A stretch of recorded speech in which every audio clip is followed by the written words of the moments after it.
Just turn it on again. We chase waves all over the world, but every plane ride has a hidden cost. Flying sends CO2 into the air, warming our ocean and making it more acidic. This harms marine life, especially fragile coral reefs. We will never stop exploring, Fragile but there are coral. steps we can all take. By reinvesting our tour's carbon footprint, we will support habitats that safeguard our seas, like investing in projects that slow climate change. This is our commitment for a stronger ocean. What's yours? Believe that.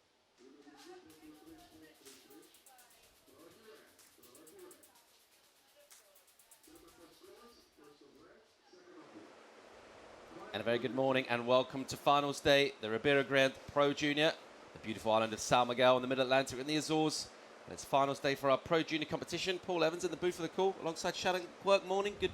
Bon dia. Bon dia. All right, we're just ready for quarterfinals. We saw some great action yesterday. We kind of whittled it down, Shannon.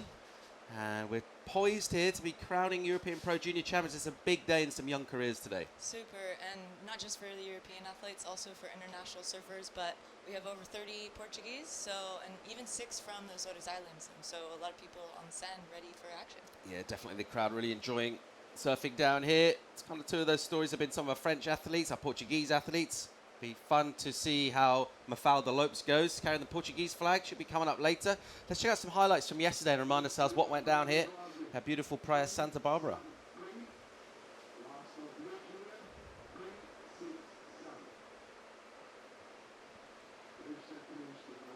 So that's what we're here for, to contest that World Surf League Europe Junior Trophy.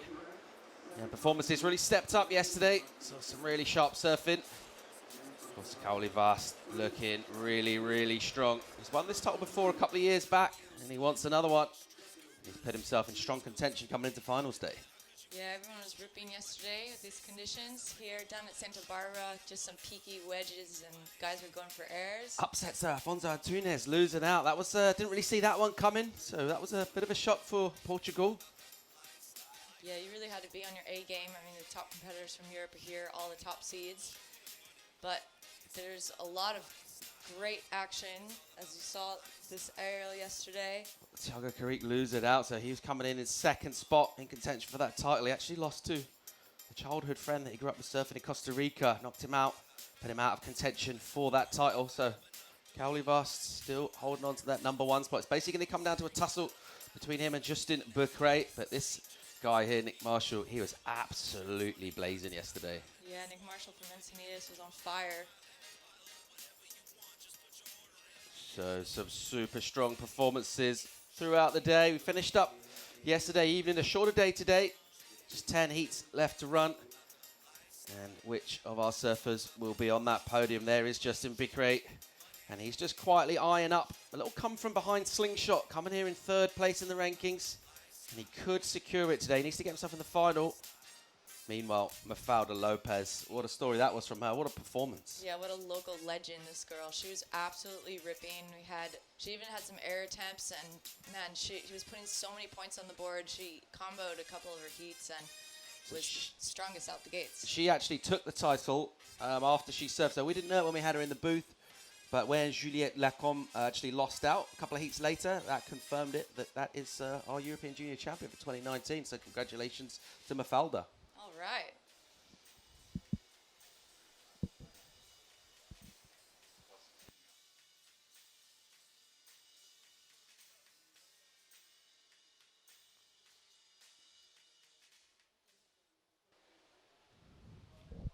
So let's get straight down to business with our first quarterfinal. And it's a stacked heat featuring the very, very highly rated Kylian Guerin from France taking on Edouard de Papa. What a story from the Italian region for Eduardo. In the quarterfinals here, coming up against the strong surfer out of France.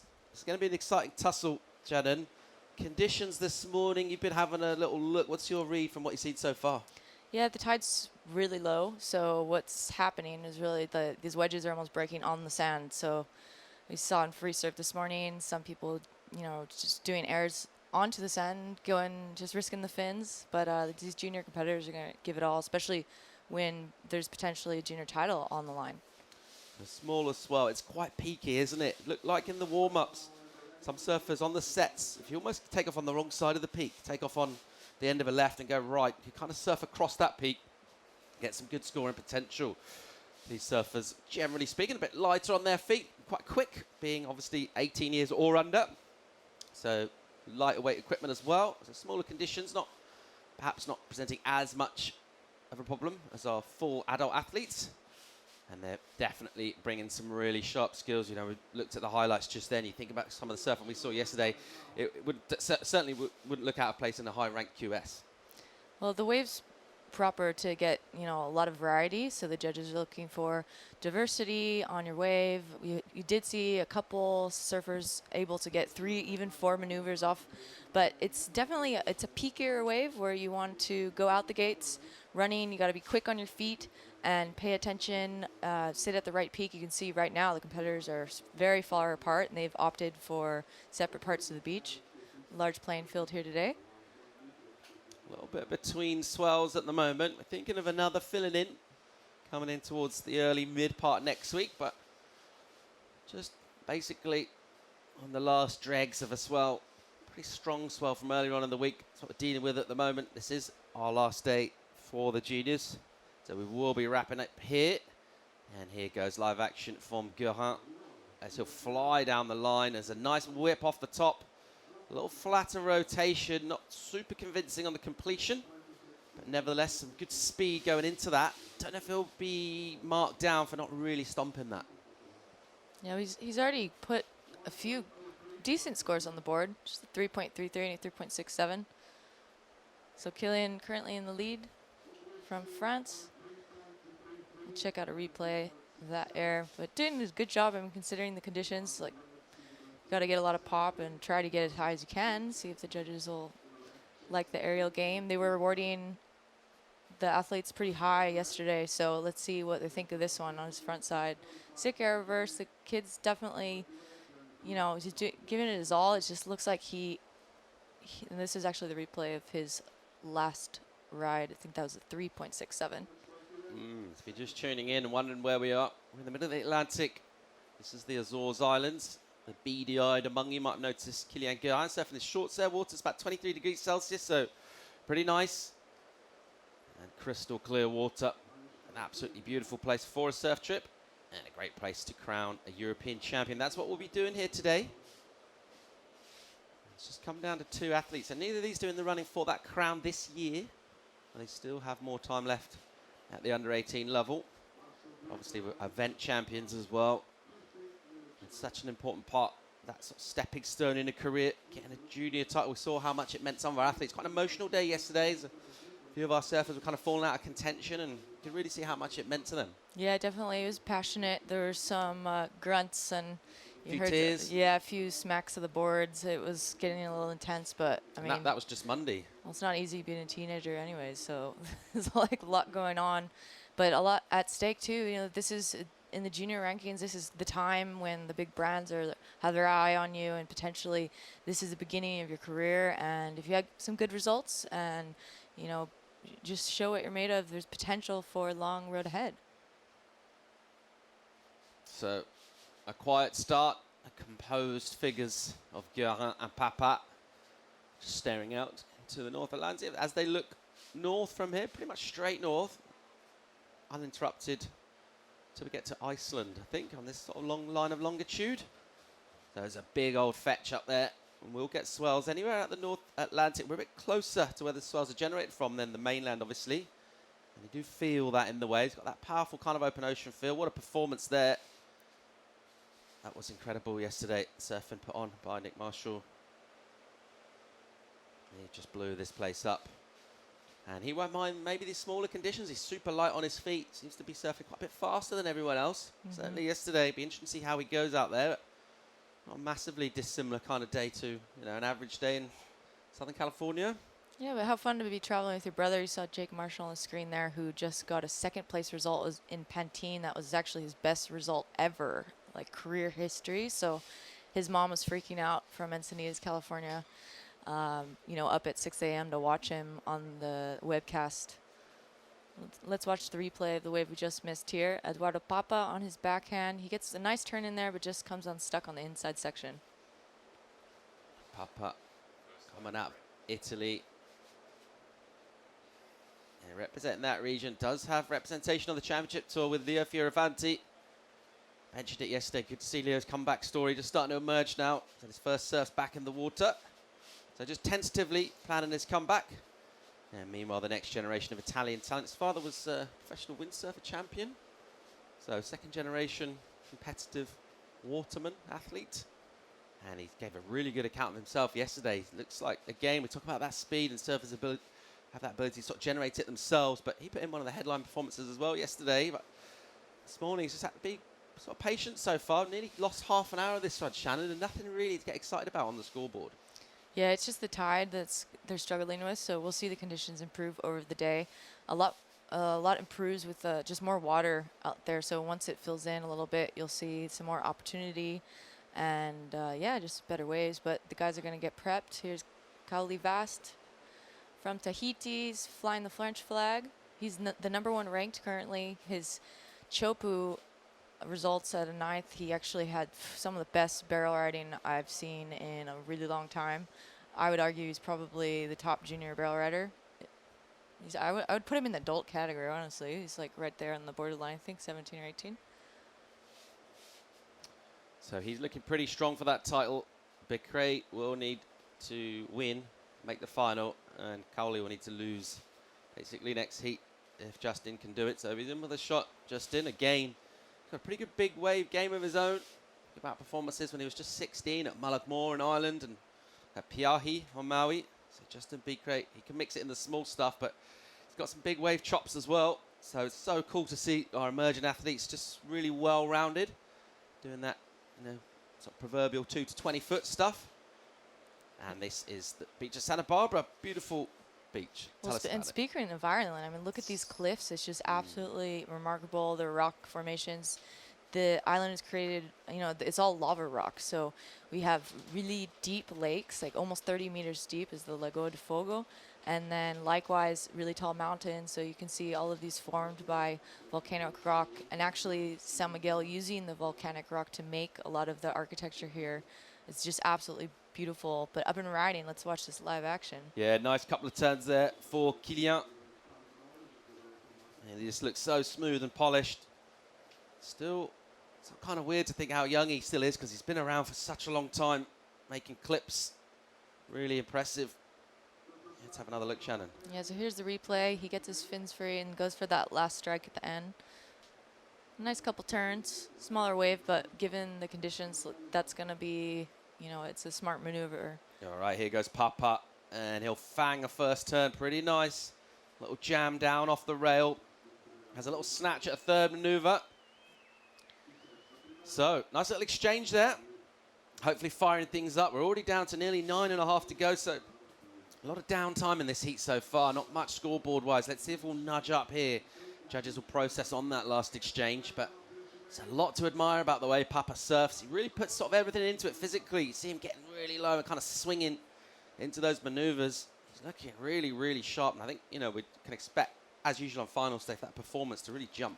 Yeah, as you said, he had a really nice snap out of the gates and then another carve and was able to move some water around, get some points on the board. He only had one wave ridden so far, so he's going to need that backup score. All right, here it goes, live action from Papa, backside. He'll hit off the top, and he'll just time that well. Doesn't make a lot of mistakes on his final maneuvers. It's definitely well drilled in the art of putting the heat together. Make sure you finish off, put your turns in combinations. And he's ticking some boxes down here. His previous will drop in as a 4-5. He'll have another number to come as well. But as you can see, it's pretty small down here. That is our limiting factor today, is the swell size. Not the biggest day ever seen out here in the Azores, so it's small wave game, maybe a tweak in surfboards from yesterday. We'll be talking about all these kind of topics, different questions our surfers have to think about. Yeah, so let's watch the replay now of Eduardo Papa from Italy. On his backhand, he got a couple nice turns going vertical. So good backhand, looking strong. Eduardo Papa got a really nice score for that one. Judges liked it, 6.5, so that's going to be his best ride so far. Actually, the highest single wave total so far as well. Yeah, that's a strong score. Definitely in these underpowered conditions. He's just brought a little bit more intensity so far. I think that's reflected in the scoring. He's just had a little bit more spark in what we've seen so far. Plenty of time left, but you think Kilian's looks smooth and polished. Maybe hasn't just quite put as much into it energetically. Priority is with the Frenchman, but they're not sitting together. You see them at either end of your screen there, so priority not really coming into play at the moment. Expect to see that possibly be more poignant towards the dying minutes of this heat. This is our first quarter-final for our men's side of the Junior QS.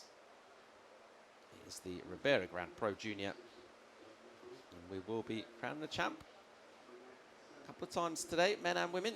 Women, of course, down to just 4 surfers. That'll be really exciting to see when that comes up.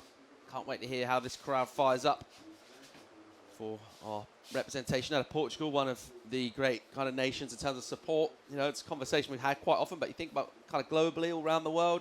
You got Brazil, kind of, the iconic kind of crowd, surf crowd kind of destination for the CT, and they're probably thinking Portugal is probably right up there alongside it in the way the fans get behind their athletes. Totally. I think there's just a lot more financial support here as well. You can see what event like Super Tubes did for Paniche, what an event like Nazare Challenge did for that region, and it's so popular as well in Sagres, a lot of bodyboarding contests. So I think just the coast of Portugal has realized the potential not only for tourism, but it used to be the European capital for surfing, and now it's really evolved to more of an international scale.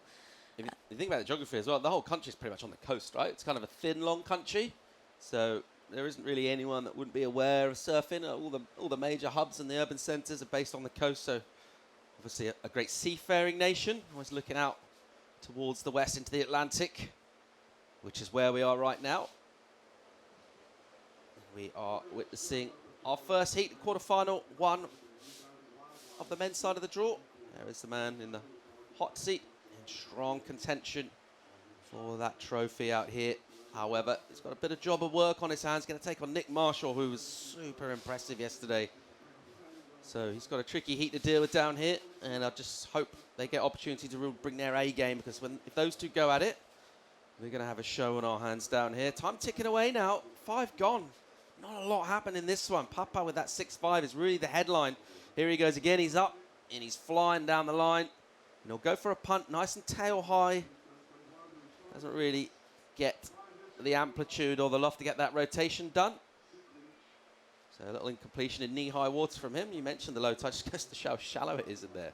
Yeah, there's just about a foot of water, and we'll see, luckily for the finals, as we work our way down to the women's final and men's final, we will have better conditions, a little more swell, just a lot more water, and also great for the fans here. It's, you know, Sunday in Portugal. There's tons of people who were down here yesterday, and we're excited for a full day of action.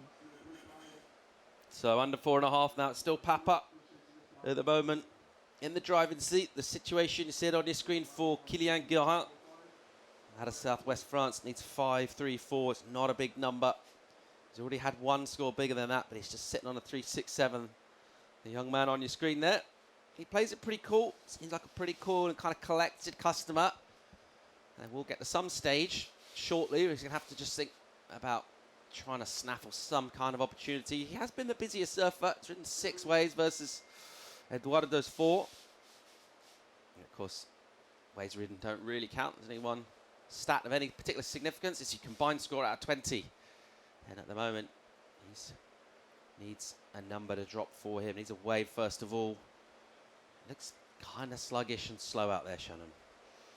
Well, it's early morning, you know, and just they're dealing with a tough tide right now. So you see, next competitor coming up, Nick Marshall getting ready. We mentioned the Marshall brothers just being a really strong mix from Encinitas, and they've been traveling together here in Europe, having a good time. I'm sure he's taking notes, and the brotherly love probably giving him some fire from the Pantene result, also from Nick Marshall being the best result of his career. They both have great aerial game, and you know, Encinitas, what we're looking at now is comparable actually, like little wedges that are pretty close to the shore. So he might be pretty comfortable right now. All right, well, time just continues to tick down. And you can see there's not much happening out there in terms of opportunity. The North Atlantic needs to get a couple of those famous double espressos that the Portuguese love. Just fire up a little bit here. Give us a little burst of energy. Papa having a little look. The priority is with Kylian Guérin, and here he goes looking for 5.34. It's a good-looking wave for Kylian. There's a little snap high in the pocket, and he has to deal with a sort of side wedge double-up section. And he'll get a finish. Not totally convincing. Almost kind of stopped halfway through that turn. Nevertheless, it was a well-served wave. Nice combination of manoeuvres, a bit of variety. And he's asked the judges a question. Yeah, and he's only holding on to a 3.67, so that might replace it. But up and riding Eduardo Papa with a response. A soft wave from him. He just, as soon as he stood up and had to go into that sort of cut-back snap to slow himself down. Now, just make sure it gets priority, so that could be crucial. Decided to get out of that wave. Realised it wasn't going to improve his score. He'll go back and see if he can get another opportunity with just over 90 seconds on the clock. By the time he gets to the lineup, he gets that prio. So this score for Kylian Guérin, think about his 5.67 would be the crucial number. That's his high score. It comes in as a 5.97. He gets it. So he's turned this heat in the last couple of minutes, and he likes it. He's fired up. He knows it. So he will go over there now and get inside Papa's head. I love it. So as soon as he gets that score come through, those arms just start going. He sprint paddles over towards Papa to put him under some pressure. Papa now under a minute to go, looking for 5.14. It's a soft wave. Eventually lets him in. He's up backside. Swings the first turn, catches a rail on the bottom turn, and he's in sort of fin deep water, and he's annoyed, understandably. So crucial. We talked about the cool head of Guérin, and he looks like he's played this one absolutely sweetly so far. There is still time for Papa to get in the lineup. Priority is with Kylian Guérin, and you would imagine he will be sticking like the proverbial glue to Papa. Yeah, that he really had that spark you're looking for, the double espresso spark the judges were looking for. Some of them even giving him a 6.2, 6.5 Throwing down some big scores. That last ride averaging out at 5.97. It was enough to put him into first. Changes things up with only 10 seconds on the clock. Looks like there might be a shot for the Italian surfer, but not quite. All right, well, we're going to get the horn here. So disappointment for Papa, and you got to feel for him, really. Not a lot in it. But Gerhan there, a nice little cool handshake at the end. He's played that pretty cool. He wasn't getting any real opportunities. He just kept his composure. Didn't think about padding to a different part of the lineup. Just kind of stuck to his game plan. And a little bit of luck came his way. That opportunity, just at a crucial time in the heat. The wave behind, it could have been an improvement for Papa. Just went really soft. So there's just kind of one good wave in that set. He was able to capitalize on it. He'll advance into that first semi-final. There's the official result. Kylian Gerard, the Frenchman, gets the nod over our Italian Eduardo Papa. That's our first quarterfinal all wrapped up. It's finals day here in the Mid-Atlantic. Join us for more live action. Quarter number 2 coming up shortly.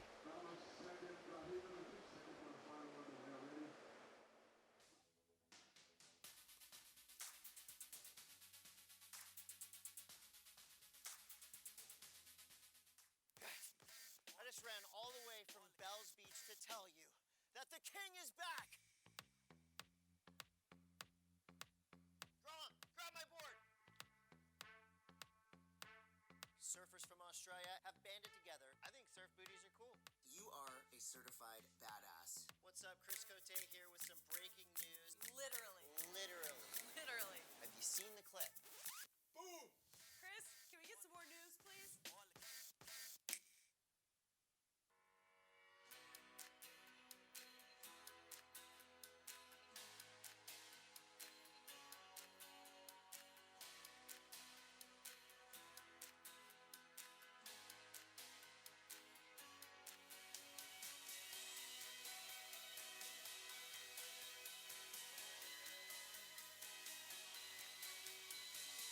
The Azores, an archipelago of discoveries in a sea of adventures.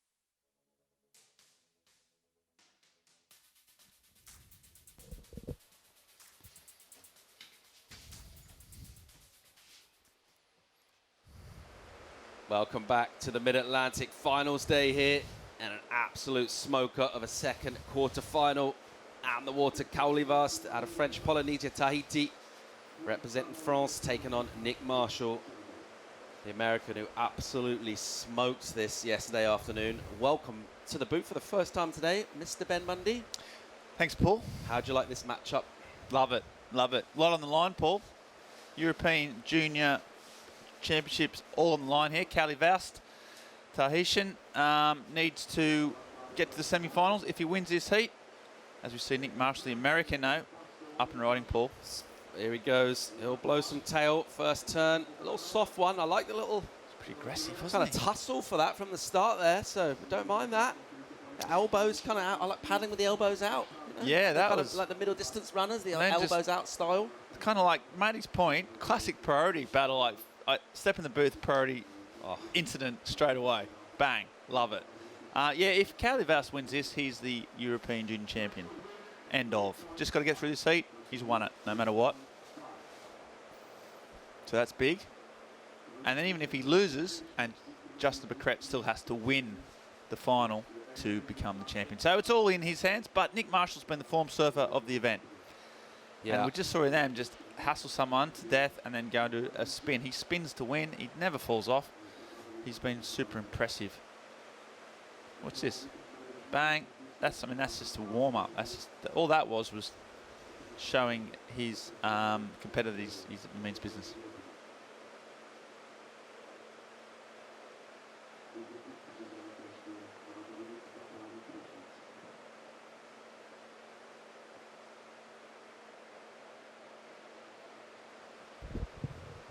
So 25-minute heats, massive opportunities in the moments of young careers. Caulivast looking to nail down what's already been a pretty epic year for him in his surf career. Massive performance and result at Teahupu. Now looking for the European Pro Junior title, which will give him a spot in the 10,000 QSs in Europe next year as well, which is pretty cool. Get that little chance of experience in those huge qualifiers. But obviously just that winning feeling. Getting your name on that silverware is an illustrious list of names. So here is an opportunity for Nick Marshall in the blue. And he'll go on the backhand option. Nice little beyond vert first turn. That one just completely bottoming out. Going nearly dry. Won't get another maneuver. So much shorter sections down here this morning, Bundy. Yeah, she's short and sharp, isn't it? You're probably thinking there might be one or two kind of legit good ways in the heat, so whoever can snaffle them. Yeah, and then we saw that last heat, didn't we? It wasn't until the very end. Was it the young Frenchman sort of snaffled away at the end and got the 5 point that you need. Tied. You'd hope to come in. Well, not hope. It's sort of fact of gravity, and it should get better. All right, here goes Kaoli Vast with a little snap in the pocket, just arrests his forward momentum. And he'll just whip another one with a load of spray. So a couple of sharp hits from him. On the way on the car here, you were comparing some of your Chopu kind of experiences and knowledge compared to young Cowley's, who obviously, although he does live there and is making a reputation, you were saying that sometimes he does makes a few mistakes at that break. Is that true? That's what I heard in the car. Real fast, snappy surfing. He's sharp, this kid. He's got a great talent. He's got the European title on the line today, and he looks to be in business. You see Nick Marshall, just a couple 3.5 and a 2.83. I think he's going to catch a lot of waves and a lot of opportunities. He's got a big air, did a massive alley-oop yesterday, one of the biggest scores of the day. Oh. Yeah, absolute fireworks. We need a little bit of that energy this morning. Just a little bit soft out there, underpowered. Swell has dropped overnight. A little bit surprised by that.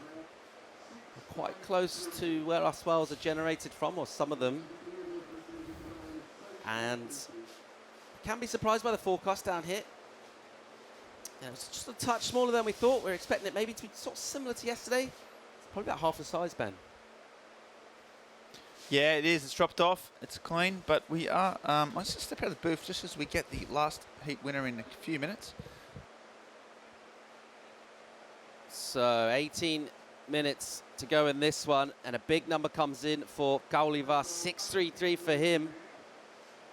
And that is a really solid way to start things off. So very much in the driving seat in this one, Kauli.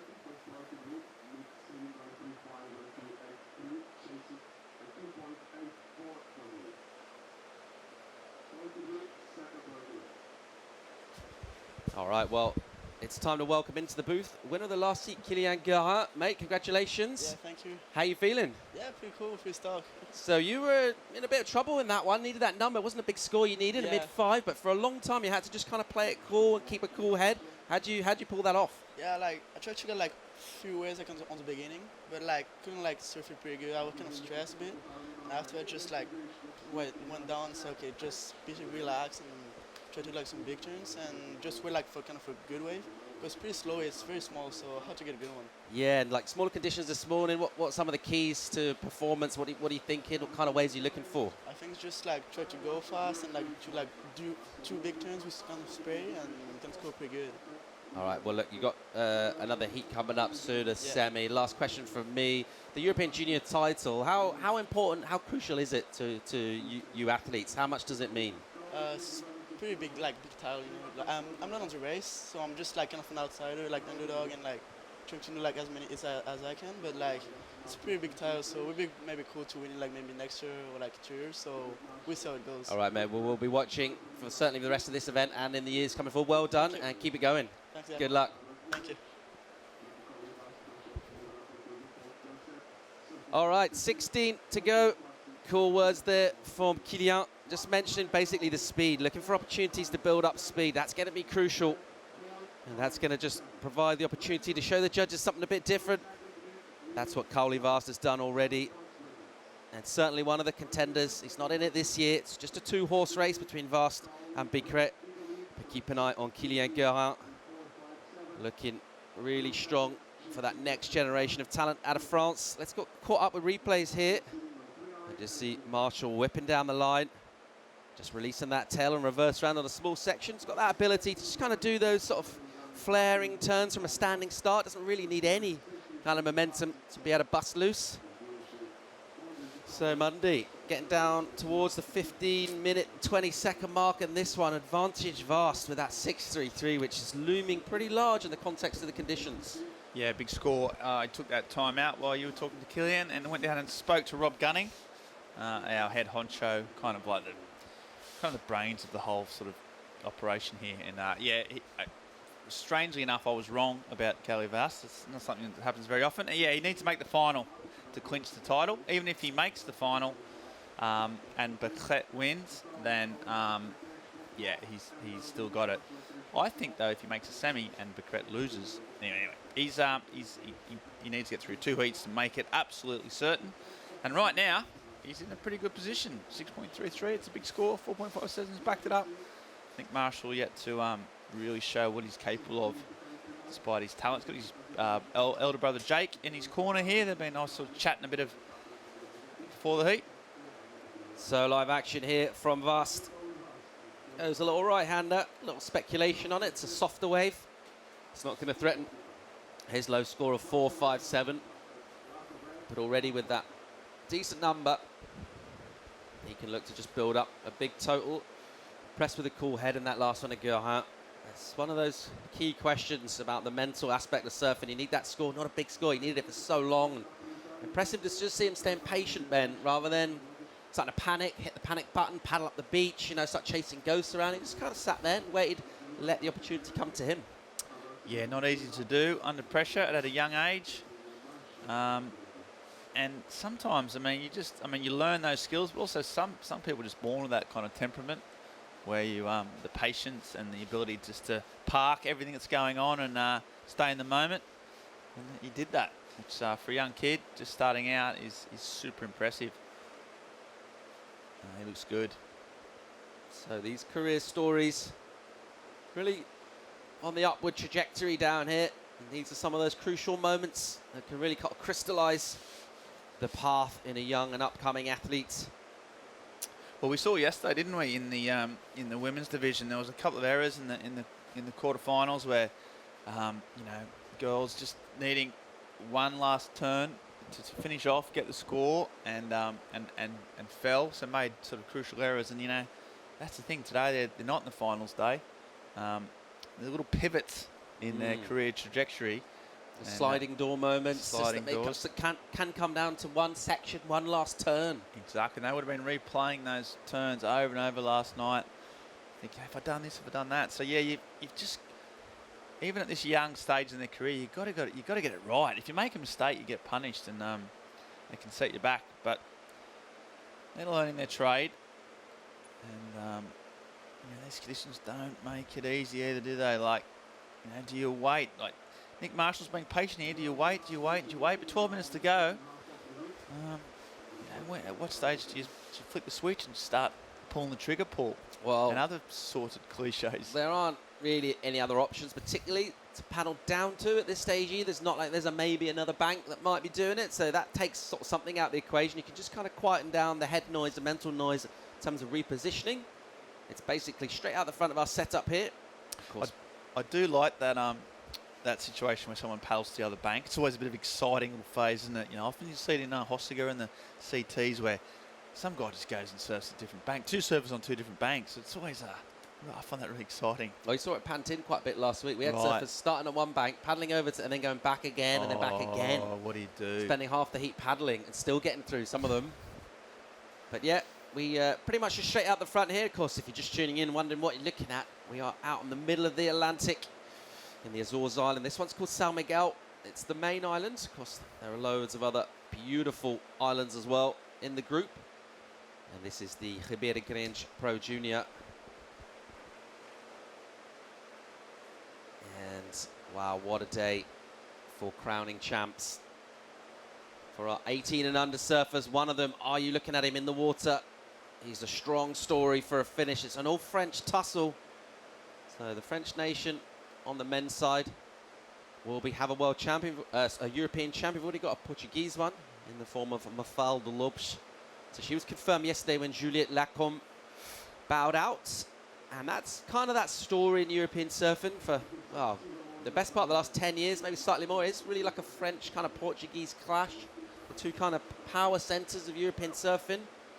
Probably thinking that junior level at the moment, France probably got the upper hand, Ben.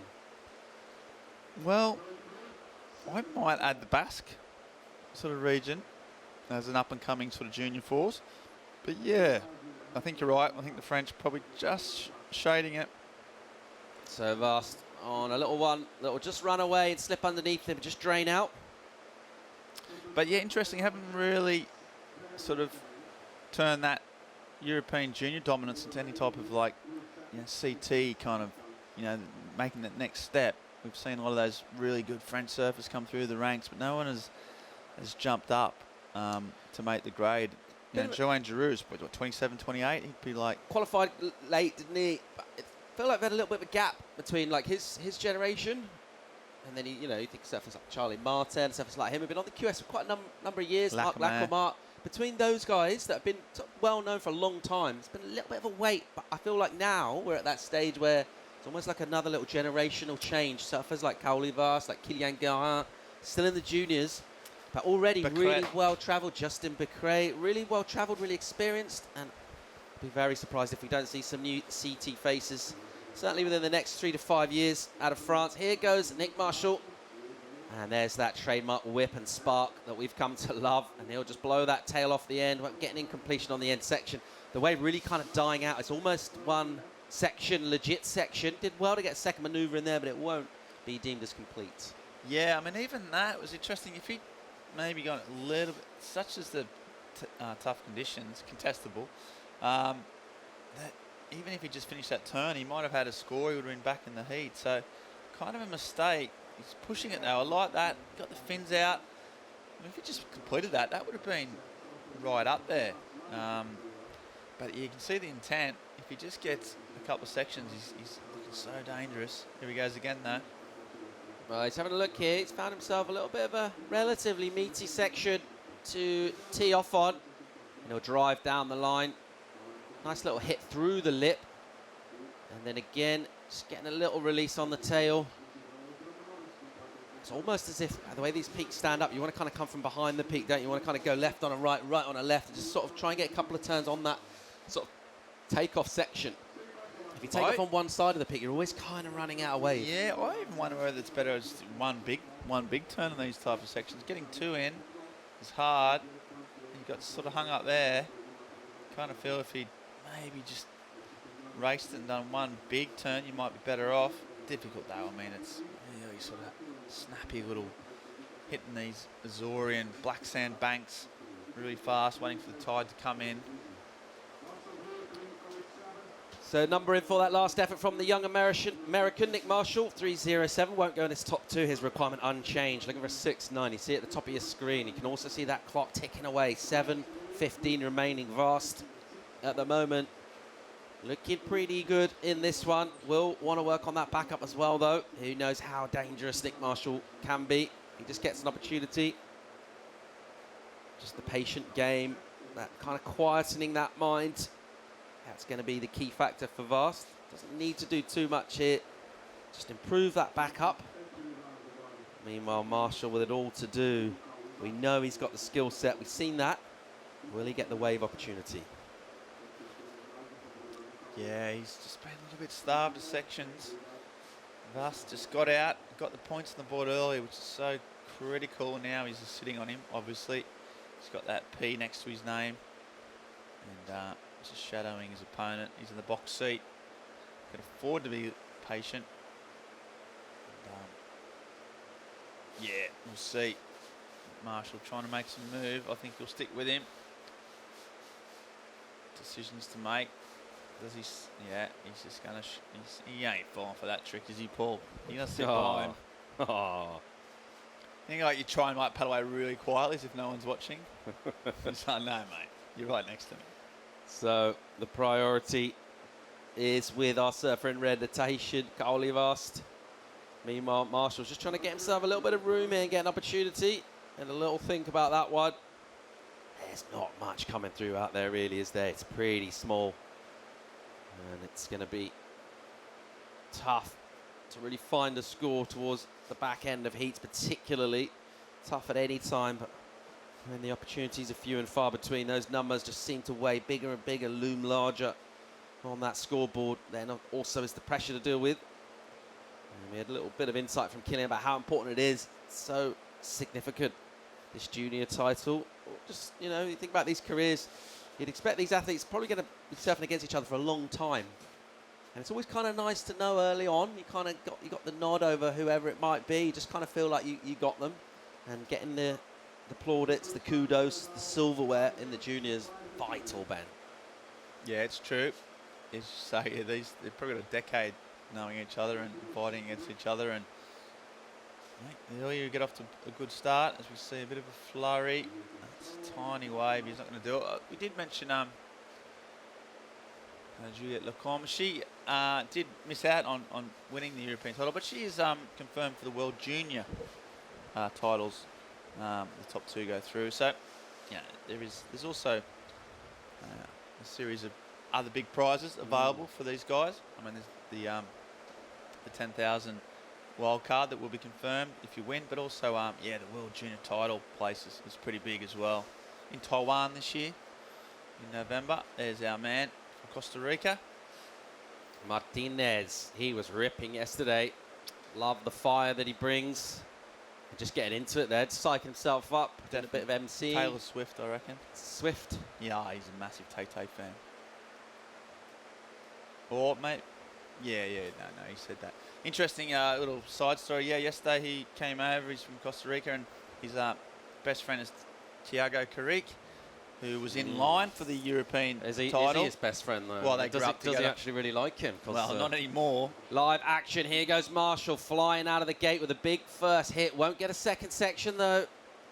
Yeah, they grew up together, surfed together, mates together, came over, competed, and yesterday Martinez knocked him out, and that ended... No mercy. That ended his Carrique's tilt. He was leading the rating, so yeah, a huge loss, and to be done by one of your best mates. I don't know if that makes it better or worse. Worse, clearly. It's like when you're in the surf and your best mate, or, you know, it's pretty crowded and they gets the wave of the day. You're always a bit kind of really enjoy it. Well, you watch it all the way, and then just before they kick out, you turn back out to see, don't you? And go, I didn't see it. What? Didn't see nothing. What? Alternatively, if they fall off, you make sure you hold, don't you? Like as they come up, you sort of show that you're watching. Yeah. So friendships parked on the beach, rivalries fierce in the lineup. At the moment, that's the only real ferocity out there. It's the competitive spirit, because there's not a lot happening wave-wise. Let's check out a heat recap and see the story of this second quarter-final unfolding. It's been Kaoli Vast, the Tahitian, in the box seat for this title, and he got a 6.33 for this, Ben. Yeah, a lot of spray despite the small wave, and then backed it up with a right-hander. 2 turns is Marshall. This is just his best wave. Just hasn't completed this one. Could have been a counter, but he just didn't quite bring it around in time. So, yeah, I mean, as you see from the highlights package, let's be honest, it hasn't been action-packed. The difference is basically there's been one good wave that's come through that's had like a proper section, and that was Cowley's wave. That's it. That's the margins that we're dealing with here, really. It is down to the whims of Mother Nature. The North Atlantic, well, she'll provide us with all sorts of energy. She's a fickle mistress. But from one day to the next, you know, it could be booming and bombing and powerful, and today it's completely the other end of the spectrum here. And it's a small wave game, and it's a lot of sitting and patience. But most crucially, it's about getting, when that opportunity provides itself, it's about using it to the fullest. I think it's Christian Portelli representing Sweden. So that'll be our third quarterfinal. Here goes Marshall, live action. He's flying down the line again. He's got a smaller wave. And you can just see he is still looking for that score. It will just drop in as a throwaway real quick. It's not going to help things. Still looking for 6.9, and he's struggling now, Ben, with a minute to go in this one. Yeah, he just hasn't had any opportunities. Lit it up yesterday. Just struggled to get any type of open face this morning. And with 40 seconds on the clock, he's right up against it. Needs a 6.9. You don't think Faust is going to let him get any opportunity. He might have run his race, surfed well, made an impact. No doubt we'll see plenty more of him in the future. Well, it'd be a little bit frustrated, really, with just the way things have gone. He's not done anything wrong in this heat. He's made no mistakes. There's just basically hasn't really been the waves, hasn't been the opportunity. He'll come in. There's still a bit of time left on the clock. But nevertheless, as you said, in terms of performances, he has got a very bright future in front of him. He'd be a little bit annoyed right now. I don't But think... that's surfing, that's the game. Why come in with 15 seconds to go? Like, it's the cardinal rule of surfing. You never give up to the final, till the hooter goes. I mean, that's just basic 101. There's a lesson there from the kid. I mean, it wouldn't have paid out anyway, but still, you never know. 10 seconds is a long time in surfing, Paul. There's the winner of our second quarterfinal and our second semi-finalist, who will take on his compatriot Kylian Guerin in the first semi. Cowley Vast walking with a little bit of swagger, a little bit of chest out, doesn't he? I don't mind that, as he'll The make walk his way of up European the junior beach. champion right there. He's walking his way towards silverware. There's a story unfolding, of course, with Justin Bicret as well. So those two tussling it out.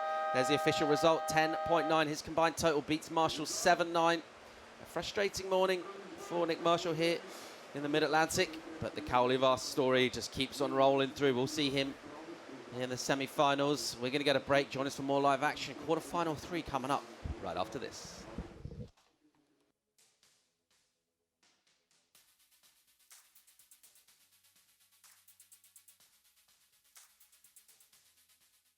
Imagina o seu mel de sonho. Imagino ver derbys como nunca os vi, cheio de lances perigosos. Emoção do primeiro e último minuto. Tem que ter clássicos e fixe era chegar a casa e ir direto para as melhores jogadas. Os melhores jogadores. Os melhores campeonatos. Tudo ao mesmo tempo. Imagine juntar ao seu mel a nova timeline para ver os golos e os momentos decisivos e com o novo Multiview assistir às melhores competições em simultâneo. Adira a fibra Ultra HD do Mel com oferta até 6 meses dos canais Eleven Sports e ainda do Mel Filmes e Séries. Mel, humanize it. We host events all over the world, and we've seen firsthand the impact our footsteps have, from trudging over dunes to sunscreen bleaching reefs. Wherever we travel, humans can't help leaving their mark, but there are steps we can all take to make sure no one is picking up after us. By committing to leave every beach better than we found it, we will safeguard our coasts and partner with local communities to protect every wave we face. This is our commitment for a stronger ocean. What's yours?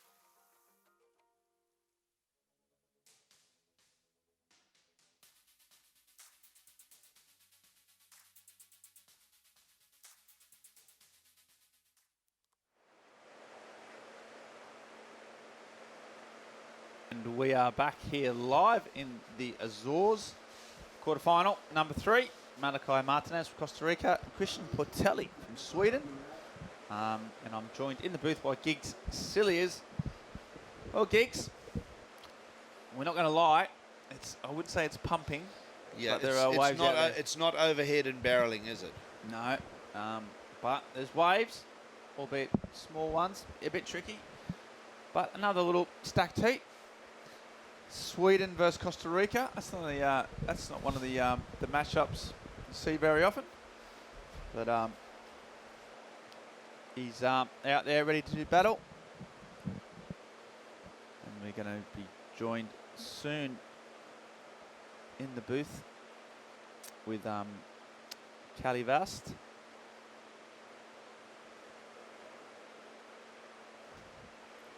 And yeah, here's Cali here. Just see this wave. After this wave, see a nice little turn there from Martinez. Smooth, goofy footer, and finishes off.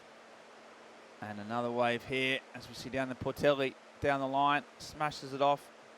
Bit of a weak wave and can't finish. But we've got Cali Vast now. Cali, congratulations. Thank you. So we're very close to this European Junior title, aren't we? If we one more heat win and it's confirmed. Yeah. How are you feeling right now after that win? How close and excited are you? I don't know. I need to stay focused for that one, for the next one, semi-final. Yeah, I'm super stoked to make this heat because that was the most dangerous for me. Like the quarters, always scared to do the quarters.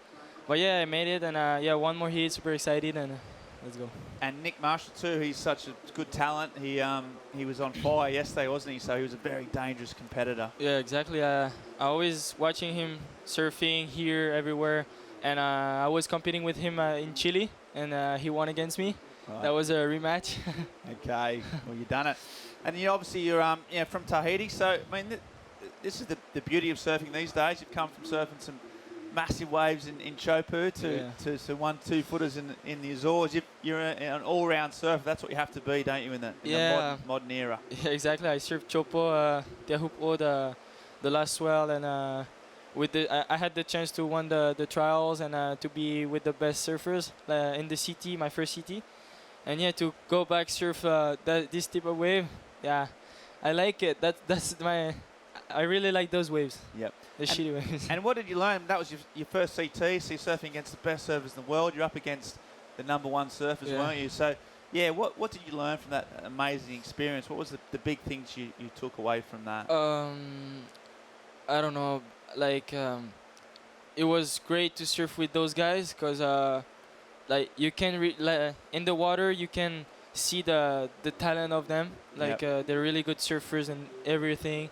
Like Jeremy, I was with him in the heat, and it was good to see him charging like big waves. And I know that's Jeremy, that's why he won, and he's still there. And just big experience like for the competition too.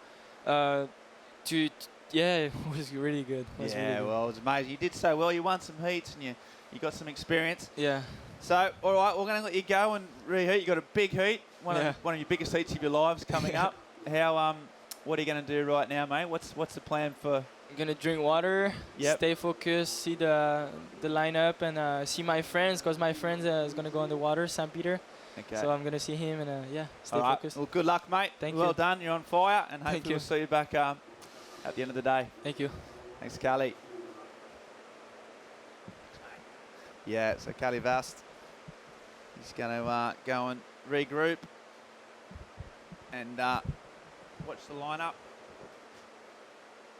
And enjoy himself. He's a real young talent, good head on his shoulders.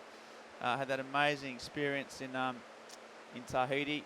Yeah, beat some very high caliber surfers. So charges, chopes, got a good competitive brain on. But as he said, he loves the 2 foot and the competitive nature of it. So real talent, one to watch. Impressive kid, eh, Giggs? Yeah, I think the point there that came across in that interview was that you've got to be an all-rounder. You know, you've got to be able to huck it over the ledge at 10-foot reef breaks and beyond that. And then you've got to be able to generate speed on tap, literally on.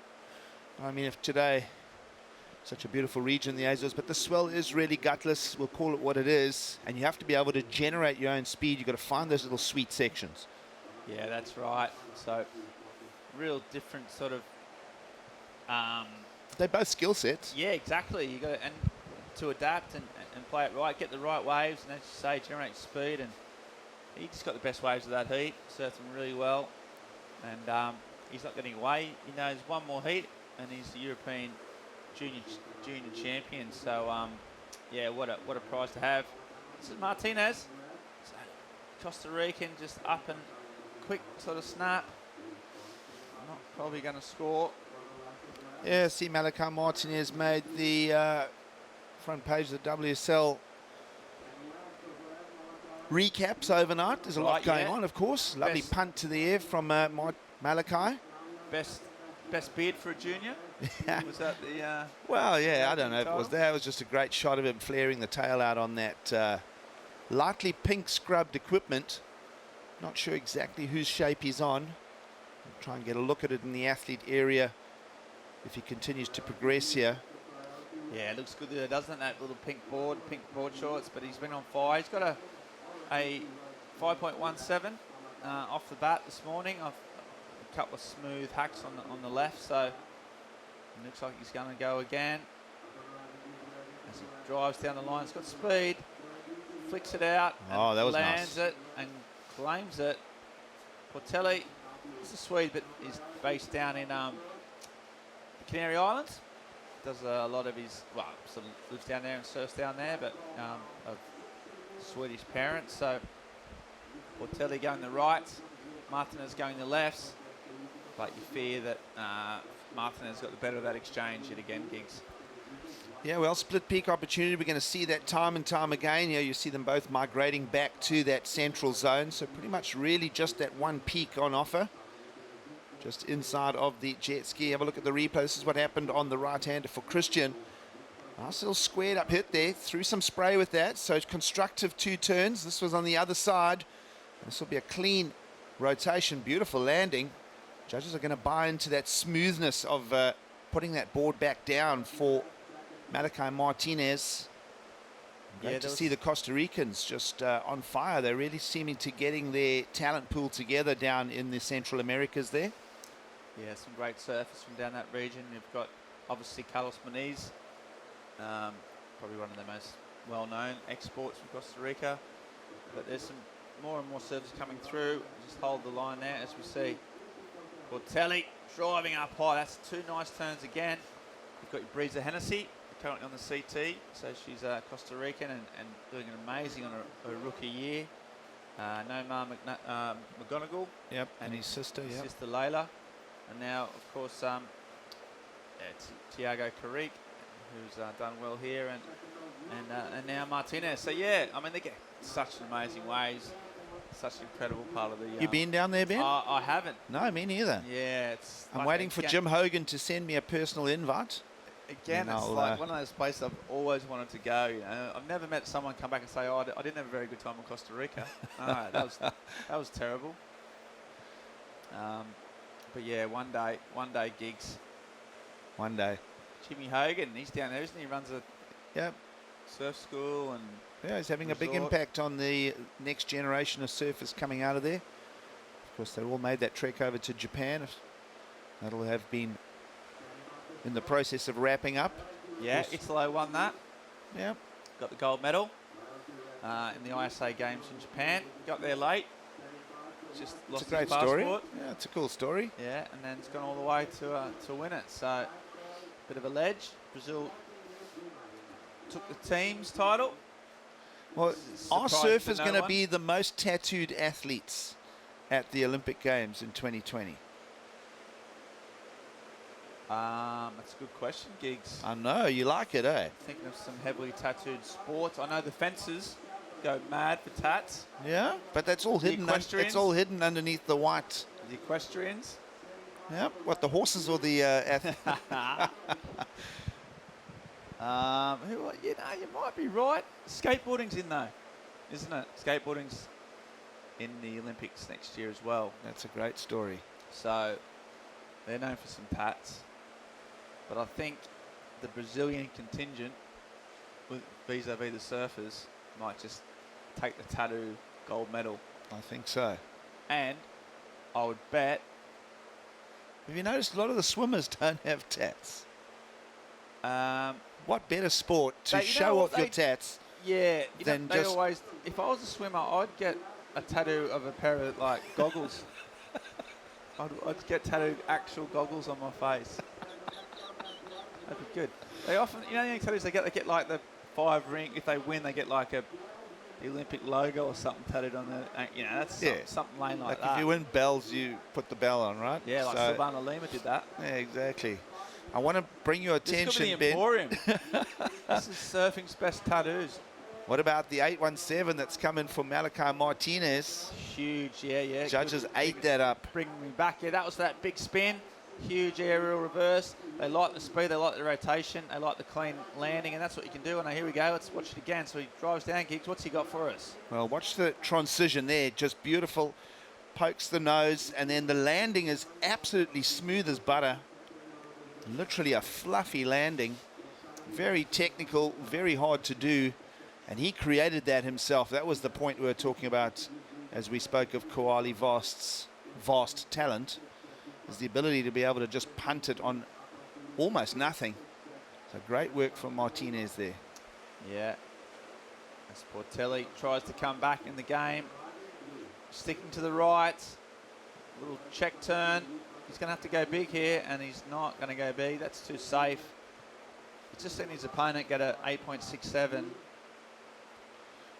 Well, Christian Portelli also a pair of 4s prior to that. You kind of feel that score is just going to hover in at that same level. You have a look at it. Get some speed, a little check. It's all very horizontal. Yeah, he had to go big there. I mean, there's nothing to lose. He wasn't going to get a score, but yeah, the surf Surf Emporium, because we had the Mind Palace yesterday. We came up with the world's most famous surfboards. Oh yeah, just to bring the listeners up to speed. Yeah. I mean, most listeners would have been obviously listening in yesterday, but there's been a few new ones, finals day and all. Then we had the best finals days in surfing history. Oh yeah. And then now we might do, surfing tattoos. Some of the best tattoos out there by surfers in general, tattoo themes kind of thing. I know Julian Wilson has a tattoo. He was some type of lads' day out, and there was 20 of them, and the loser of the 10-pin bowling tournament, the person that came last, had to get a tattoo of a 10-pin bowling, and he lost. And so he's got a skittle. He's got a tiny little skittle. Yeah, exactly, on his leg. He hates it. Oh. But he did it, to his credit. Yeah. I think Bobby Martinez has got something about the tennis or something. You know his famous quote about the ASP being a tennis tour. I'm sure he's got some type of tennis. I bet he's got 2 rackets crossed over. Yeah. Yeah. Somewhere down by his, under his board shorts. Savannah Lima has the Bells Trophy. Where? Tattooed on her body. I think it's on her arm. Okay. After she won bells. Here we go, Portelli. So he's got to go big. There he goes. That's it. That's a bit more like it. Flares it out. Saw those blue fins. Progress didn't have quite the speed or the height of Martinez's, but it was clean and it was effective. And yeah, he's mixing it up right there. He's coming in on a different angle. He's realised that he's kind of stuck in the 4 category. I'm not sure how high that will go. Oh, back to the Tattoo Emporium. Sonny Garcia, Death and Taxes. He's got massive tat on his back, Death and Taxes, because he was done for tax fraud, remember? Quite good. Martinez, driving down the line. Nice turn, releases the tail, and again, sticks it a little bit, but just trying to improve on a 5.17. He's looking strong. Got a pretty good lock on this heat. We're just waiting for that score of Portelli. Well, Malakar picked up another wave with a lovely little peak and a sloped wall on it. So kind of different wave selection going on now for Malakar. That's a very good jam. Emphasizes it and then maybe just puts it 5 or 10% too much in. Felt that he could have got away with a slightly softer turn for about the same score. Meanwhile, judges are pondering that rotation from Christian Portelli. So he's mixing it up, is Portelli, in the comeback story here. We'll wait for those numbers to settle. Already down to 8 minutes to go, Ben. And Kalar Alexander, Wolfpack tattoo on his knuckles. Yep. He's got written Wolf. Maybe on his knuckles. Pack. Is this like just speculating, like if people were going to have the ideal tattoo, or they actually have these tattoos? All these are real tattoos. Oh, okay. All these are absolutely real tattoos in existence. I mean, we could go down the route of what people could get. I mean, that's a much more open field. No, I'd like to go there at some stage. Yeah. Justin Becret could put European champion across his chest if he gets the win here today. Yeah, he's that's the old corrupt flip there, Martinez. Yeah, yeah, exactly, Becret. Well, he needs to win no matter what, but if Calibas makes the final, even if he does win, he can't get it. But yeah, he's still in with a real shot. You wouldn't put European title runner-up on your chest. No, you wouldn't. You wouldn't. He, yeah, exactly. So he needs. And Ben, if you were going to get a tattoo, I love fish and chips on my forehead. It's always been my kind of my go-to one. All right. Vaughan Blakey, sometime he's an editor of a surf magazine in Australia. Ronnie Blakey's brother. The better-looking brother, the more articulate brother. Yeah, well, he's absolutely. Definitely the funnier brother. Well, there's no doubt. Two of the funniest men I know. But yeah, Vaughan Blakey's got a tattoo written in cursive writing on his arm that says, "I went to a tattoo shop and all I got was this bad tattoo written in beautiful cursive script." Yeah, I mean that's ridiculous. Yeah, so that's Vaughan's one. That's going in the Emporium. These are all true facts.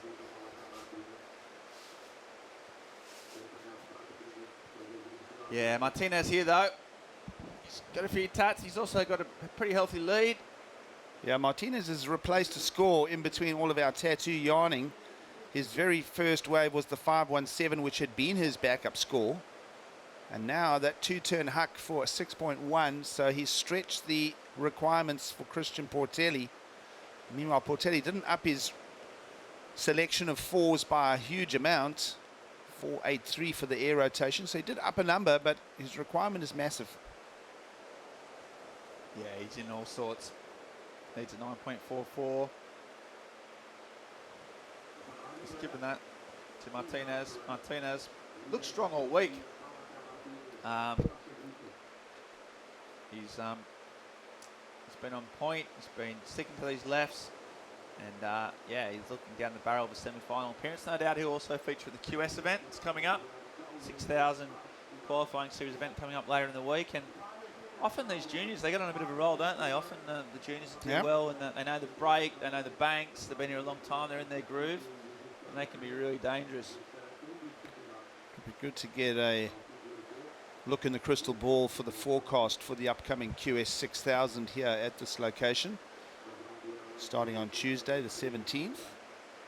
Let's have a look at the heat recap here. This is Malachi Martinez, the Costa Rican, who started off with that 517, then punted to the air for the 817, and he's had young Christian Portelli against the ropes pretty much the entire duration of this quarterfinal number 3. Portelli with his selection of fours for the panel, switching it up, going both ways. But even with Portelli going to the air, didn't get a lot of height and elevation on it, so just a 483 to up his numbers ever so slightly, and he's trailing badly here with 4 minutes to go. Yeah, he's going to need to do something pretty special to get out of the box he's found himself in. Martinez, just with that added flair. I mean, I think Portelli's actually had the waves that, you know, I don't think the wave selection's been in it. Christian's had some good waves, but just hasn't quite had that flair or that aggression. Well, Martinez has had intensity on shorter rides, resulting in bigger scores. Whereas Portelli's kind of found waves that he's stretched out and he's gone and covered some distance.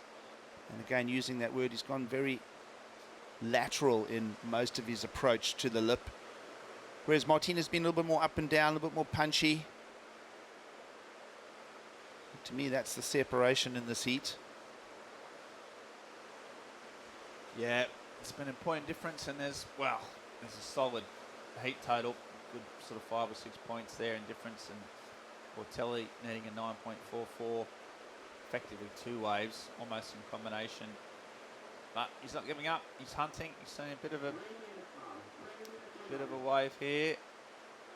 Just looking at the right. Martinez looking at the left. And Martinez goes. He says, okay, if you don't want it, I will.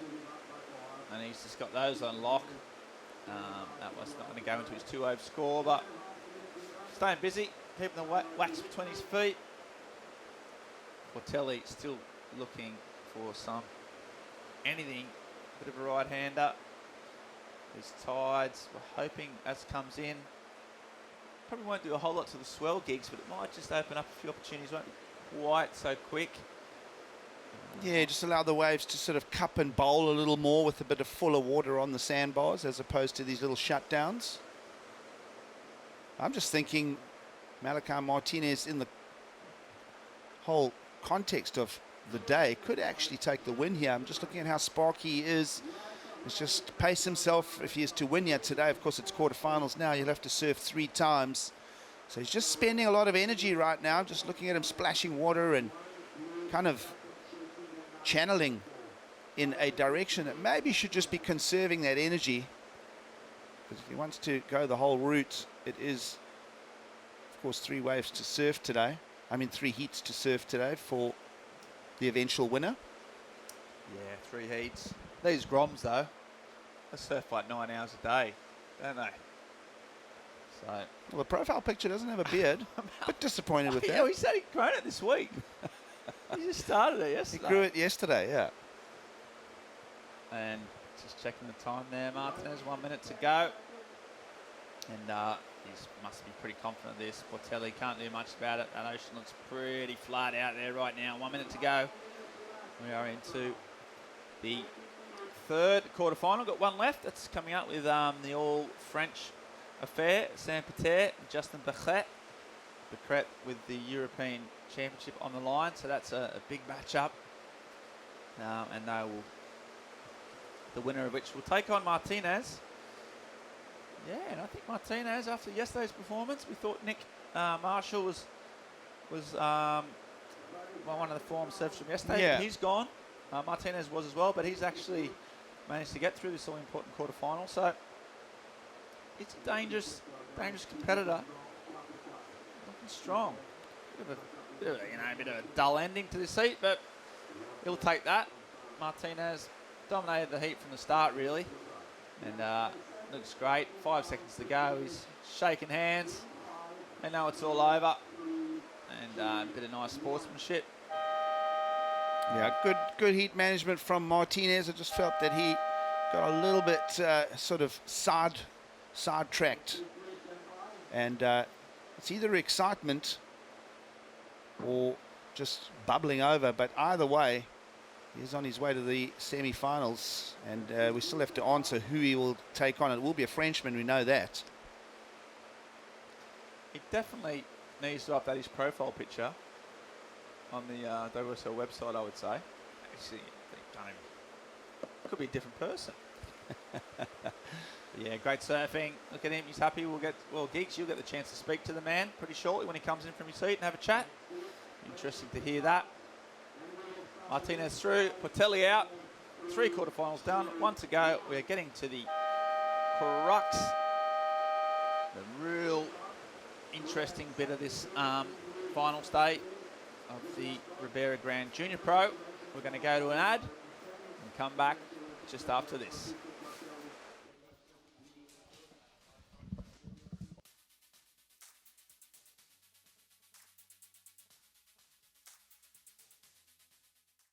The crew here at the WSL are taking some major steps to protect our ocean. We're offsetting our carbon footprint, cutting out single-serve plastics from our events, and committing to leave every beach better than we found it. Because no action is too small, and if all of us pledge to do something every day, we can make big changes for the ocean and our planet. This is our pledge to stop trashing waves. What's yours? Imagina o seu mel de sonho. Imagino com desporto. Com o desporto rei e com os reis do desporto.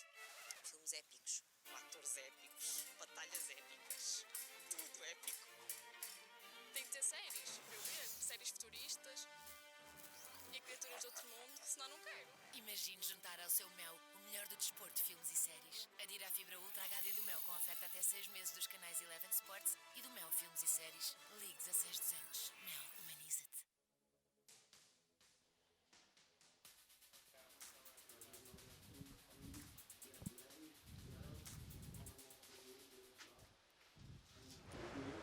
The beautiful Azores in the middle of the Atlantic is hosting the World Surf League's qualifying series, and this year the junior qualifying series. There's of course a finals day here unfolding in the beautiful Ribeira Grande on the north coast of San Miguel. Looking at your 2 quarterfinalists now to match up a semi-finalist against Michaelani Martinez, Saint-Péter and Justin Becret in an all-French affair here. It's a good morning from myself, Gig Saliers, now joined by Shannon Quirk in the booth as we get stuck into another heat in what we are calling fairly challenging conditions here. The North Atlantic serving up waves really only in the knee to waist high, and someone that's been doing a great job of it is the man who won that last heat. He's about to join us. So welcome to the booth. How do we say your name? What is the perfect pronunciation of your name in Costa Rican? Malachi. Malachi. All right, it's actually a biblical name. Yeah. Yeah. Well, Malachi, you smashed that quarterfinal. Great stuff. Thank you. How are you feeling? I'm really stoked, actually. It's my second time I've gotten past the semis. So I mean past the quarters into the semis. So I'm really stoked, and I came a long way to get here from Costa Rica. So I'm just stoked I have a decent result. And tell me, what part of Costa Rica are you based in? I'm from Tamarindo, so it's like all the way north, like close to Nicaragua, kind of. Okay. Okay, so all the way up, yep. Nicaragua is the next neighbor over to the west, right? Yeah, to the west, northwest. Yeah, north. Yeah. And who are you working with at home? I'm working with, his name is Mick, he's an Australian guy, really good trainer. I just started recently training with him, so I'm really stoked I can put my training to use here and get a decent result. And just a couple more questions based on the community over in Costa Rica. Are you from a surfing family yourself? How did you get into the sport? Yeah, my mom was actually, she based in Hawaii when she was younger, and she was like a really good surfer, and then she became a longboarder and when I was younger, and she coached me all my younger years, and my dad as well. He's a surfer, I mean, just for fun, always, and yeah, and my brother as well, he surfs and rides motorcycles and stuff. Great. Well, good campaigning. You're through to the semi-finals. That you'll take on the winner of the current quarterfinal in the water. Either it'll be one of the two Frenchmen, either Justin Becret or Sam Pitier. What's your thoughts on those two? Well, they're both friends of mine since we always go to the ISAs and stuff together. So, I mean, either one would be nice. I'm just stoked to be in the semis and 2 more heats, and hopefully I'll end up on the top. Last question. Your board looks like an epoxy with some carbon, so you're using that combination of materials on your board out here? Yeah, I actually work with the guy from Florida. His name's Kane, Nightmare Shapes, and we've kind of mastered it already, the boards, and that's a big part. I mean, if I didn't have the boards, I wouldn't be surfing. So we've always used epoxies the whole time, even on bigger waves. My Hawaii quiver, everything's epoxy. Wow. Okay. So it's on the little secrets you put into the board, and yeah. You don't have to share the secrets, but your formula's working. Well done. You're generating a lot of speed. Great punt out the lip for the 817, by the way. Congrats. Yeah, thanks. Appreciate it. And go get ready for your semi. Can I send a... Of course. Bueno, un saludo a todos en Costa Rica, que seguro la mayoría están durmiendo, pero los que están despiertos ahorita, muchísimas gracias. Y yo sé que el equipo en Japón le fue top 10, que es súper buen resultado, y un saludo, y yo sé que me dijeron que ahí me iban a estar apoyando esta mañana, entonces un saludo y pura vida, felicidades. Well done, Malachi Martinez, through to the semi-finals here at the Ribeira Grande Pro Junior. And good performance from him there, really setting the scale with that 817. And as we mentioned, he'll be getting ready for his up-and-coming semi-final clash against either Justin Becret or Sam Pitier out in the lineup. Current heat now down to 18.5 minutes to go.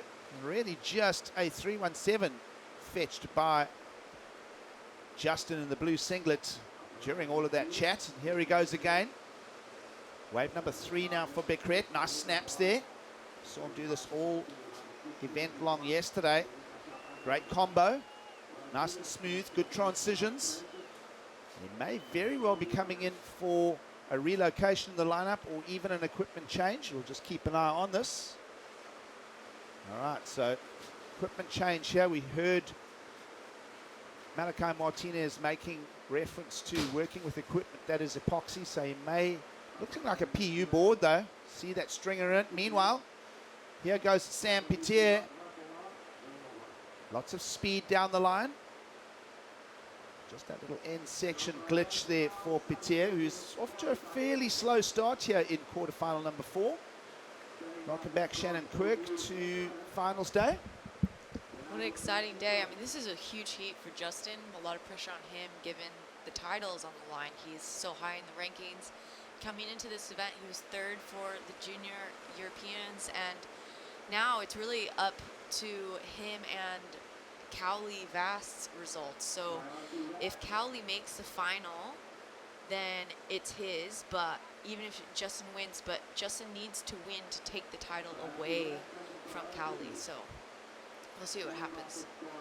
Well, he's surfing very on point is Justin Becret. What are we making of these replays thus far?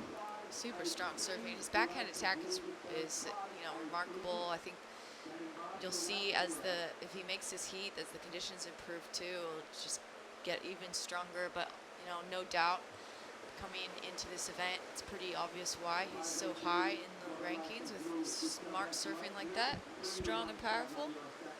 Well, Becret's going to fetch a 5.83 from the panel for those 3 turns, which leaves that man Sam Peter trailing, looking for a big requirement at this stage. Very slow start, as we mentioned, for this young Frenchman.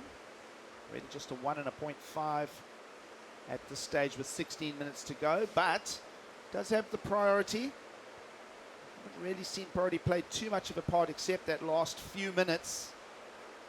Meanwhile, Becret and Petier kind of just looking all over the lineup here for opportunities.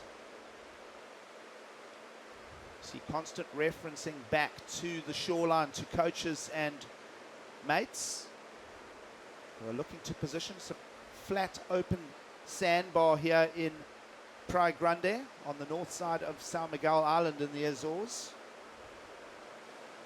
And you get multiple swells in the water here. And we see conditions often change heat by heat. So staying in high alert here. Our surfers are roaming the lineup continually. There's no obvious peak to just set up camp and wait in one spot. So you see a lot of movement here.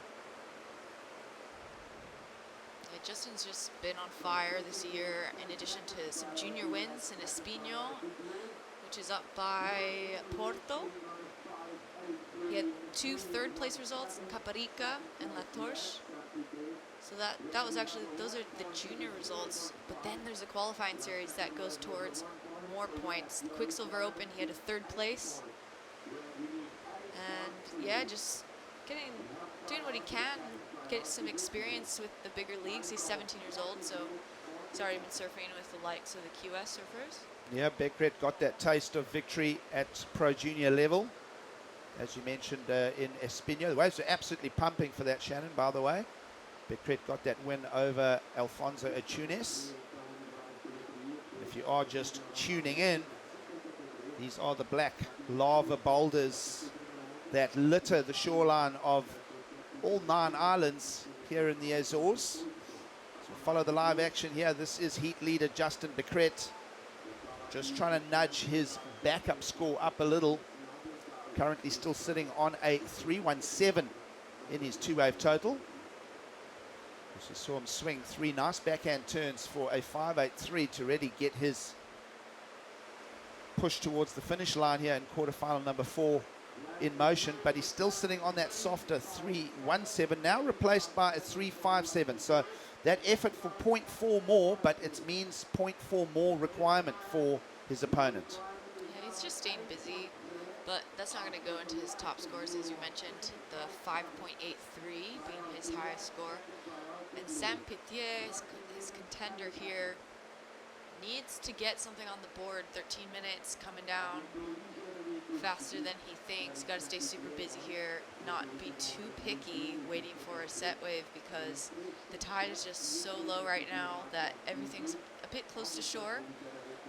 And you can see they're just separating him out. So Justin's opting for the easterly peak. Yeah, Sam looking at this one on the horizon. Yeah, big distance between the 2 surfers right here. See again, constantly moving in the lineup. Of course, young Sam Petier, along with the rest of the field, all still juniors with a couple of years still to go in their campaigns. Of course, the World Surf League adjusted the age category for juniors. They narrowed it down to 18 years and younger a couple of seasons back. Prior to that, a junior was still, it could still be 19 and 20 years of age. But to nurture and harness the talent at an earlier age and give them that streamline towards the qualifying series and the eventual championship tour, these pro juniors have been tailored accordingly finals days, replicating with man-on-man surfing. And of course, dropping that age category down. We were talking about the age requirements with all the Olympic buzz as well. Given the minimum age at the Olympics, 16 years old, which, you know, you could say some of the junior surfers potentially have the How was ability. the 14-year-old Spanish girl yesterday, the Spanish young lady, who will be coming up in the up-and-coming semi-finals? We'll transition into semi-finals next. Here's the replay of Justin. He was third in the rankings coming into this contest. He likes that left on his backhand, showing some opportunity there. He's kind of sticking on that spot. Yeah, it'd be interesting to see if that score nudges his total up a little more. His previous wave did find a 0.4 improvement. It's not a massive talking point because at this stage, Sam Peter, one of two Frenchmen with no scores really to talk about, put himself under a lot of pressure. I've noticed that he is far over to the west side, so that's over to the left of screen. Not sure if he's speculating as the tide slowly starts to fill in here. If there is a potential peak, we are seeing both surfers constantly looking back at the athlete area. Fairly compact lineup here, not far off from the judging panel and where the rest of the athletes are sitting. You see constant referencing backwards and forwards. Are they in position? Is there a shift with the peaks on the sandbar? Becret with that 5.83, who really, I felt he engineered it on the peak where Peter is sitting right now. So interesting to see where Justin has gone himself. He's broken over now to the right. You see how he's paddling. Big separation between the two. That's about 50, 60 yards.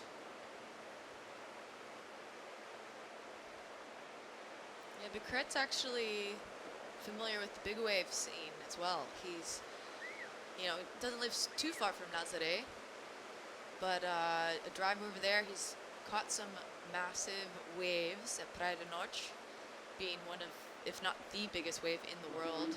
Check out his Instagram for more of those photos. Pretty insane. He's been on covers of European surf magazines for the last few years, just absolutely blowing up, doing a great job, and no doubt a successful career. But with a junior QS on the line that could mean a European championship for him, there's a lot more pressure on Justin right now to make sure that Sam stays quiet. Yeah, Justin Becret, if he wins here today in the Grande Pro Junior here in the Azores, will get a European title. Can only be stopped by Kuali Vast if Kuali makes the final. So a lot on the line here in the context of feathers in the caps for junior careers. We're going to see Petier go into a soft left here. One turn, just knifes it. Almost a carbon copy on your TV screen of South African Jordi Marie, who, by the way, has just won the QS 3000 in Nias. He almost looks identical in stature, same wetsuit, same sponsor. An almost carbon copy. I'm sure he won't mind me saying that. Of course, Jordi Marie jumping up the qualifying series now with that 3,000 points in Nias. Getting that win over American Sean Burns. That having just wrapped up literally an hour and a half ago. So congratulations to the team over in Asia. Another successful QS event in a, well, let's call it exotic location. Of course, the Ribeira Nias. Think of their Sri Lanka coming up on the qualifying series. Another sort of outlying area, the Philippines. So the World Surf League's qualifying series throws a wide net to harvest talent and provide surfing competition platform all around the world. By the way, Becret did up a score. Two surfers moving towards each other here. Two-turn combos. We just stuck with Becret there at the 7-minute mark.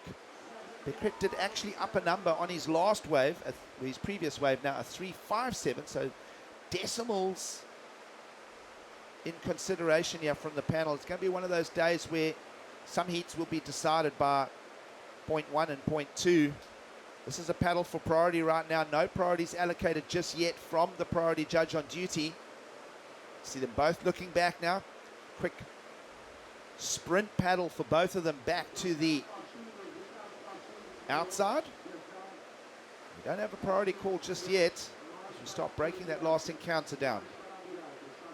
Yeah, so this was Justin Becret on his backhand again. He's opted to just go for the lefts today. Sam Pitié also on his backhand. That was a nice finishing maneuver. It's definitely going to be his best wave score so far.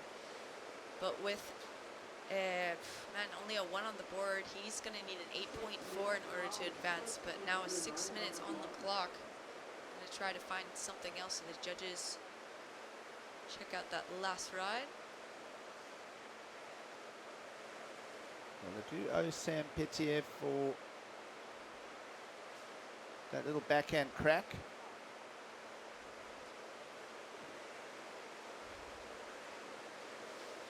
And we mentioned women's semi-finals. Well, Malfado Lopez coming up shortly, taking on a very exciting young surfer from the Canary Islands, Lucia Machado.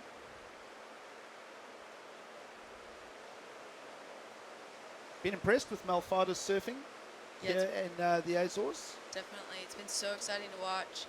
She's put on some huge, huge points on the board, coming right out of the gates, always strong, off and on the first wave of the heat, and then she even was punting into the air. Yesterday I had some really sick air attempts. I was getting pretty hyped up. She's the future and, you know, the current, one of the strongest Portuguese women in the water, and I see a lot of potential for this woman to also open doors for the other ladies. You know, there's been more and more support for female surfing, but someone like Mafalda that just prove what she's worth here on her home turf. Pretty exciting. Now here goes heat leader Becret, just trying to up his numbers again. We are owed a couple, so we may just have a little gremlin in the scoring system here, just not updating us at this stage. We'll stay with the action. Little pop tail there from Sam Pitié, incomplete. So Becret has really ground his way to his 9.4 total. 5.83 and a 3.57 thus far. You feel that Pitié's got to get a bit of a grind of his own going on. Trying to play a little bit of a flash card there with a progressive maneuver. The waves don't have a lot of energy to push back. There's not a lot of ramp. Although Malachi Martinez, the young Costa Rican in that previous quarterfinal number 3, did an exceptional job of punting. But he did that a little bit further over to the right, which is the direction both surfers are paddling right now. I'm thinking that maybe the right-hand side of the beach has a little bit more hollowness. I'll use that word tentatively today, hollowness. It really is only in the 1 to 2 foot range here. Yeah, and as the tide fills in, you'll see that peak where they're sitting now is usually the best opportunity. It's a bit more barrel options as well later in the day. Maybe we've seen some of that. And yeah, it just tends to be a little bit more shallow, so potentially more bit of a nugget. Some more ramps over there, opportunity. A lot of the guys going for some aerial maneuvers today to make the most out of the smaller conditions. Well, here is that migration over to the more eastern end of the beach. Of course, we are north facing here. A little bit of cat and mouse, because we haven't updated the priority on the little grey block. But I can tell you that there will be a priority. We're actually trying to figure it ourselves here, because the system is down. Of course, the indication at the top of the tower still giving the correct information to the athletes. full-on paddle battle going on here again. So Becret not allowing any room for Peter to move. Peter's requirements are an 8.4, by the way. That is a big requirement. We did see Malachi Martinez fetch an 8.17 in the previous heat. But this here, quarterfinal number 4, starting to get down to the remaining 4 minutes here. Let's have a look at the heat recap. Yeah, so Justin Becret going on to his backhand here. They're he's liking the lefts. Saint-Pétier with a response, going for the air and just doesn't right out of it. Here's another angle of Becret. He's liking that little left hand jam and pretty confident on his backhand. Nice to see. Well, back with live action here. That's Saint-Pétier just collecting his equipment. So we're down now to 1 minute to go. I'm almost seeing some discussion taking place here between the two athletes.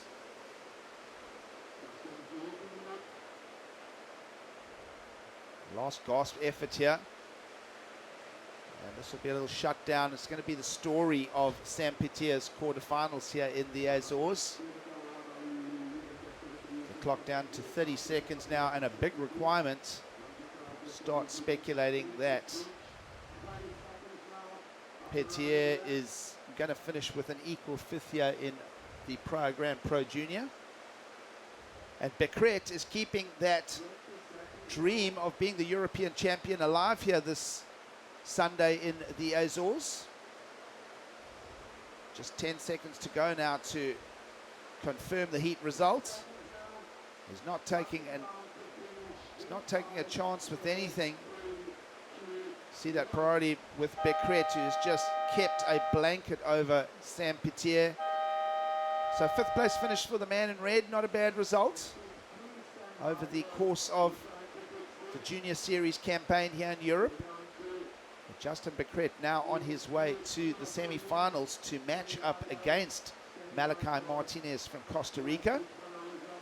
Of course, a reminder again, the man in blue with the momentum from this quarterfinals needs to win here in the Azores this afternoon to be crowned the European champion.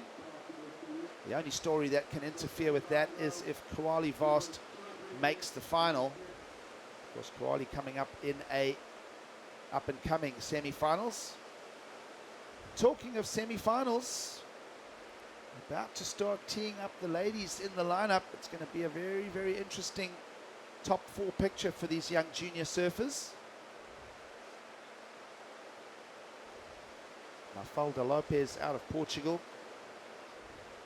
It's great to see the ladies coming out of that region. It's been a slower start for ladies surfing in Portugal. And it really was Teresa Bonvelo flying a lone flag for the last 5 years or so. But suddenly in the last 2 to 3 years, there's a strong push coming through. It just shows that all that work has been done with laying out the contest format. And of course, the men have been ripping, so naturally the women are now responding. Yeah, it's great to see. I think whatever we can do for women surfing is always great for the entire community. And Mafalda already crowned, congrats to her, the title for a junior champion. And Portuguese definitely happy about that one. It's a big statement for European surfing. It is. Surfing is in a healthy state here. We get a look at it here with both men's and women's junior platforms. And we'll wait for that official result, just teeing up our scoring system.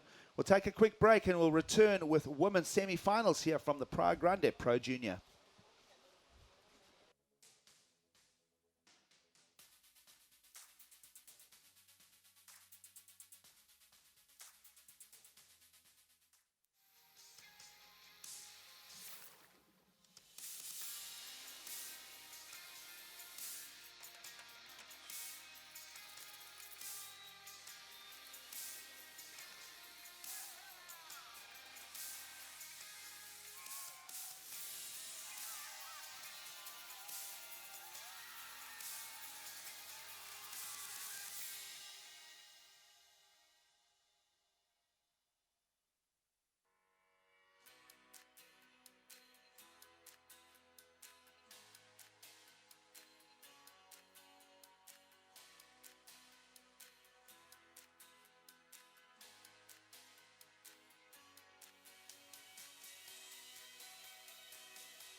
discoveries in a sea of adventures. Using plastic at our events has always been the norm. Recycling helps, but most plastic still ends up here, or worse, here. Plastic never goes away, because with plastic, there is no away. At the rate we're going, by 2050 there will be more plastic in the ocean than fish. It's a deep problem, but there are steps we can all take. By cutting out single-serve plastics at our events, we can start turning back the plastic tide. This is our commitment for a stronger ocean.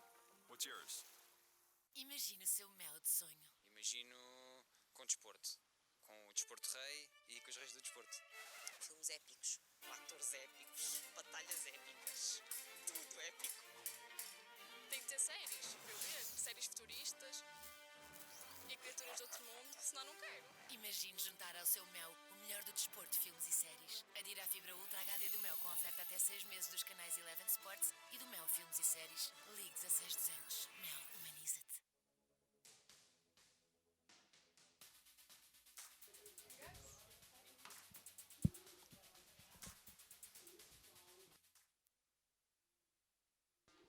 Very warm welcome back to the beautiful Azores Islands.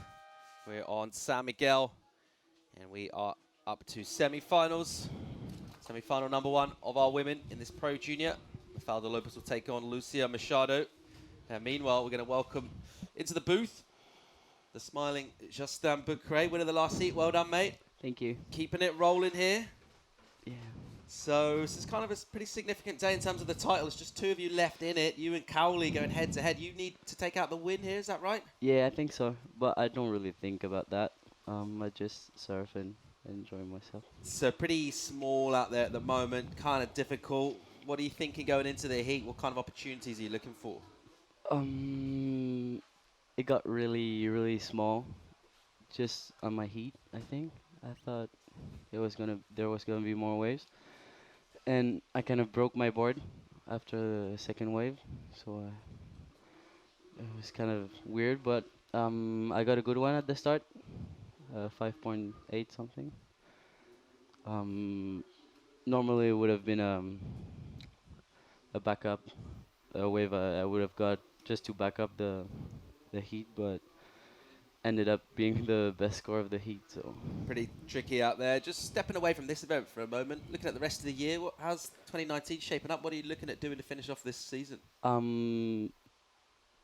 Just finishing the juniors well, on a good note. The juniors, the Worlds in Taiwan, I'm looking forward to that, and starting the QS to grind it. All right, mate. Well, look, we've been really impressed. We'll let you go and get ready. You've got another important heat to serve. It's a very important day in your career. Wish you the best of luck. Keep it rolling. Thank you very much. Thanks, Justin. Good job. So we will turn our attention to live action out the water and get tuned in with Mafalda Lopez and Lucia Machado. Those are our 2 competitors looking for a spot in the final. Of course, we've already we've named Mafalda Lopez as the champion. She has taken out the title. She can go one better with winning the event as well, if she can get that done. So, an important stage in this young woman's career. Already with so much promise. We have talked about the sort of emergence and continued performance of Portugal as a region, but let's just turn our attentions to a kind of a new story bubbling over the Canary Islands. And young Lucia Machado in the water there. We welcome Shannon Quirk back to the booth. Pretty cool story with the Canaries just coming to the fore now in the junior ranks. Definitely. They're used to these slabs and lava rock and all the this kind of wave. So 15-year-old Lucia Machado definitely being one of the younger girls, but super exciting to see her coming up against the #1 ranked and now the junior champion, Mafalda Lopez, who is just flying that Portuguese flag. She's had so much support down here. And you'd have to think that Lucia is at least going to give it her all. You know, sometimes coming up against a girl that is so highly ranked and, you know, potentially one of the girls you look up to, it can either make you more nervous or it can bring the best out of you. Yeah, definitely. And I guess, you know, point of view of the kind of pressure you'd think would be maybe more with Mafalda, a bit more of an expected. She is the champion of the tour this year in Europe, so probably a bit more expectation on her as the favourite for this one. So Wonder if Machado can just play that role of the dark horse. See if she can turn this into a really incredible weekend for her young career. But yeah, it's cool to see the Canary Island surfers. Been a little gap. You know, we think particularly names like Jonathan Gonzalez and the men been doing really well for going back 10 or 15 years, standing out in the QS, getting pretty close to qualification. Definitely one of the strong, outstanding talents in Europe. Generally kind of hailed as Europe's best free surfer for a long time early on in his career. And it's been a little while before we've seen the next crop come through. It's really cool to see surfers like Lucia Machado, Sarah Santos. We've got Melania Suarez-Diaz and a whole bunch of young talent, all about that same age, that bracket kind of like 15, 16, 17, 18. And it's really cool to see a whole group come on together at the same time and push each other. For sure. And, you know, Lucia's no stranger to the podium as well. She's coming off of a third place result, the Roxy Junior Pro. And she also got a couple fifth places in Espino and La Toche. So she's had a really great year, actually, as a junior. And, you know, she's only 15 years old. So Mafalda does have some experience on her. But no doubt, both really strong surfers. And we'll see what happens. We can get a set wave. This is a bit more swell. If you're just tuning in and wondering what's going on, well, this is a surfing competition. Of course, for surfing, we need waves. That's the key ingredient. And we've not got a load on offer at the moment from our North Atlantic. We're dealing with the vagaries of nature, perhaps more than any other sport there is out there. And we do need a little opportunity to come through for our athletes. So they're just waiting patiently. And just ask another question in terms of you get ready, you get psyched, you get kind of warmed up physically and mentally. Then you paddle out and then you just kind of sit still. There's not really many sports that go down like that. It's one of the kind of unique things about surfing. And of course, when it all comes together, it brings that kind of magic, that ephemeral quality of when the waves all come. But at the moment, well, it's really, really tough out there. It's very marginal. We do finish today, so we'll be crowning our champs. And those are the scenes looking down the beach. This is the beautiful north shore of San Miguel. So that's looking west, basically. And as you can see, shrouded in cloud up there, that's where Set Shidad's is. And we'll revisit the sightseeing tour while we just check out live action. And a finish from Machado. Belting that one a couple of times. She's very slight in stature. Picked up a board yesterday when she came in for a post-heat interview. I think it's the smallest surfboard I've ever touched. It's tiny. So she's got that advantage of staying pretty light on her feet, Shannon. That could help her. Totally. You see on her backhand, she was able to get a couple nice turns off this wave, bring the nose all the way around, and even a little finish on the inside section, just doing what she can with what she's got. Comes in as a 4-5, and that will be a pretty healthy number. Certainly at the moment in this one, because it's the only wave we've had ridden. But already, wasn't much more than that on offer on that wave. She pretty much did everything she could do on that. So, the advantage early on goes to her. Priority will go to Lopes. Of course, Mafalda is our junior champion for Europe in 2019. So, yet more accolades in the Portuguese trophy cabinet for professional competitive surfing. She was officially, numerically, became the winner yesterday after she surfed when her adversary at a Biarritz, France, Juliette Lacombe, lost out. Mafalda and then cannot be passed, so she's a champ, whatever she does here, but she won't be thinking about resting on that. She'd love to go all the way. She's very competitive, driven. She'd be thinking about going all the way for the win. Yeah, you can tell she's super into it and just like very progressive. It's nice to see girls throwing down, going to the air, just doing things that haven't been done as much. Mafalda being the future of the sport, you know. So I think all the other girls are taking notes. I got super excited watching her yesterday, and just it's beautiful surfing, and there's a reason she's at the top. You know, it's pretty clear that she's worked really hard, and she is throwing down all the stops. It's going to be cool to see how her career plays out as she steps up onto the QS, obviously with that ultimate dream of championship tour. Strong contingent of Portuguese surfers on both men and women's side trying to do exactly that. And we're discovering the new young generations. Of course, our athletes can compete on this tour and the QS. All about building up that ranking, trying to get into the biggest events. She'll get the wildcard into the 10,000s in Europe for next year by being the junior champion. So just another bonus out of winning. It's next heat. Getting ready. It's two Gonzalez's, one of the Canary Islands, one from Euskadi, the Basque Country. And that will round up Our two surfers left for the final. One of these two will be our first finalist. As we see a little sort of minor, little bit of energy filtering through here. We do need a little bit of help from the ocean. As we see Mafalda Loops having a look at nice right-hander here. She's up off the bottom. She'll crack one off the top. And then winds up really nice. And that was a strong turn from her. The timing is sweet, and an instant reply behind Machado. Quick up and down for her. That little tip turn on the end was pretty nicely done. Didn't need to do too much, but pretty smooth, aggressive. She's got that blend, Shannon. Yeah, she's definitely always strong at the gate. She was patient, you know, waited for something great. And you don't see Mafalda just going on anything. She usually has pretty good wave selection, and she was able to get a really nice crack off the lip there. So let's watch the replay here. Mafalda on her backhand gets one turn, and then this finishing maneuver is pretty sweet, throwing tons of spray. Really nicely done. That section just set up sweetly for her, didn't it? We talked about how important it is to get the waves. It's really more crucial than ever. Obviously in surfing at any time that's crucial, but when it's pretty marginal like this, it's so crucial. And just saw the way that wave stood up on sandbar. You always kind of knew it was going to finish with energy. Contrast that with that 4-5 Machado run early. Surfed early on, just kind of ran away, didn't it? Ran out of steam. So let's see where this number comes in. Time is ticking away. 14:45 remaining in this. We'll wait for that last number for Mafalda. Yeah, Mafalda Lopez from Portugal. She did have 9th place in Caparica, so getting busy on the qualifying series. Every year a little bit more. But it's really the junior tour that she's been focusing on. Able to make it all the way to the top of the rankings with so much support here in Portugal for this woman on the Billabong team, with the likes of Federico Moraes and now who's on the Olympic qualification. So really exciting news for Portugal overall. So the score's coming in. It's going to be a healthy number for Mafalda. It's going to put her in the driving seat in this one. Just waiting for our last judge to lock in the score.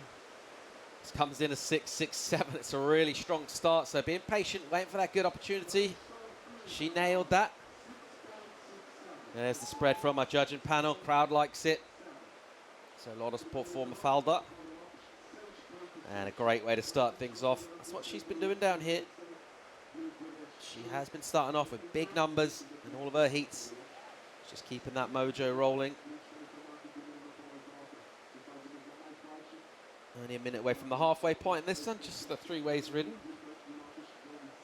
Certainly with the best of things so far in the lead. Surfer out of Portugal, who is the European Pro Junior Champion. So just opening a new chapter for Portugal. You mentioned Kikash getting that qualification spot. So just another really strong showing from that surfing powerhouse, basically, in Portugal. Going to be in the Olympics. How cool is that? Super cool. Yeah, they were laughing about his wingspan because his arms are so long. So he was paddle battling Kelly Slater, who's, you know, shorter guy. And he was pretty tired. He said at Chopu it was Federico Moraes has probably the fastest paddle. So coming up against someone with that big of a stature, not easy. A lot of physical training as well, because his dad was a professional rugby player representing Portugal. So real strong physical preparation. Our athletes these days puts a bit of time in the gym. Does Kikash. And obviously he's got a slight advantage of a couple of decades of youth over Kelly as well on his side, which doesn't hurt. It's funny with Kelly, you just never know when or how long. He always says like the rumors will spread, you know, this is the last season, but he's just always in the mix. All right, here goes Machado. And she'll just delay that bottom turn, and a nice whip off the top from her. A little drift on the tail as well. There's a setup, and then she'll get a little bit speedy. She's light on her feet. Quite light surfing, certainly the last 2 minutes. The first one was a good crack. And she'll get herself back at the races here. Yeah, Lucia Machado coming from the Canary Islands. Let's watch the replay of her on her backhand. Nice snap off the lip. Gets top to bottom there. Just working her way onto the inside for a finishing maneuver. Let's think of that conversation and flip it over to the women's side. Who from our female athletes do you think could potentially do what Kelly's done and be still on tour, still relevant as they're approaching their 50th birthday? Oof. Well, I think in the QS, anyways, Silvana Liam's probably one of the older ones. She's about 34, I think. Steph Gilmore is also 30 or 31 now. But yeah, you don't typically see the women unless it's big wave scene. So the big wave arena, their crown champion, Kiala Kennelly, she's in her 40s. And, you know, Twiggy Baker also in his 40s. So I think the big wave arena, it tends to be more about experience. And as, of course, like physicality is important in training, but it's so mental. The game is, it's more about the knowledge of the wave and just being fearless. And if you have experience in the water, you're more likely to go on a big bomb. So I think it's giving me hope that I could potentially surf big waves forever until, I mean, look at Gary Linden. He's 70 and he's still out at Puerto Escondido and it's macking, getting some bombs. So found her just, yeah, it's just really, really incredible. I think women athletes typically peak in their 20s or, you know, around 20. But you can see, yeah, there's some girls on the CT that, like Stephanie Gilmore, that will prove everyone wrong. All right, under the 10-minute mark in this one, Mafalda Lopez with that 6.67. She's in second place at the moment because Lucia Machado dropped in a 5.67, so she's got 2 waves. Mafalda just has the 1. Only needs a 3.5 for first, but a very patient, kind of a cagey affair. And a little variety in the positioning here. As Machado will just sit to the left of your shot, try and find something towards the end of this bank. Yeah, it'd be interesting to see if anyone can, on either men or women, can do what Kelly's done and be on tour for so long. It's probably something that'll be pretty hard to replicate. I didn't really see that coming, but it's just opened the door, isn't it? It's made it possible. You know, someone goes along and does it. It's a bit of a freak, admittedly, in terms of their physicality and everything about them. But then it just goes, okay, well, that means other athletes, when they get to maybe a certain age, traditionally you kind of think, okay, it's time to finish. Well, if you're still doing it, still getting results. Why not keep going? Well, and I think once you find the perfect ingredients to get, you know, everything from diet to fitness and training, you know, Slater's someone he's so smart and he's such just so intelligent about his game plan and his morning routine that if you can get that dialed in, potentially you're just becoming a stronger and stronger athlete, figuring out what kind of training you need to do to be on your game. And, you know, the world of surfing is so different now. It's a whole team environment where you have a trainer and your coach and, you know, in addition to your parents and whatever else is going on behind the scenes.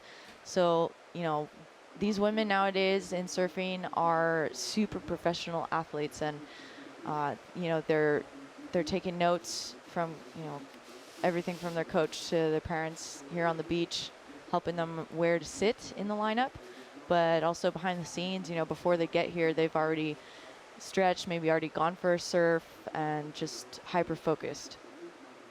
I wonder how long before we start to see women step up to the coaching role. That's maybe like the one area that hasn't really been explored. Generally, they're still coached by men. You know, it's probably like the next chapter. We've seen it in sports like tennis, of course. I'm thinking of Andy Murray. He hired Amélie Mauresmo, French champion, as his coach. So definitely a new chapter of the sport. It's so cool to see so many of these stories on the women's side here. We're dealing, of course, with the youth and seeing the next generation of talent. Machado out of the Canary Islands, a bright hope. Probably imagine she's got quite a bit of growing left to do as well, so bringing a bit more strength to her game. It's probably, at the moment, a bit of a disadvantage physically. She can't throw quite as much spray or power at the moment, but she's definitely got the skills and the speed and the precision, so she can still whip up some spray, but just doesn't quite have that clout. When you think about the way Lopez kind of engages her rail and takes on the lip. It's been a bit of a contrast so far, but mainly it's been just that the difference was that wave that Mafalda got in that section offered itself up. Yeah, I mean, even more than coaching, I think what I'd love to see is female shapers, because we have different weight distribution. Our bodies are just built naturally with more weight in the hips, and then we have really strong quads and legs. So I think what we saw, like in snowboarding, where for a long time women snowboarders were actually riding men's boards, and they were too big for them, too heavy. And so once women's snowboards started being produced and there was more demand for them, all of a sudden female snowboarding, you know, soared to another level and the progress was much faster. So I think it'd be interesting. We've seen, you know, a few shapers come out of Southern California, but I would love to see more females going to the shaping bay and making boards for themselves. Yeah, and you can start with just working with your shaper and going in to check out the boards. I know Mafalda is working with CI, so I'm sure she's gone down to Santa Barbara, but it's definitely a long way away. Channel Islands being there on the coast of California, making so many different models. I've been in the factory there, you know, with the likes of Lakey Peterson, and she'll sit down with whoever is gonna, you know, retouch. They do have the machines there, so they'll make the blank, but then putting the final touches and just really specific to the surfing. Every single surfer being so different and having a, you know, different repertoire, and also, you know, particularly the spot they're surfing. You know, every wave being very different and potentially needing a different kind of board. But these girls, when they're traveling all over Europe for the QS events, you know, it's a bigger quiver as well. Yep, pretty cool to think about equipment choices and all that conversation. How important it is getting dialed in with that. Some surfers, as you mentioned, just have that natural kind of instinct towards their equipment, and others are just like, make me good ones, you know, just give me, make them good. But some get really involved with their equipment. So important to have every faith in what you're riding. As we see the two Gonzalez, Yanir taking on Julia. So this is going to be cool to see. Our second semi, those two have surfed a few heats together. And representing the two sort of physical extremities of Spain, of course, the Basque Country up in the northeast, and the Canary Islands down off the coast of North Africa. Here is live action from Mafalda Lopez, European Junior Champion for 2019. And looking to get herself in contention. A big roar from the crowd as she gets a relatively sort of standard looking wave. But surfed it pretty well and sharply. And loads of support coming through for her. She only needs 3.5 for first. Just a second wave ridden with under 4 minutes when she stood up on that. So she waited a long time for that wave. That just goes to show how scant and scarce these opportunities are. Yeah, and she's only needed 3.5, so that crowd was cheering just for her to get that last end section, because when you're working towards just fractions of a point, a 3.5 will be enough to push her back into first. Lucia Machado now with a 5.67 and a 4.0 is holding the lead. We'll see what the judges think. Let's watch the replay of this last wave. Mafalda said she had a nice turn off the beginning, but she really had to push to get to that inside section, but she was able to get a little crack off of it. So we'll see if that's enough, if the judges think is enough of a 3.5 or more. Normal circumstances, most events you would say no, right? But nothing, I've been a little bit surprised so far, and I think the judges have had to have a serious rethink this morning. So I think this could be pretty close. I think they're taking into context how few opportunities there really are. So normally you'd be thinking that's going to be coming in under a 2 probably. But obviously the judging scale needs to represent the conditions available, and the score does come in. And there we go. As we thought, it is enough. It's 3.93. And it puts her crucially back in that first spot. 2 minutes and 30 to go. Mafalda Lopez is in first place in the heat. Just her second wave. We've had 5 waves ridden by Lucia Machado. And Machado now looking for 4.94 with 2.20 to go. It's so close. It really does matter. You know, we heard the crowd go up in cheers just because of this tiny little end section, but that's really what she needed in order to push her up in first. Now 2 minutes on the clock. Without priority, she was looking at that one, but she's gonna wait as Lucia Machado takes a look. So the Portuguese story back with a shot at the final here. Now she's already the champion of the tour this year. She won't be thinking about finishing there. Like to collect another trophy if possible. Of course, she'll still have to surf a final if she's going to do that and get past one of our 2 Spaniards. Here's a look at a replay from Machado. Yeah, so this is actually the Spanish under-16 champion. But wow, look, that crack off the lip. That was Mafalda's 6.67. A little heat recap here. Lucia Machado also on her backhand. Just a smaller score, smaller wave. But Mafalda Lopez was able to get this backup ride of a 3.93. And currently in first with a minute on the clock. We'll see if anything else comes on the horizon here. Oh, what a crucial wave for her. Crucial wave at under 3 minutes and still with only 1 ridden. And she just did enough there, didn't make mistakes, didn't need to go too hard. Now, looking for another opportunity. She'll go the forehand, swinging down the line. And a little projection into the lip. Not going to attack a 3.93 with that, so this will be last knockings here for Machado in the lineup, looking for 4.94. That is not a big score. Time not on her hand. She'll probably need to go this thing.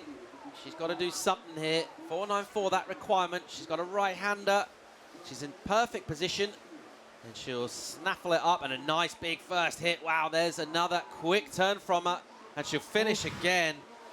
And another little check on the inside. Well, let's just think, is that a point better than what we just saw from Lopez? You'd have to say yes. Wow, I mean, there's so much more energy in the maneuvers. Yeah, this could be a huge upset right here. Lucia Machado, you know, coming up against the champ for European junior women, and let's see what the last score comes in. Well, as Mafalda's score came in, so she did improve with that one turn, which we didn't think would happen, but hey, we've been surprised. It's 4.13, so the requirement nudges up for Machado. 5.14 she needs now for that last wave. And just from the kind of impression that we got from the energy and the speed, the size of the section, the spray coming off, compare that score. Think of the 4.5 she got early on. And it's going to come in. Judges are just finalising, but it looks like we may have a bit of an upset here, Shadon. Because right at the last gasp, a crucial exchange. And it comes in as a 5.9. And she turns the heat, the young Spaniard. Lucia Machado out of Canary Islands is our first finalist here. So a European champion. She'll be disappointed with that. However, a great season. She's got the most important trophy. But she won't be in the final. And Lucia Machado, what a great come-from-behind story. Wow, yeah, what a great job from Lucia. Just a magic moment there to get a wave pop out right at the end. So she was pretty lucky, and she served it super well. All right, let's go to break. Join us for more live action. Semi-final 2 coming up right after this.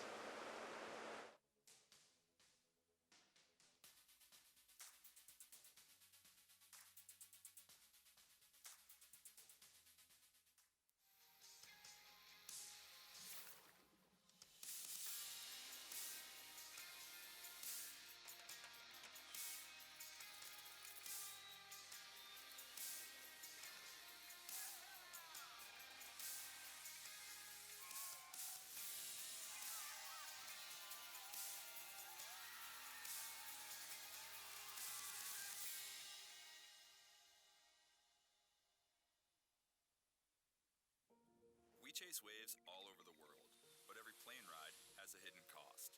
Flying sends CO2 into the air, warming our ocean and making it more acidic. This harms marine life, especially fragile coral reefs. We will never stop exploring, but there are steps we can all take. By reinvesting our tour's carbon footprint, we will support habitats that safeguard our seas, like investing in projects that slow climate change.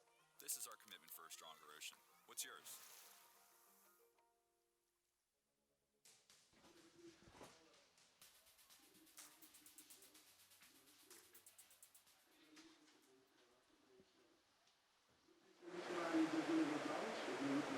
Welcome back to live action. It's a scintillating finals day, and we're fired up from drama at the end of the last heat. Let's keep rolling. Semi number 2, Julia Gonzalez out of the Canary Islands takes on Yanir Gonzalez from Euskadi, the Basque Country. This is going to be a really interesting semi to choose who will face Lucia Machado. Paul Evans in the booth for the call, joined once again by the expert knowledge, razor-sharp wit, and searing insights of Mr. Ben Mundy.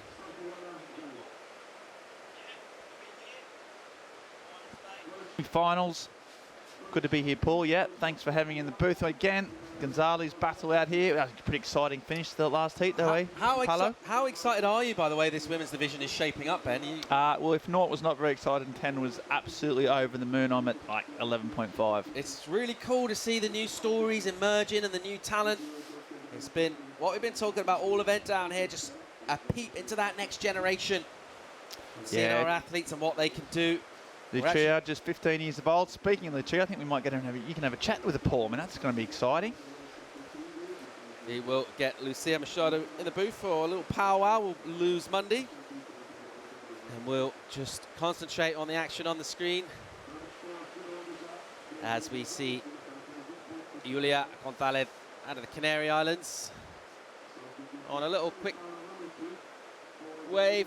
It's not going to be particularly significant score-wise. Meanwhile, a very warm welcome to the booth. Lucia Machado, well done, congratulations. Thank you. How are you feeling now? You made a final down here. That was a really tense, close semi. Yeah, I'm so excited. It's like, I'm on a final.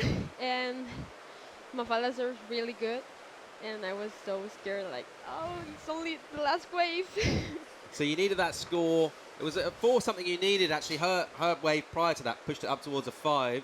As you were paddling into that wave, you probably knew it was your last chance. It was in the last minute of the heat, but you must have felt this is a good wave. I could maybe get the score here. Yeah, I was like, please do what you want to do and rip all the way. It was so hard. So you're through the final. We're going to let you go and get ready shortly. But last question from me. Tell us a little bit about your season this season. Obviously, you can't win the title here. Mafalda's already got that. But overall, how's 2019 been for you? It's been a good year. Oh, yeah. I have good results. Like, I think they're good results. And it's the best result of the year, yes.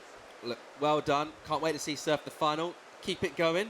And we look forward to seeing you coming up in the final. You're going to be last one. One of these two surfers. Who would you prefer to surf against? Any preferences? I don't care. They two are my friends, so it's going to be a really good final. All right, good job. Well done. And we'll see you in the final. So Lucia Machado there, a great performance from her. And she is our first finalist who's going to join her. It's going to be one of our surfers out in the lineup. Julia Gonzalez, Yanir Gonzalez Echeverri. And it's all getting kind of serious down here at Playa Santa Barbara. We're whittling things down to our final few athletes. So crucial to bring your A game to the most vital stages of the event. That's exactly what Lucia did then. And just love the positivity. And that's humble. Really cool to see these brand new stories coming through. And she's on an absolute roll down here. They're all friends, traveling together, experiencing life of burgeoning careers. Maybe not on the other end of a career, possibly. Slightly, maybe gone to seed somewhat. It's Ben Mundy, and he's back in the booth. Hello, mate. Hello, yes. Yeah, Lucia, what a bright future. Isn't it? Canary Islands as well. We've been thinking, where are the Canarians? And here they are, they're back en masse. They are, they're here, they're fired up. There's a lot of them. We've been lucky enough to get down there and been an annual fixture at the Tenerife Pro. And start to see the wealth of talent down there across all the islands. And yeah, the girls are ripping especially. So Lucia, yeah, what a talent, what a future. How excited was she? How stoked was she? Totally. Give it 3 years. Well, I think, now, for her point of view, that little kick from getting the score right at the end of that, just give you that little extra momentum. You try and draw all these positives wherever you can. You're looking at the waves, you're thinking, there's not much out there, but should be thinking, maybe I'm in favour with the wave gods. Maybe things are just lining up for me. So it'll be interesting to see how that final goes. Meanwhile, this is our semi number 2. Julia Gonzalez, also out of the Canary Islands. She's out there in the pink, taking on the Basque out of northern Spain, Yanir Echeverri. So she had a little warm-up just down the beach before getting dialed into conditions. A little more water on the bank now, Monday. A little bit more meat on the bones. Yeah, and this is the biggest wave I've seen today, to be honest. And it looks like it's Yanir is in the right position, but gets caught behind. Struggled to get that and couldn't get around the section. Yeah, I think the tide will help. Definitely, we saw this morning it was pretty short and sharp, wasn't it? Some of those early quarterfinals of the men's especially was just 2 turns at best. But yeah, we're starting to see a bit of action, water on those banks. Yeah, improving, definitely. So 17 and a half to go in this. We've lost a bit of clock time. We haven't got a lot of points to get too excited about. Here's live action. Nice whippy snap. Good speed here from Janir. And she'll belt that a couple of times and just keep on swinging down to the inside.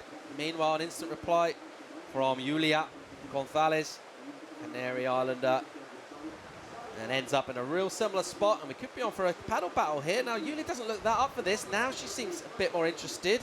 She seems to have a little bit of the early runnings here, though, Ben. Yeah.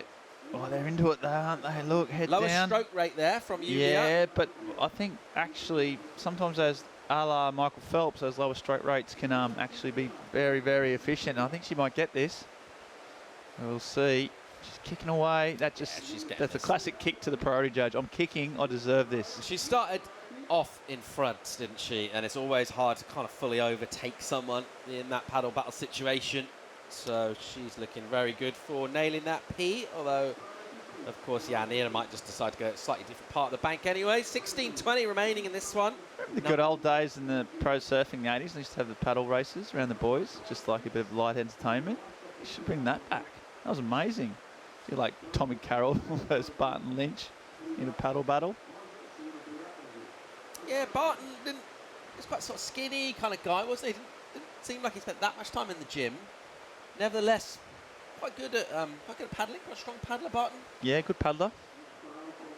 One of the great, talk about one of the great helmet wearers, of course, the pipe win. Yeah. Wearing the lid. Yeah. Lid. Who's some of the other great paddlers of our sport? Fast paddlers. Oh, just they reckon. And Michael Peterson was supposedly the fastest paddler of all time. MR was pretty handy, and Rabbit too. He used to spend a lot of time on the back then. The paddling was very important. How about on the women's side? Who do you like paddling wise from the women? Lane Beachley is famous for her paddling. Probably the strongest part of the surfing game, to be honest. Yeah, she's pretty strong. In the current sort of, in the guys, I think Medina, funnily enough, is a good paddler. Yeah. It's an important part of the sport. I don't know if the coaches spend enough time on it, to be honest. To bring up some of our coaching, sort of super coaches, see actually how much time they do spend on it. It's a pretty important part of surfing. You think this 25-minute heat, what we've got now, let's think combined riding time, a minute at best probably today. Paddling time, maybe 6-7 minutes probably in these 25 paddling. Maybe the sitting's probably they do the most. That's what they should. Who's some of the great board sitters of our time? I like what Julian Wilson does. He does the sit, then he does the stand up on his board to look at the sets out the back. The meerkat. Yeah, the meerkat. Yeah, he's got that. He spends a lot of time in training, a lot of drills, doing that type of stuff. I cast my mind back to Phil Macker, was one of the great sort of finger swirlers. He used to quite like swirling the water with an index finger between sets. There's the splashes, the kind of hit the water, make something happen kind of dudes. Yeah, Phil Mack did have the twirl, didn't he? Yeah, he really did. Yeah, sitting, I mean, you do a lot of sitting. It comes pretty natural, but still, you can always improve on every aspect of your surfing. Wax back in its case, could work there.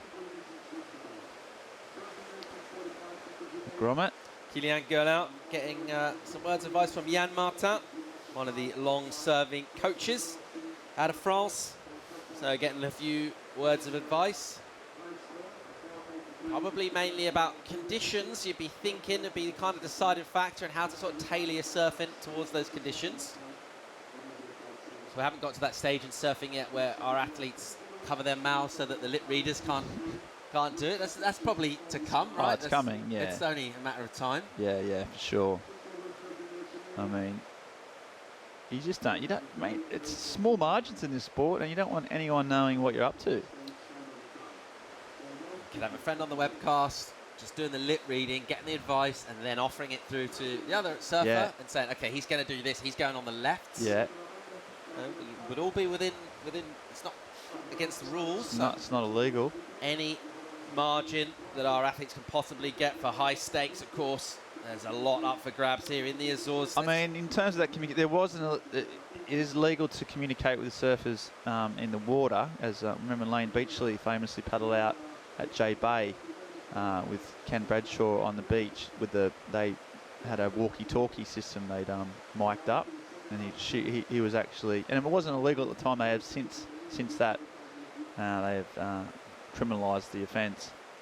But you know, I think talking with your mouth over, it's one of the great new things in football, really, isn't it? The hand-mouth covering. One of the great innovations. Great innovations. All right, let's check out a paddle from Yanir Echabari out of the Basque Country.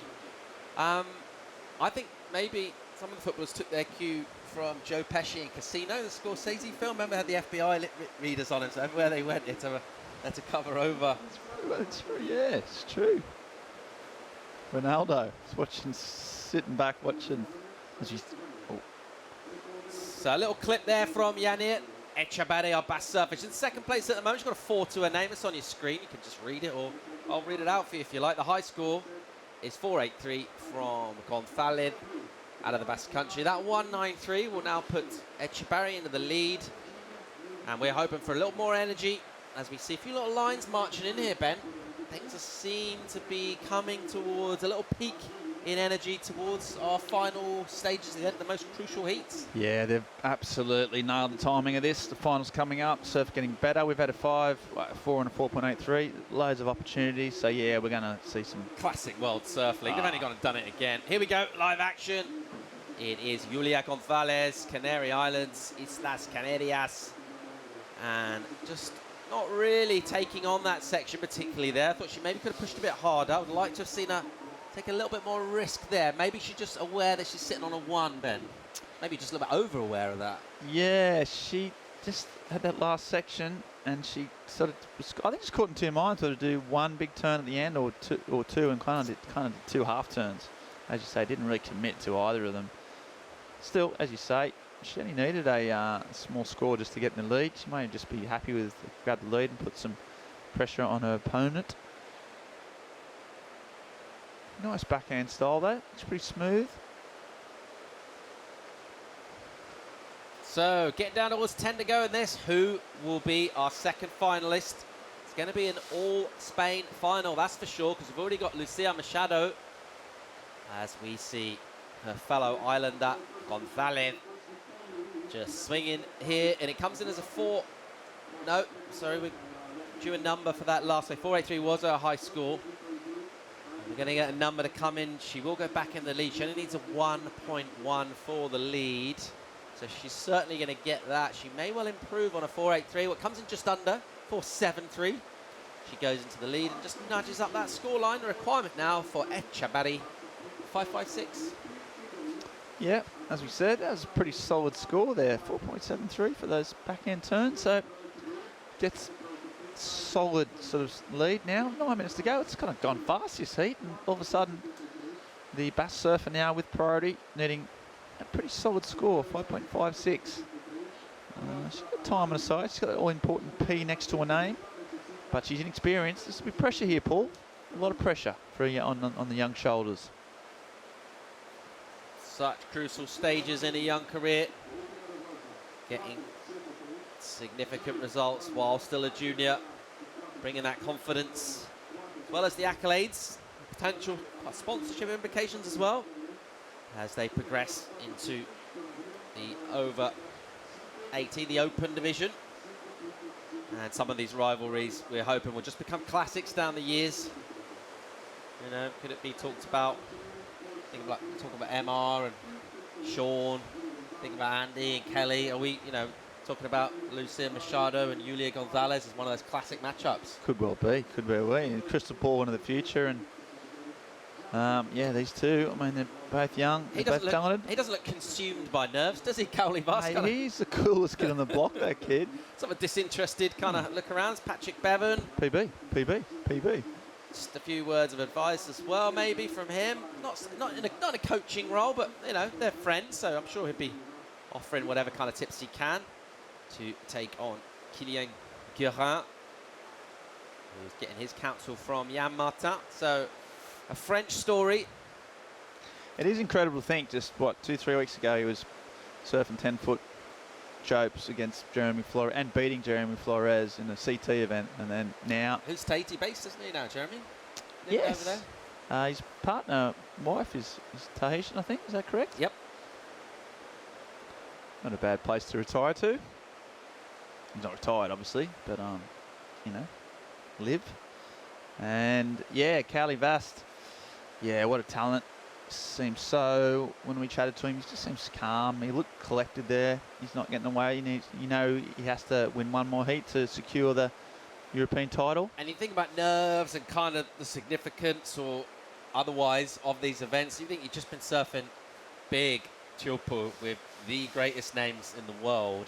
Then you come here to the Azores. This will seem relatively like, I don't want to say a walk in the park, but maybe it wouldn't be, you know, it's not going to get overamped, is it? It's not going to. No. It's not going to have too much trouble dealing with kind of big game nerves. Yeah, so I think that heart rate would just be pretty, you know, pretty stable. He's seen it all, but that experience he's went through will just mean that he's so much more better prepared for these type of events now. He's surfing against the top guys. He's seen what you've got to do at that very highest level. Here we go, live action. Echabari trying to come behind a right-hander. She won't do. So a little speculation from Janir.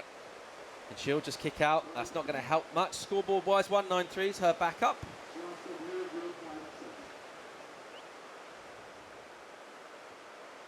The flip side to that vast conversation, Chopu surfing without pressure, really. Just, you know, wild card spot. Here, the expectation is on him.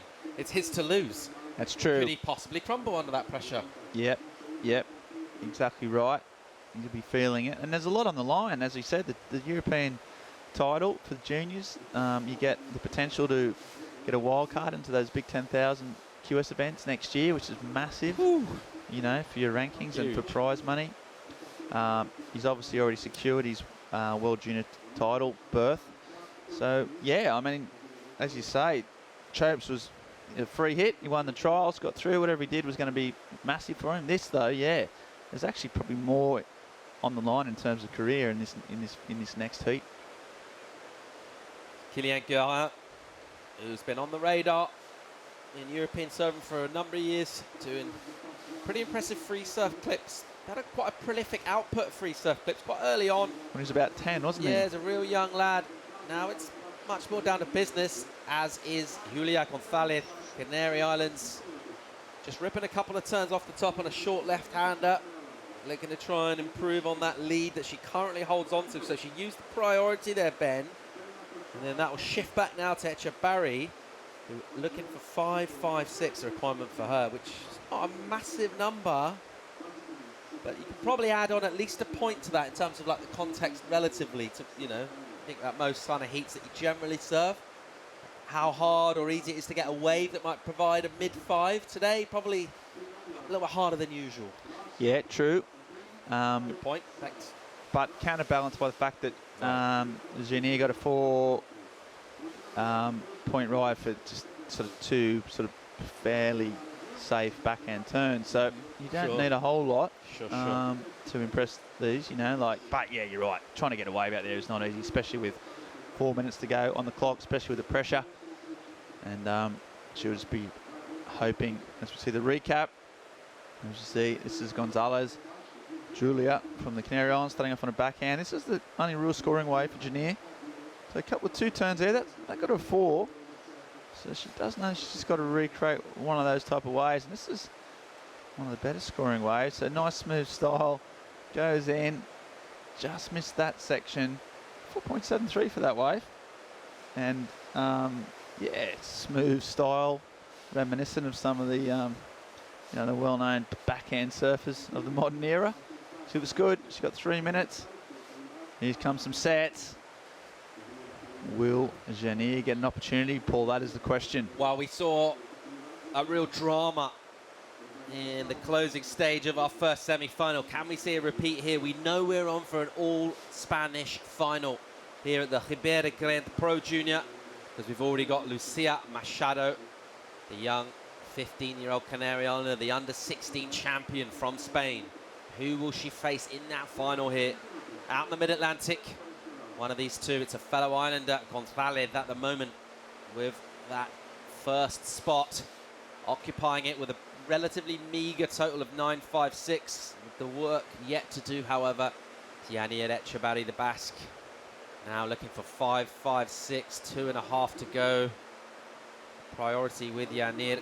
She will be thinking about the best opportunity that comes through, probably thinking at best 2 sets from here, maybe 1. So she'll just be looking to pick the best wave of the set. Of course, we do have kind of 1-wave sets as well, so all of that to think about. Her read of the ocean is going to be crucial. That's right. And she's been patient, to her credit. Time is running out. She's got 2 minutes left to go. 2 minutes to make a mark. She's been waiting a long time for this opportunity. Just hasn't moved around, just staying where she is, waiting for something. Will it come? I don't know. There's not a whole lot of motion in the ocean right now. Will she have the calmness? I don't know, Paul. It looks like she's just praying for something. Needing a 5.56. We saw some drama in the last heat, though. When it went down to the wire. Oh, man. What stage was that? When did Lucia? Last minute. Last minute. So nailed that. Well, last 90 seconds anyway. So that was a really crucial exchange. Let's see as this time will tick away and getting close to desperation stations for young Yanir Echevarri. She only needs a 5.56. Broadly speaking, look at most of her heat totals in this event. Those have been the kind of scores she's been able to find relatively easily out here today. They're a really different story. Under a minute to go, and that seems like quite a big number. She'll just desperately scan that horizon for any kind of opportunity. It's looking very slow out there. She may have seen something. She just needs basically to go something now. Give herself a little bit of a shot. As she looks semi-interested. That's not a paddle for that wave in earnest, so won't lose that priority. Maybe something shaping up here. 30 on the clock, Ben. The tension mounts as we see out to the horizon a little lump shaping in. Will it get her on time? I'm not sure. And it's all about opportunity from the ocean. There is a set coming. You just think that with 15 seconds on the clock. Here she goes. She's gonna get a chance, maybe. She needs to go this wave, doesn't she? Oh. She needs to go and catch this wave before the horn. She needs to be up before the sound of the horn. She's paddling. It's too late. She's not sure if she will be able to get up. There she is up. So it's on the horn. And here she goes, ripping down the line. And it's an incomplete turn. I like the risk. It's what I like to see. She knew she needed a good score, the high score of the heat. She put everything into that turn. Whether it was before the horn or not will be insignificant. It's not going to be the score she needs. And it's going to be an all Canary Islands final. So Macaronesia, as it's known, the collection of Atlantic islands, Canaries, Azores, Madeira. We're going to have an all Macaronesian final here because we're in the Azores and we've got Canary Islanders in our women. Look at that, and look at those two. Oh, that's a great, they're obviously good mates. Great to see competitors like that willing each other on. Yeah, that's cool. That is cool. So the Spaniards, story out of Spain. Yep. They're on the rise here. They're on the march in the juniors for the women. It's going to be an all-Spain final. Gonzalez from the Canary Islands facing Machado from the Canary Islands. It's going to come at you in around about an hour's time. Because before we get there, we're going to deal with the men's semis. And our first semi will be coming at you. Grande against Vast. That's coming up shortly live right after the break.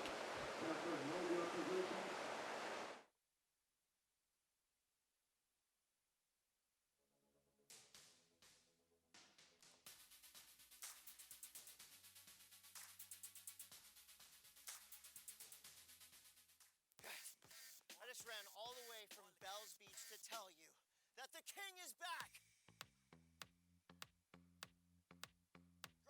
Grab my board. Surfers from Australia have banded together. I think surf booties are cool. You are a certified badass. What's up, Chris Cote here with some breaking news. Literally. Have you seen the clip? Boom! Chris, can we get some more news, please?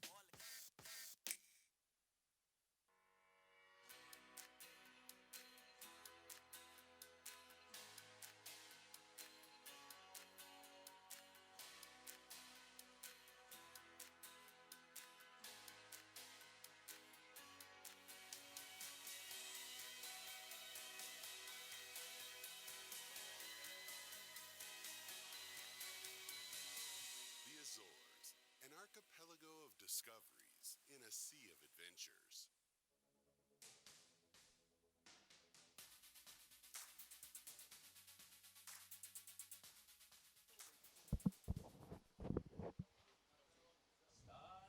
And we are back live for the first semi-final of the Ribeira Grande Junior Pro. Gillian Goran versus Carly Vass. So massive heat this one. If Carly Vass, the Tahitian, gets through this heat, he is the European Junior Champion.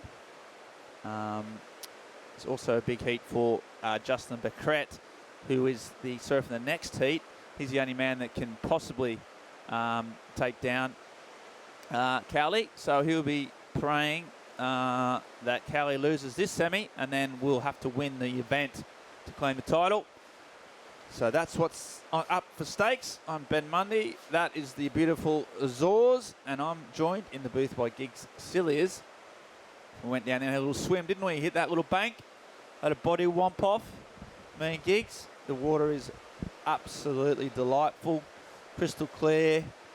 Just warm, just cool enough to give you that little bit of a excitement when you hop in, but warm enough to mean you can stay in the water and just swim in board shorts. So pretty much just a lovely little all-round setting here in the semi-finals. Great to be here in the beautiful Azores. Of course, just a wonderful region. 9 islands out in the middle of the Atlantic. Big week for the Azores. Hosting here the Pro Junior at Ribeira Grande. And then, of course, up and coming from Tuesday, the QS 6000 kicks in. Yeah, you start to see all the sort of surfers starting to file into the area from all around the world. I've seen some Matt Banning, I've seen Cooper Chapman, I've seen some of the Brazilians. Some Nunez start to file in. Some of the surfers from Japan that's competing in the ISA Games, they'll be making their way back from Tokyo. Already here for the 6,000. You're right, it starts on Tuesday. So yeah, it's action-packed in the Azores. A lot of good surfing to come your way, and a lot of good surfing to come very soon. Just going to sit down here as we are joined in the booth by the winner of that last semi-final, Julia Gonzalez. So we are here, Julia. Well, congratulations. Thank You're in the you. final. How do you feel? Yeah, I'm super excited. It's the first final I'm in the competition, the Anna Pro Junior. Okay. I'm super motivated, and yeah. Now, what is it about you and the Canary Islands is right now? There's a real, I mean, your fellow competitor, Lucia, you must know her very well, but, you know, is it a real, it feels like there's something special happening in the Canary Islands, this new batch of junior surfers. Do you feel that? Yeah, I think there are some things that that motivate us. For example, the good weather and good waves, and all the girls and boys are there and compete together, and yeah. Okay. And you're in the final, so one more heat and you could probably take out the prize. You get 2,000 euros, you get the point. So yeah, how big is this to win? How much would it mean to you? I have never won so much money, and I'm excited. Yeah. Okay, well, what are you going to spend it on? Well, you haven't won it yet, of course, but yeah, I don't know. Don't know. Okay, No. All right. And what about the waves? Was it getting a little bit better? It looked a little bit tricky out there, but you found Yeah. those right handers. Is that your strategy to stick to the rights on your Yeah, backhand? I think now my backhand Backhand, yeah. is stronger at the moment. Okay. Well, it's working. So go get your rest. Good luck in the final. Thank and you. we'll hopefully speak to you afterwards. Thank you. So Julia Gonzalez, our finalist there. She's been absolutely on fire, and she's going to go get ready, get changed, and fire up for an awesome final against her fellow countrywoman. And Julia Gonzalez doing really well. And right now, though, that was the second semi-final of the women's. Right now, we've got the first semi-final here of the men's. And as we say, a massive heat. Kilian Garand and Cowley Vast, and this is the first wave from Cowley. Cowley Vast, 2 big turns. He's been so calm, so collected, hasn't made any mistakes, looking really strong. In no way does it seem that this pretty sort of pressurised situation doesn't seem to be getting to him at this stage. Giggs, you agree? Yep, I agree. I think he's on a good course here. Of course, the Pro Junior is a great moulding process, preparing surfers for the qualifying series. And Koali Vos doing a great job in 2019, showing us his full spectrum of talent. Of course, young Kilian Gurian, also on a tear of his own. And there's Vausto on his backhand this time, so already got on his forehand. Now he's got another wave. I mean, no one's been finding these waves with a bit of opportunity. Throwing spray, still some left. One more, if he can get one more in, really strong start to the heat. So there's that high tide. I mean, he milked that. There wasn't a lot of points in it, but he just kept scratching away. He had a 5.17, sorry, a 4.33 to start off with, and he's backed it up. And while we were talking to Julia, we saw Kilian Galland get a 5.17. So strong starts from both these French-speaking surfers. Well, right now it's just a building block score. Of course, it'll constitute wave number 2. So, yep, 2 waves in the hat is good, but interesting to see that wave was lateral down the line. Not sure where that score is going to go. There's no real hollow section to it. It kind of tracked down the line on it. Good clean surfing, though. Yeah, you sense that whatever he did out the back will be the kind of most important facet of that, but we'll just see how the judges placed it. Still 2 scoring waves early, so here he goes. Well, they like that whipping for the first vertical spike. You probably feel that was where most of the points will come from. A little sleepy down the inside here. We did find a little pocket here. Not much in that turn. So everything's going to come from that first vertical hit on the outside. Little punch at the inside section. I haven't seen a lot of waves go all the way down there. In comparison, here's the 517. Nice pop out of both turns there from Kilian. And again, he also has that sleepy section on the inside. Gets a nice board direction change there. So really judges having to file down all the little increments of the mechanics of the maneuvers. Yeah, and you're right, and that 6.83, and I think you're dead on the money there. Giggs with that first turn was where all the money was, and that was because it was vertical, wasn't it? We haven't seen a whole lot of vertical turns. It's not easy to get vertical in the pocket on these waves. Not many surfers have been doing it, and the fact that Kelly did it on a sort of, you know, one of the better waves we've seen means that's where he got all the points. And 6.83, that's a big score given the conditions. And he's just inching closer towards his European Junior title. Did you think that score was going to go as high as a 6.83? When I saw that vertical, I thought, hang on, that was a real marker, I thought. I didn't think there was much after it. Maybe not quite that high. But then, you know, as I just said, I just think that, you know, the rewarding turns are different. It was vertical, it had power, and we haven't seen a lot of that. So I think they were impressed. But then Giran was too, wasn't he? He was flashy, he was getting those fins out. It wasn't a whole lot of wave to work with, but he just got that real spark. Kind of Slater-esque snap in the pocket he did. Yeah, I like that looseness underfoot of Kilian Gurian. Of course, Kilian sits at around 11th on the junior series here in Europe. Carly right up front. So nice comparison here in this heat. Yeah, that's right. And Kieran just starting off. This might be his first probably full-time year doing the junior series.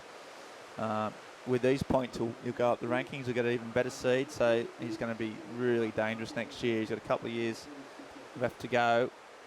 You would think at this early stage, you probably bet on him at some stage down the track, emulating Cowley Vast in terms of trying to get really close to that European Junior Tour championship. Well, great to see that talent out of Tahiti in Cowley Vast.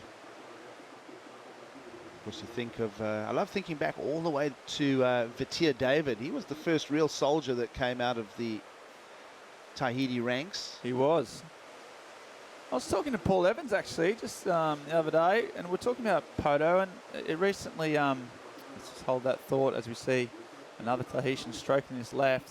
Got some speed, flaps the fins out, nice and smooth, but not huge. And I saw recently a clip that Matt Warshaw of the Encyclopedia of Surfing, yes, he'd put up. He often, if you haven't had a chance to see the Encyclopedia of Surfing, it's like a digital platform about the history of the sport. You just subscribe to it, and you get all this amazing sort of deep dives into rich history. And he put up a clip of Poto surfing back from the 80s, and I forgot how good he was. Yeah. I mean, he was really different. He was real powerful. I always thought he was a little bit ungainly, but some of the surfing he was doing back then was actually fairly groundbreaking. So, yeah, good on Poto. What a legend of the sport. Probably responsible for more drop-ins than any other surfer in the history. But hey-ho. Okay, up on his backhand now. Vaust has been really, really busy in this heat. Waiting for one more section. Real quick little snap and another. Might just be a bit of time to maybe recalibrate, sit at the back and wait for a wave that's going to allow a bit more room, but looking strong, looking sharp, staying busy. And well, that was a split peak, so we're going to be interested to see where Gurian went with that. Yeah, heard a few whistles down the beach. Sound like something may have happened on the left from his support team. Looking like it was a little in and out, so Gurian has been reallocated the priority. Let's have a look at this wave of Kuali. Really just downtime here. A little sting there. Bang. Little whitewater climb as well. Now remember, he went the other way for a 3.33, popped it to the air. This one's going to carry a little bit more value. It's just going to check in at a 417, all inconsequential. Last two rides not posting up in the top two for Kuali Vast. So just keeping busy. In that, the priority has gone now to the opponent. You think of the 517 plays against the 683. Gurian's got to find something special in the lineup here, because you know that Kuali's going to improve on his backup of the 433. Well, plenty of time for it all to unfold. Yes. 14 minutes to determine who's going to get to the final. In the very next heat, we've got Justin Baclet up against the Chris Costa Rican, Malachi Martinez. So, pretty tight battle. That 6.83 is the real difference. That one big vertical turn so far, probably the separating the two surfers at the moment. And Kuali Vast holding on to a pretty substantial lead, although 6-point ride for this young French kid. Well, when the waves when these waves are small like this, it really does become a game of details, little moments here and there. You know, you've got to keep that positive vibe up. You've got to keep looking for those opportunities. Ocean is going to throw one wave that's better than the rest in the course of the heat. You've got to stay on that frequency, trying to attract it. Yeah, it's very true. It's all devil's in the detail. And Vast at the moment. He's got his nose in front. Looking strong. Although it can change quickly as we see the guys looking at this. He's trying to sell his competitor that way potentially. And he goes. So Vast having a crack. Well, again, under the priority of Killian, who's had a little paddle there, so momentarily, well, now it gets awarded back that priority. It's a very small, tight playing field here. The tide is, as we kept mentioning, pushing in, really is compressing it all into just this one peak. Had a look up and down the beach while you were busy chatting to Julia Gonzalez, and I didn't see really any other peaks on offer, so it's all compressed onto the one zone right now, dead in front of the judges' tower. So they're not going to have to guess any little details. It's all up close here. Yeah, it's all pretty tight, pretty compact. Look at it, sitting on top of each other effectively. Vast just trying to get a little bit of space. There's Justin Beclet. So interesting in the 4 surfers remaining here that the French flags are loaded. 50% of it is with the French territories. Must be, as we see, Guerin just flying down the line. He's got another bonus section at the end here. And finishes it. Oh. Good surfing, good. Needed a 6. That's going to be there or thereabouts. It must be hard, I was thinking, gigs for Justin Becret. So he's got to focus on his own heat, most importantly, but he knows that in this one, he needs his competitor to lose to effectively have a chance. Exactly. So, he's heavily invested in this heat for his own sort of, welfare, but he's also got to concentrate on his next one. It must be a difficult job to do, I'd imagine. Well, either way, he's just focusing in on his own story, but he will be secretly hoping that Kouali does fall to Kilian Gurin here. Lots of extension, lots of drive. Nice snap there. Thinking the judges might just like that the board speed was up on this particular wave. Good work there, no real downtime. Efficient. And that really is the personification of grinding out a score. Though I do think that speed drive down the line might carry some weight to the score. Judges having a good old ponder on it. Yeah, they are. It's pretty hard to judge that one, especially as comparison to Cali Vasta's 6.83. It had that one big turn out the back, but not a lot more. He had more drive, as you said, more speed, but there wasn't any single big manoeuvres. But it's come in there at a 5.5. So just a bit short. So there's a lesson to learn in those 2 interpretations of the score there, Ben. Vertical sting from Vast for almost a full point more, because the rest of those waves by comparison were kind of close. Yeah, true. Yeah, I just think he probably just needed maybe to just go a little bit harder, didn't he, on that first turn? I mean, it was hard on those small waves, but anyway, he improved his position, so now he needs a 5.67. 9 minutes left remaining. A little twist in the tail.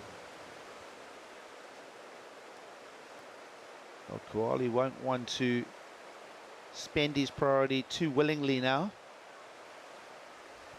Although if you look at counting scores per surfer, Kouali is sitting on the weakest at a 4.33 and also sitting on the strongest at the 6.83. So if you want to pull that prior on a really good looking wall, of course block off anything for Kilian.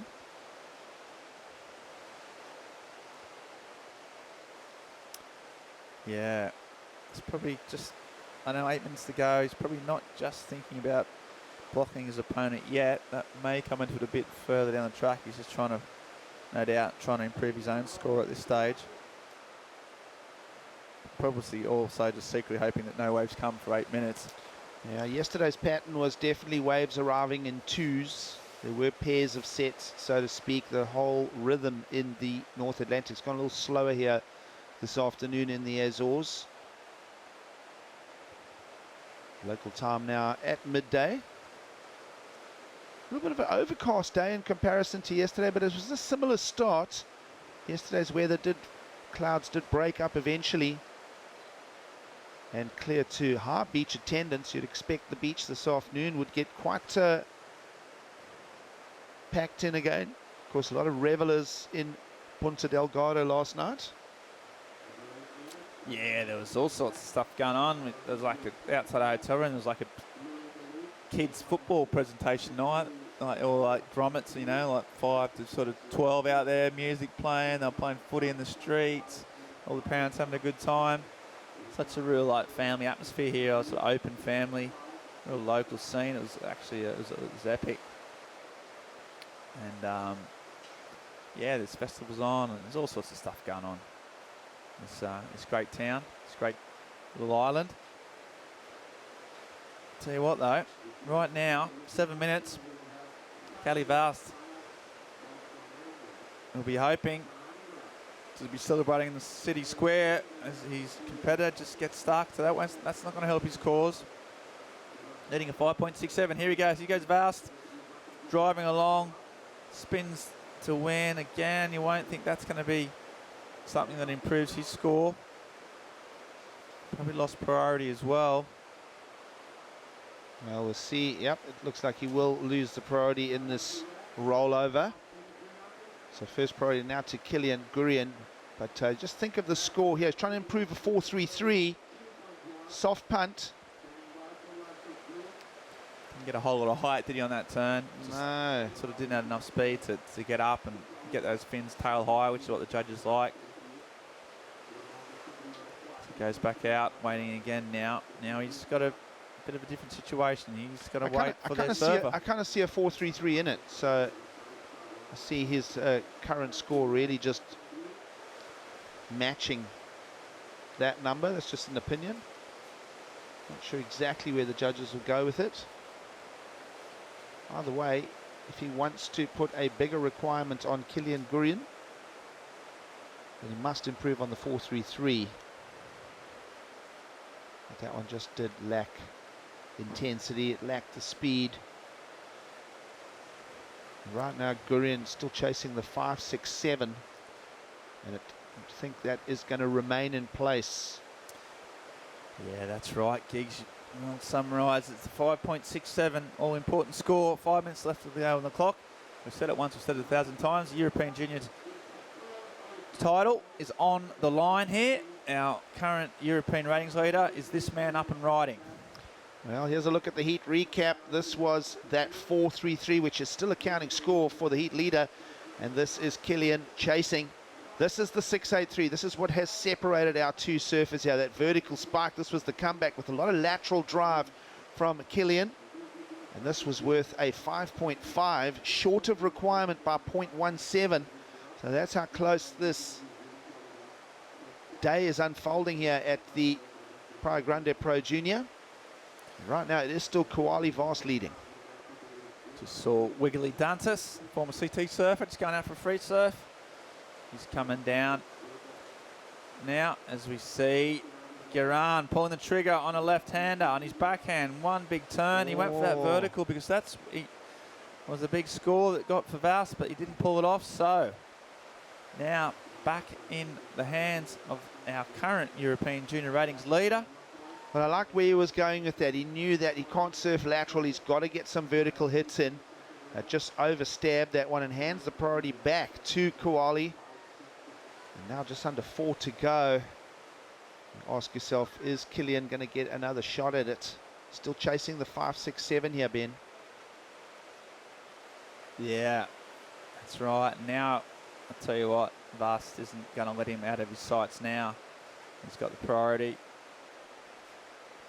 He seems pretty calm and collected. He's not worrying too much about his competitor, just playing his own game.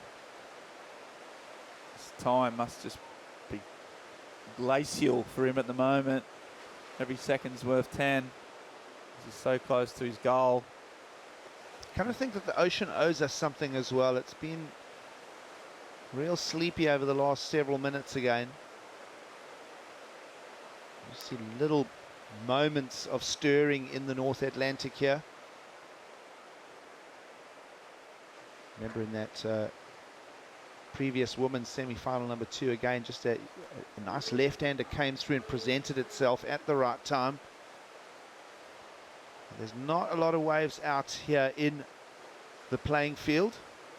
You can see a little frustration starting to creep into Gurian's body language there as he just tries to clamber onto something.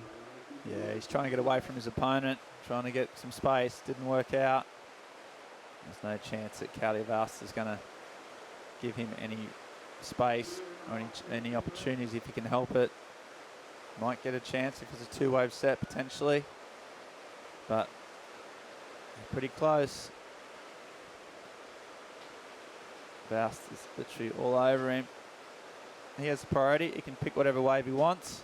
Well, Justin Becret will be willing a set of waves to come through and for a score to go Kilian Gurian's way here, because in 2 minutes' time, if Vast wins this and clears himself for the final, he will be the European junior champion. Okay. And that was an error right there. Yeah, he kind of had to go. He thought if he didn't go, Giron would have, and now his competitor has 1 minute and 45 seconds. You heard the whistles there. That was his brains trust saying there's some waves coming. This could be a dramatic ending that you predicted, Giggs. And we see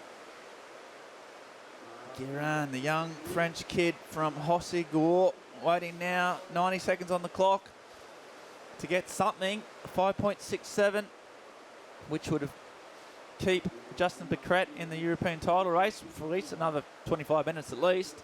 Or if no wave comes, you're looking at Calivast claiming the title. So 1 minute to go. We might just have some type of drama, some sting in the tail here in the Azores. Oh, a couple of bumps coming at us here, Ben. Yeah, it's starting. Oh, and then it just went a little bit flat. Still time, 45 seconds. So hard to predict the pattern here. The swells just change by the hour here in the Azores. We're out in the deep water. Yeah, as we see, Giron, he's looking like he sells something. Oh, here comes a wedge. Can he get onto it? He's paddling hard, doesn't he go left or right? Oh. Vast will go to the right, he's on the end of it. Couldn't do anything. 10 seconds remaining. It looks like this might be all over. She cried. 5 seconds. You see Giron looking at this one. I don't think he's going to get time. So what we have as the hooter goes now is a new European junior champion. So Calivast has claimed it. There you can see what it means to him. That's not a heat win. He's in the final. More importantly, he's a new European junior champion. Yep. That's a big win for the young Tahitian. Yep, huge congratulations. That prestigious European junior champion title is going to go to Quarterfinal. Really had to squeeze that heat win out. It wasn't a glorious contribution to scores, although he did find that 6.83 for that highlight score. But a solid job. He's kept it on track. Yeah, he has. He's showed real composure throughout this event, throughout the whole month, really. Showed it in the CT event in Teahupo'o, where his home break. He showed real sort of composure and talent, and then he's brought that over here, and he's surfed really well in the smaller conditions. Hasn't made a mistake. I don't think I've seen him fall off a wave over the last couple of days. And yeah, what a talent we've got. It's great to see this emerging talent and unfold here on the beautiful Azores Beach. But we're going to go for a quick break, and then as soon as we come back, we might speak to the man himself.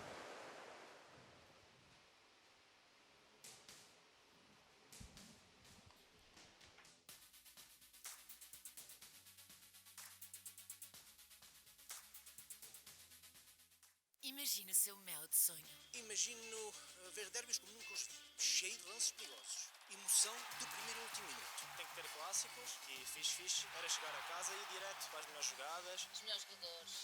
Os melhores campeonatos. Tudo ao mesmo tempo. Imagine juntar ao seu mel a nova timeline para ver os golos e os momentos decisivos e com o novo Multiview assistir às melhores competições em simultâneo. Adira a fibra Ultra HD do Mel com oferta até 6 meses dos canais Eleven Sports e ainda do Mel Filmes e Séries. Mel, humaniza-te. We host events all over the world, and we've seen firsthand the impact our footsteps have, from trudging over dunes to sunscreen bleaching reefs. Wherever we travel, humans can't help leaving their mark, but there are steps we can all take to make sure no one is picking up after us. By committing to leave every beach better than we found it, we will safeguard our coasts and partner with local communities to protect every wave we face. This is our commitment for a stronger ocean. What's yours?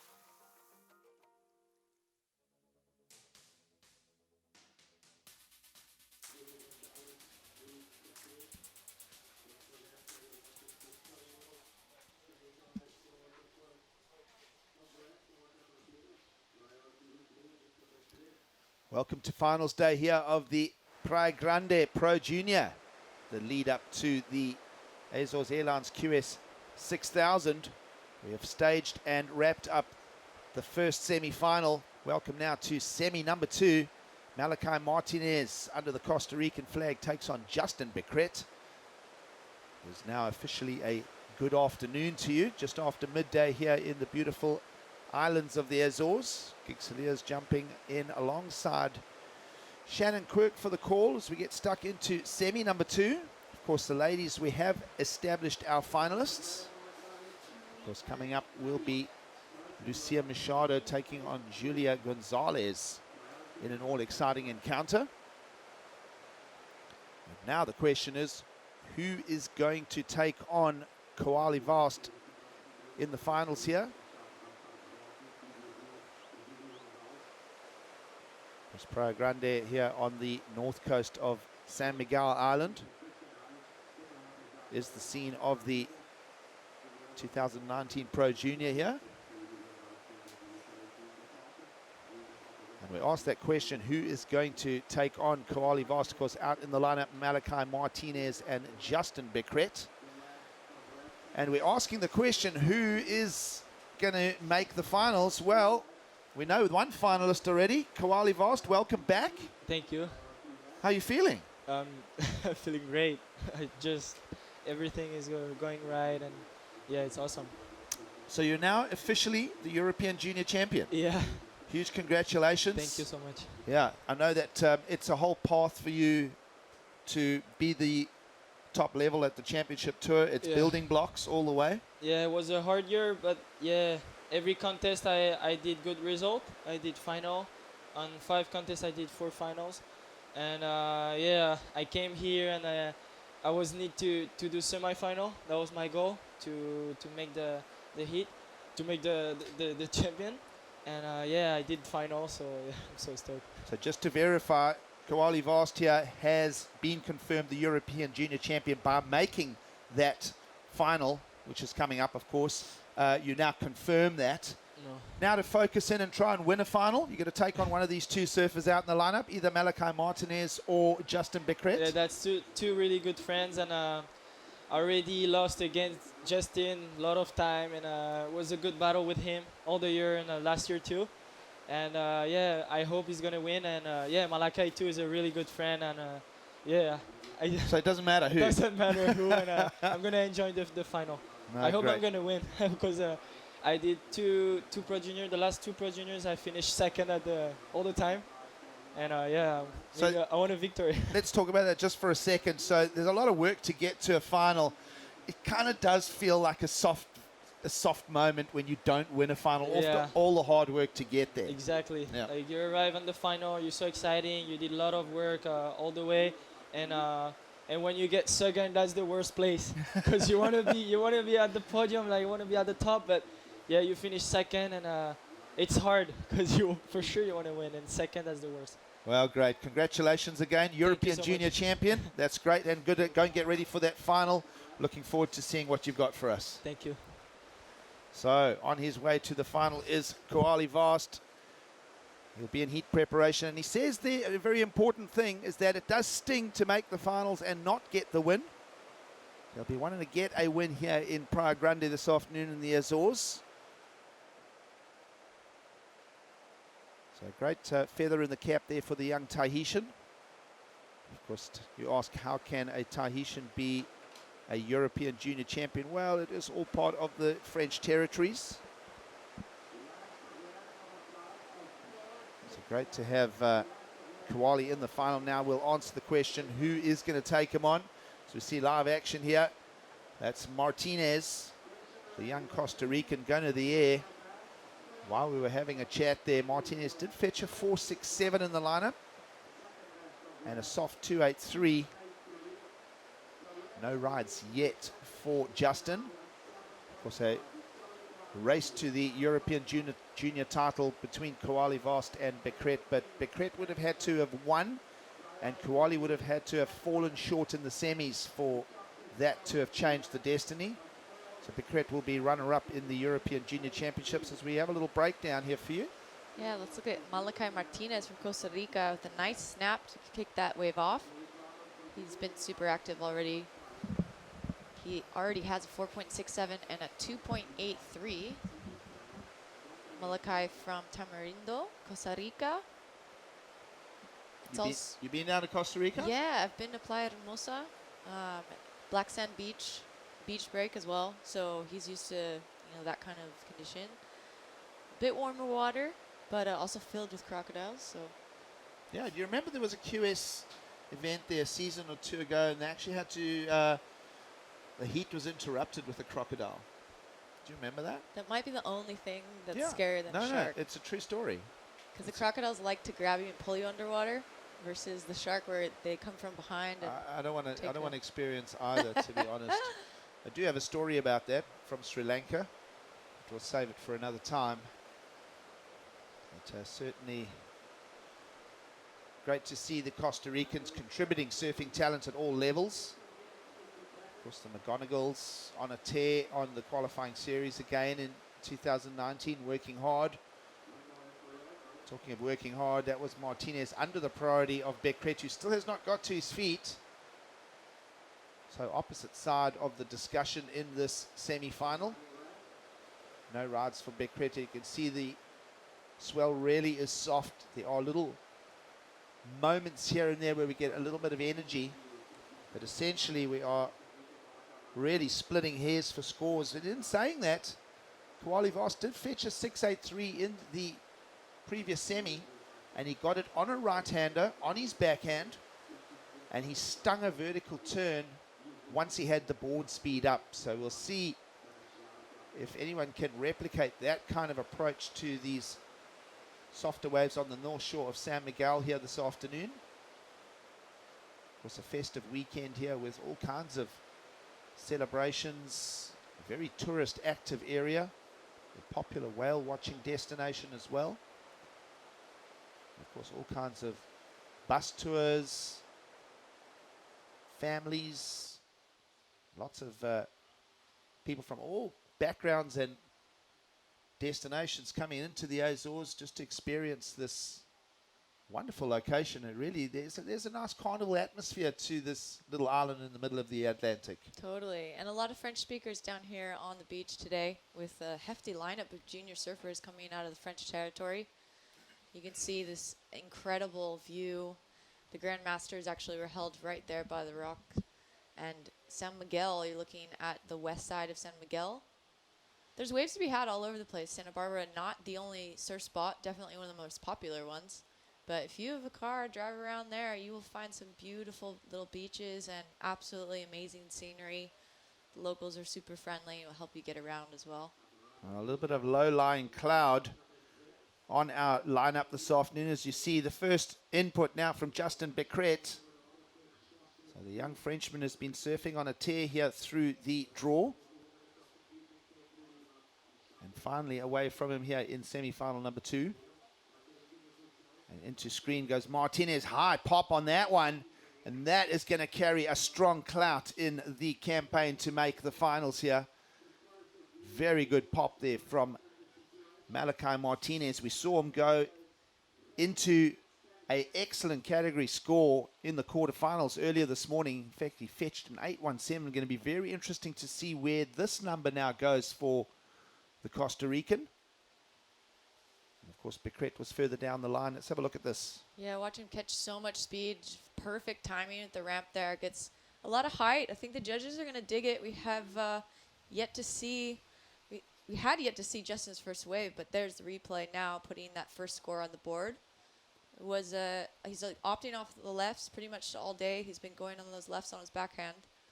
Some judges throwing down some numbers for him.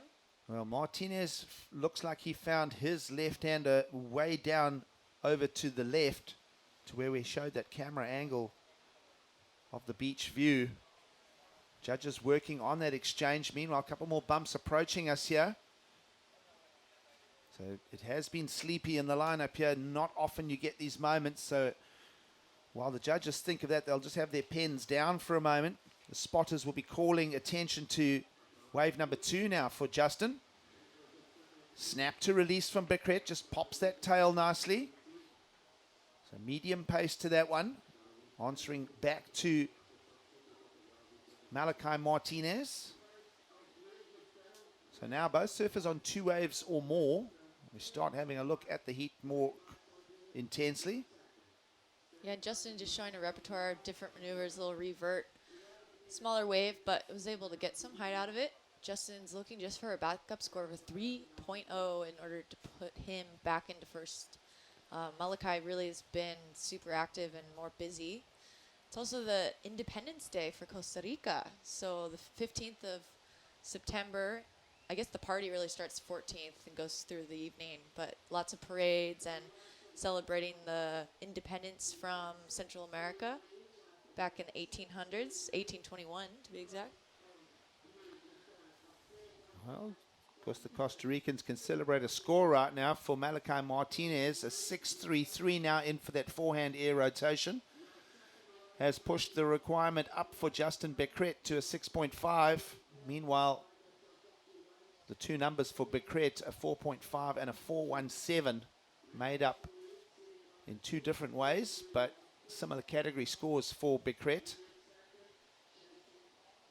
Martinez would have liked that score to go a little higher, but a 6.33, a couple of 6.5s from some of the judges, a couple of 6.0s, so it averages out the 6.33.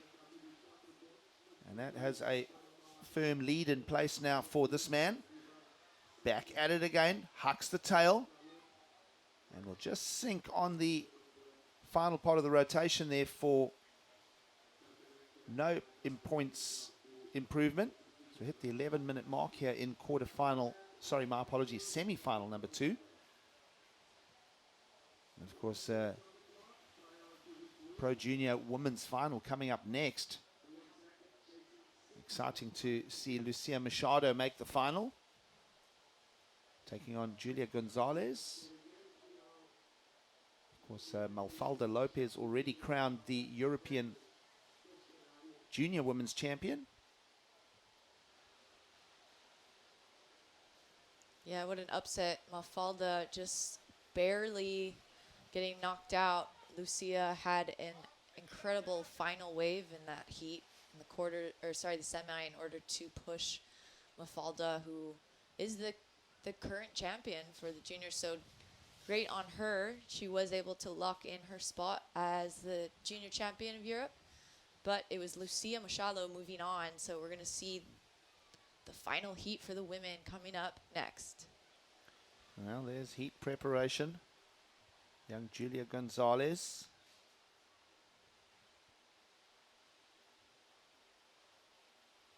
Of course, a little teamwork there. Lucia offering a hand.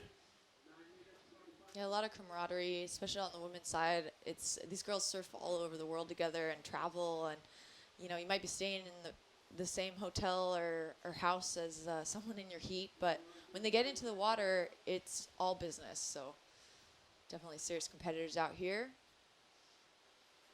Yep, these are the pro juniors. This is where the professional surfing careers are formed and forged. Of course, 6 regions around the world. This year, the European Junior Qualifying Series wrapping up, crowning their respective champions on both men's and women's junior side. Now down to 9 minutes in the second semi-final. We have already established Koali Vast as our first finalist. And right now it looks like Malachi Martinez is heading towards that finals berth. Care of a 6.33. There's plenty of time for Justin Becret to write his own story. Right now he must chase a 6.5. And Malachi Martinez's soft score is still a 4.67. So room for Martinez to improve here as well. Almost looks like the clouds are starting to just lighten up a little bit. Looks like they're starting to rise up a touch. We saw the sun come out yesterday afternoon with all kinds of celebrations down here at Ribeira Grande. Yeah, big week of festivals, everything from beer festival, pineapple festival, you name it, live music all over the place, especially down in Punta de Galda, south side of the island. Well, Martinez there just hucking his tail again, trying to get rid of that 4-6-7. So managing his heat well here, but having to do it under the priority of Justin Becret right now. And Becret has to go mid-range sixes to get involved in this fight for a slot to the final now. Yeah, Justin has been really busy all over the world, shining in the big wave arena as well. Came out with a movie with Billabong, Shane Dorian, who's pretty much the legend of the sport. I'm sure Justin looks up to that guy, and traveling the world, you know, places like Mulligmore. Justin's also been hitting up the Basque Country, but getting some really big, scary waves, especially Mulligmore. It's not a friendly place, and you're dealing with the, I mean, just about as cold as it gets during the winter months. Lots of wind. It's a heavy left. A lot of guys toe surfing as well, so it's not an easy paddle wave, but Justin opting for paddle surfing on some big, heavy breaks. Really impressive. Yeah, Europe has a lot of big waves to offer. Look at young guys like Nacho Gonzalez, of course Nick Van Roop, who've all done their grinds on the qualifying series, but have really also showcased their full spectrum on the big wave arena. Of course, massive waves up in Ireland. Of course, parts of France as well. Belhara, north coast of Spain, Punta Galea, big waves in that region. Of course, Portugal doesn't need any introduction. Let's have a look at Becret here. Snap to release, 2 quick turns. Nice bit of fizz on that. He automatically look back to his scores. He's starting to feel the frustration here. He used a priority on that. And he kind of knows that it's going to come in a bit soft. We wait for that score. Watch him on his backhand. He had a nice first attack. Smaller wave, but he was able to get lots of spray, throwing buckets. Justin Becret needing a 6.5, though. Was that enough? He's going to need maybe a bit bigger of a wave if it comes through for him. So maybe trying to do this in 2 parts. Maybe just trying to find, you know, something in a high 4 or a 5. Just to bring down the requirement. Of course, every time he does that, he hands the priority back to his opponent in Martinez. Nice little sting there. May even have another look at it as the judges ponder that score. Is that a little turning point in this semi-final number 2 for Justin Becret? Well, it looks like the judges are liking the aerial game. Malachi Martinez given a 6.33. There's some judges throwing 6.5s for him for his air. Plenty of height, so we'll see what he has in store as he's now up and riding. Oh, nice little knifing turn there, but not complete again from Martinez. But Martinez did block off Justin Becret. That was showing some interest in the right-hander. Ended up being a little wedgy left for an incomplete score. And we are still awaiting that last number from Becret, 2-turn combo. Second turn was quite soft. First one had a bit of fizz in it. 4.4 now in for Becret. Leaves the same requirement on the table. Becret now has the priority and chases the 6.5. Down to a little over 4 minutes to go in this semi-final number 2 of the Ribeira Grande Pro Junior. Who is going to take on Koali Vast? Right now, it looks like Malachi Martinez is on track. Unless Becret can use this priority now very smartly with just under 4 to go and find the 6.5. So it'll be interesting. 3.5 minutes odd to go here. Malachi Martinez, as you mentioned, going to the air for the 6.33. Still sits on a soft score of a 4.67 though. So room to improve, and he must do that now under the priority of Becret. Yeah, with 3 minutes and 30 seconds on the clock. You never know what can happen. We did see in the women's semifinal, Lucia got that magical wave, just popped right in front of her in the last minute to overthrow the champion of European junior girls. So you never know, especially right here with the tide is coming up and a little bit more opportunity as the minutes go on. Justin hoping that luck is in his favor right now. He's been a little more selective, but you see he's pretty decent scores on all the waves he's chosen. So surfing great, just needing a bit bigger of a score of a 6.5. 9 wave ridden for the heat leader Martinez. Just 3 ridden for Becret, who's trailing. So the busyness in the lineup has paid a dividend here for the Costa Rican. Of course, Martinez really stung the scorecard alive in his quarterfinals with an 8 going to the air. Went to the air again here for a softer version of it for a 6-3-3. Some movement in the lineup now as the clock heads down. And this is a priority decision for Becret. He'll go back to the backhand again. Good snap there. Comes out of it. Second one, a little bit hung up. And that is not going to be the requirement. We can almost speculate. Yeah, it might be close.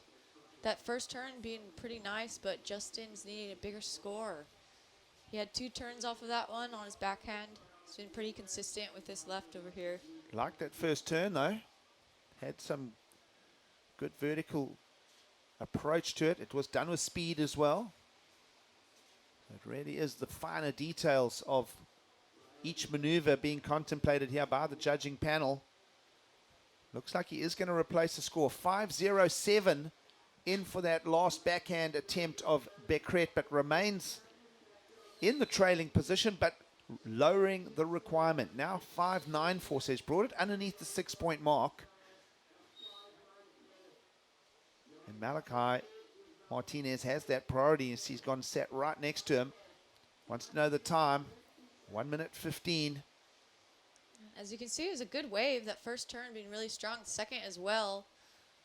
The judges liked it, but 5.0 is not going to be enough right now. It's his highest wave score of heat. But he's looking at he needs a 6. With only 50 seconds on the clock, Justin, Becret are the highest ranked competitors in this event.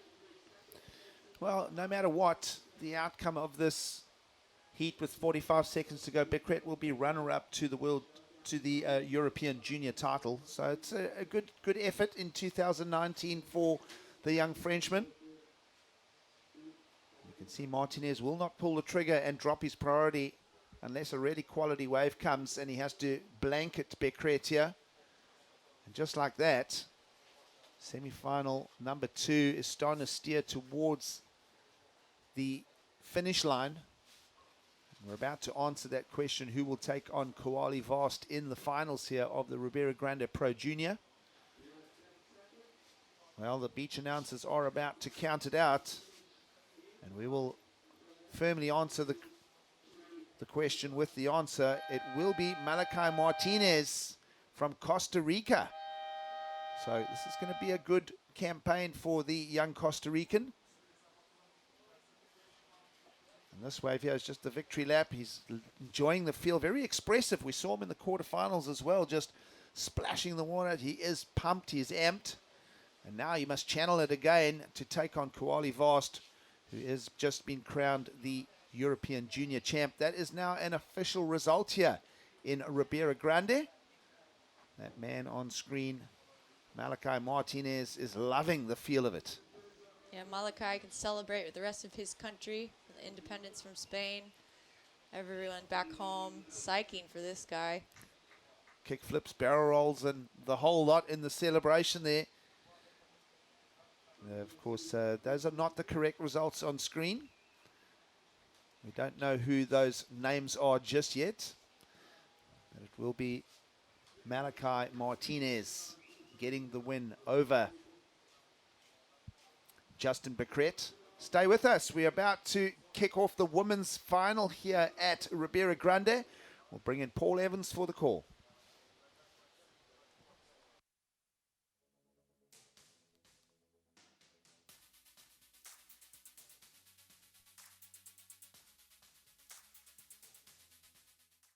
The crew here at the WSL are taking some major steps to protect our ocean. We're offsetting our carbon footprint, cutting out single-serve plastics from our events, and committing to leave every beach better than we found it. Because no action is too small, and if all of us pledge to do something every day, we can make big changes for the ocean and our planet. This is our pledge to stop trashing waves. What's yours? Imagine o seu mel de sonho. Imagino com desporto. Com o desporto rei e com os reis do desporto.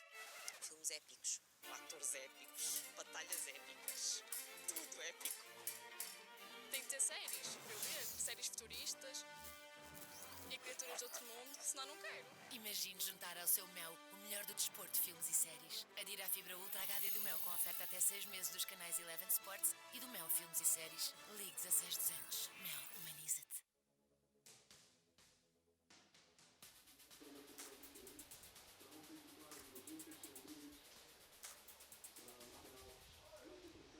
The World Surf League welcomes you to final Sunday here in the Azores, San Miguel Island in the Mid-Atlantic. And we have our women's junior final out in the water. 2 athletes from the Canary Islands shortly going at it. Julia Gonzalez taking on Lucia Machado. So the next crop of talent out of Spain looking super strong. One of these two will take out the event. Of course, we've already crowned our champion in terms of this year's tour. It is the Portuguese surfer Mafalda Lopes. Paul Evans in the booth for the final alongside Shannon Quirk. Shannon, we've had a lot of surfing gone down. We've uncovered a lot of talent, some good stories, and it all now boils down to these 2 athletes. Yeah, they've worked really hard to get to this spot now in the final. Canary Islands final, completely from Spain. Not too far from us, just about an hour flight, closer to Morocco. But they do have some similar conditions there. A lot of slabs, lava rock, and they're probably feeling at home.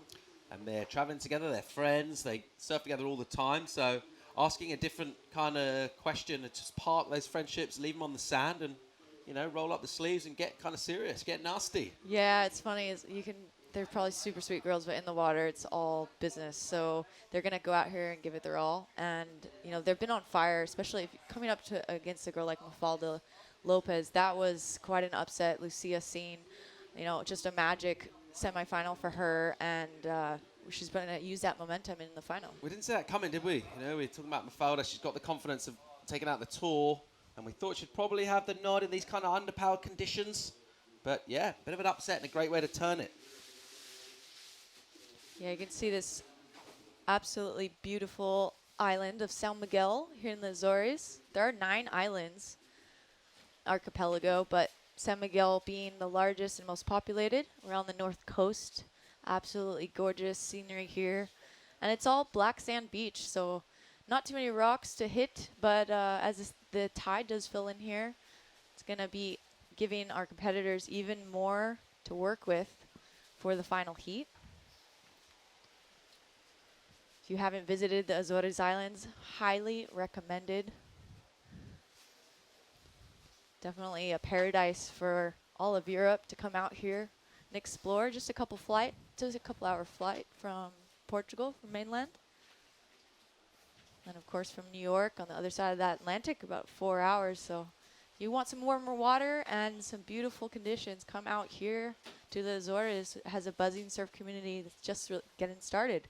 Speaking of Azores Islands, you have had an incredible time here. Seems like we were talking about the Costa Rican Independence Day, being everyone celebrating at home, but they're also watching you on the webcast. Yeah, it's super cool. Today is actually a pretty cool day because it's Independence Day.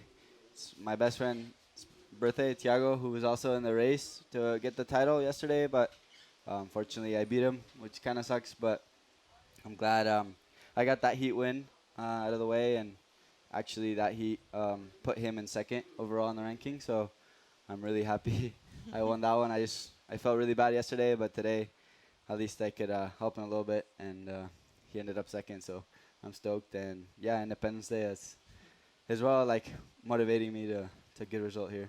Awesome. Well, you were going to the air to find the waves you needed in order to take down Justin, and it's a really fierce competitor. Is the beach break in Costa Rica helping you? You have similar conditions? Yeah, there's definitely a lot of beach breaks. That's what I surf mostly. Like, my home break is all beach breaks and stuff. So I'm definitely used to it. But out here, it's pretty difficult. I mean, I like it a lot because there's good lefts, and the wind's usually pretty good for the airs on the lefts. So it's definitely played into my strengths because small waves is definitely not my strength, but airs are one of my strengths. So at least I have an air section. For sure. And I've relied on it all event, so I'm really stoked. Great. Tell us about your equipment that you've been surfing. Yeah, I'm using 510 epoxy.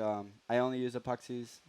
Like my last interview, I explained even in bigger waves in Hawaii and everything, I use epoxy as well. People kind of trip out, but it's worked for me so far. So I'll keep writing what's been working. All right. Well, anything you're considering going into this final? I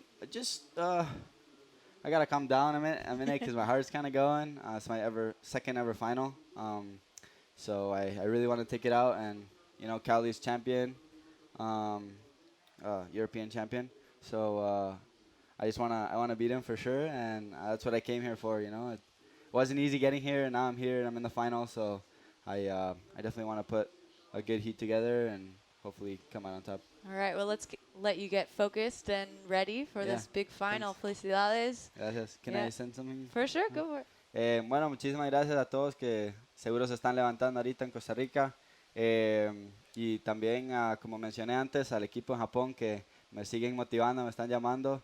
Un gran abrazo a todos y ahora la final. Ojalá salgamos con el gane. Pero ya. Watch this guy in the final. Malachi is moving on. Big day for you. Big day of action as we get back to the women in the water right now. Lucia Machado and Julia Gonzalez, both from the Canary Islands. They've been doing so much work in order to get to the final here today. We're at Santa Barbara, San Miguel, beautiful islands of Azores. Thanks to everyone for having us. The Portuguese support has been off the chain. So amazing to have an event like this, especially for the women. It means a lot. It's a big opportunity for them to shine, and here they are in a final. Crunch time in the Azores, Ribeira Grande Pro Junior, and a strong start from Machado with that 6. So carrying on with that momentum, she flipped that heat in the dying couple of minutes, nailed a score. It was real clutch time for her. She came with so much kind of energy out of that extra spring in her step from making the final, but doing it the hard way. And she's rolled on with that momentum straight into this final, open up with a 6 early on. That's a good score. Let's think scores that we've seen so far this morning. That's right up there. Of course, Kai we just had in the booth, posting some big numbers of his own. Here's Lucia Machado on her backhand. That first wave, she had a nice snap off the top. And the second here, a couple different maneuvers. She's liking the backhand, and the right's putting a little bit more on offer. You can see them coming all the way to the beach. A little bit more to work with than what we saw this morning as well. So good to see the final in some better conditions. Yeah, she's got a read on the conditions. I like the lightness, the spring in her step. She's got the ability to kind of put the board up and pretty soft little bits on the inside as well. Kind of whip it up and get it back down again. Get another maneuver in. So already with a strong start out here, Julia Gonzalez just being patient in the lineup. And all a question of finding the 2 best ways, of course. We talk about all those different approaches, the staying busy and just keep rolling the dice, or being patient and waiting for big numbers. Not always a case that obviously scores get a peak in the final. Doesn't always work out like that in surf events. Generally speaking, you expect the scores to go up to get through the rounds as the better surfers remain in the draw. But sometimes on the final, you can decide it's got modest numbers. But certainly thinking about opening up as strong as possible. And it's been a good way with a 6-4 Lucia so far. And that 4-2-3 as well. So gets the opportunity just to get a back up before her opponents even stood up. And bags of time remaining under that 21-minute mark. You just start to think about, are we witnessing kind of a new chapter in Spanish surfing on our women's side? New generation of talent coming through. And you're expecting to see the surfers, quite a few of them, that have performed well down here in the Azores, to be featuring not only with more time left in the juniors, but also in the qualifying series over the coming season. So pretty cool just to check out our various regions here in Europe. And of course, Canary Islands, I mean, what better place could you want for a talent breeding ground? You've got more and more to year round. Great weather year round, a whole bunch of waves, pretty much everything you kind of want. Maybe not loads of beach breaks, but pretty much everything you could want out of surf destination. Definitely a lot of different waves and some really heavy slabs as well. As up and riding blue, Julia Gonzalez on her backhand. So just bring that one through to the inside. A little bit tentative, some of those maneuvers. But nevertheless, negotiated pretty well. It's going to be a decent opening number. The most crucial thing of all, she didn't fall. So finishes off in control. Let's have another look, Shannon. Yeah, so she gets one turn, just kind of in the whitewater, so not much going on there, but little finishing maneuver. She's really just looking to put some points on the board. Lucia already has a 10.23 heat total, so Julia Gonzalez needing to find something out there. She does have 19 minutes on the clock, so plenty of action to be had. But they're both already as far as they've ever made it for the junior tour. So this is going to be, for both of them, a big win just to be here in the final, putting out their best results of the year. And up and riding, Lucia Machado, also on her backhand. They're looking at that right as more opportunity, but you see the inside section is a little tricky. Can close out right on top of you, so you got to be careful and really think about whether it's worth the risk. If you want just a one maneuver wave, or if you're going to go for that inside section. So she gets up to the lip, but then just comes up unstuck on her second maneuver. So Machado having another swing in there. We've got numbers to come in for both of our athletes. So a little bit more energy for our final two heats as that tide just fills in, swells up on the bank, more water coming in, just letting some of this energy filling out the North Atlantic, but it has been small today. That's been the key, has been the surfers that can decipher this lineup. Just find those little bursts of energy and speed. A little bit of random luck thrown in as well.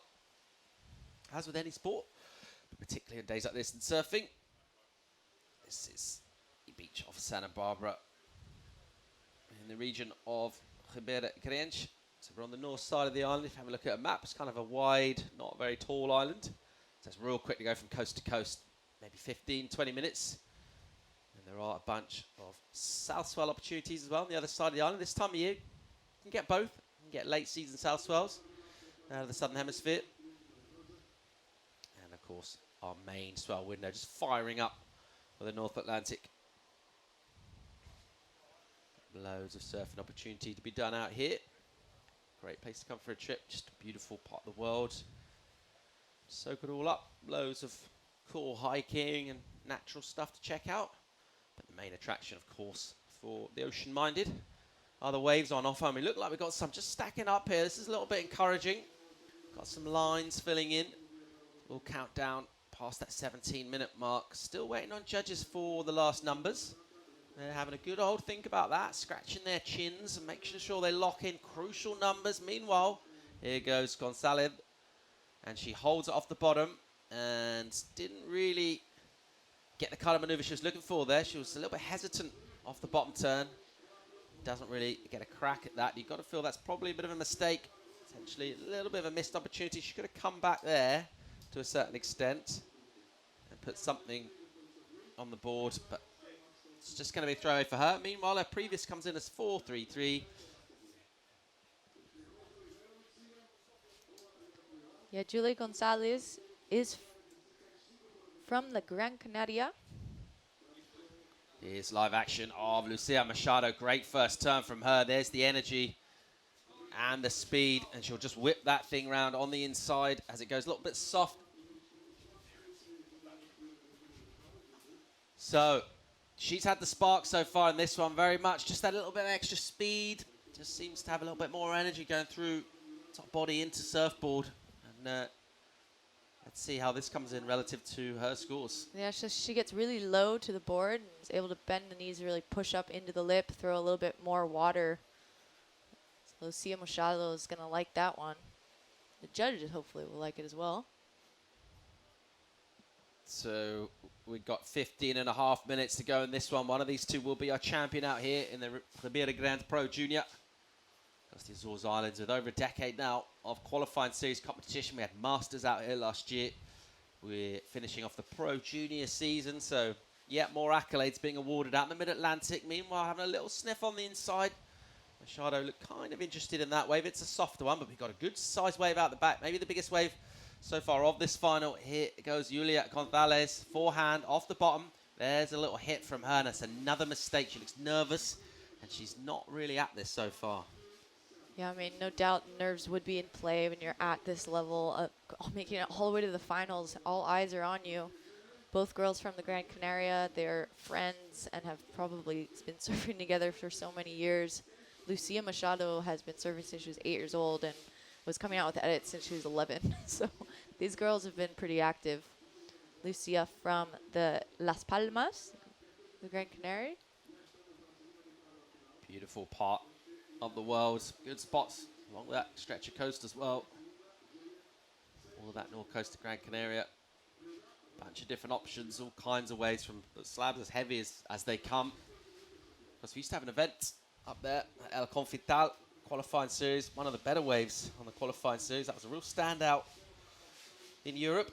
So she has no shortage of quality training grounds. Part of that big story from the Canary Islands. It's been so cool to see. One of our kind of themes down here is that next generation from the Canaries. Obviously a place where a lot of surfers from all of Europe head to in the winter times, kind of escape the harshness of our European winter, get a bit of sunshine, a bit of warmth in their bones. And of course, beautiful water temperatures. Cool to see the surfers from that region starting to stand out and show their stuff. And at the moment, she's looking pretty good in this one. She does improve on that back up. 5.27 comes in. So now she streets ahead with 11.27 as her two-wave total. That's the woman on the screen, Lucia Machado. Meanwhile, Julia Gonzalez with a bit to do. Needs a couple of, only 6.94 is what she needs, assuming, of course, by the end of the heat that Machado doesn't improve. But Julia Gonzalez really needs to think about trying to get 2 new waves. Yeah, it's definitely possible. 12 minutes and 55 seconds on the clock. Julia is going to need a 6.94 to take that first position. Both of these girls have had really great results this year on the junior tour. Lucia Machado with 3rd place at the Roxy Junior Pro. So she's coming off a great result in the semis, and then also 2 fifths at La Torche and Espino. So Espino up by Porto on mainland Portugal. And once you're in Gran Canaria, it's a pretty quick flight to the mainland Portugal, so you definitely have a ton of options for surf, not to mention really close to Morocco, which is way warmer and has some incredible offshore conditions when it might be north wind or onshore in northern Portugal. So Gonzalez with a little look there, decided not to go. Wise option, that one just closed out. Priority is with Lucia Machado, just keeping a kind of close eye on her. And she'll have a little look here. So looking pretty strong so far in what's been, well, a decent start, and then a relatively slow sort of final. Just the energy coming out the ocean is just kind of trickling through as opposed to anything else at the moment. Let's see if we get a little bit more of a pulse, a bit of impetus in the back end of this heat now. We'll count down under that 11.5 minute mark. But so far, Machado has made the best of the early running.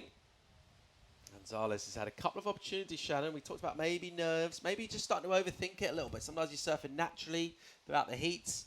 You're just doing what you do in a free surf, and then all of a sudden you start to kind of think, I'm in the final. And even that's playing on your mind, even as your hands leave the rails and you stand up. Yeah, I mean, making it all the way to the final, those mistakes were not typical of Julia. You know, falling on a small wave like that, it's really going to cost her. Unfortunately, it's in the final against one of her friends. So she's looking to find a 6.94, and the ocean's really going to have to work with her and just get the confidence together, because she can do it. She can win this event.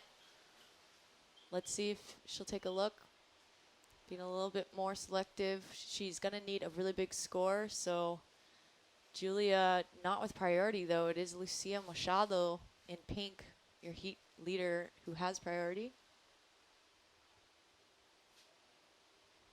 All right, 10:20 to go. Time will tick away. Couple little options just starting to show themselves, but still not a load of waves ridden in this one. Relatively quite 8 ridden so far.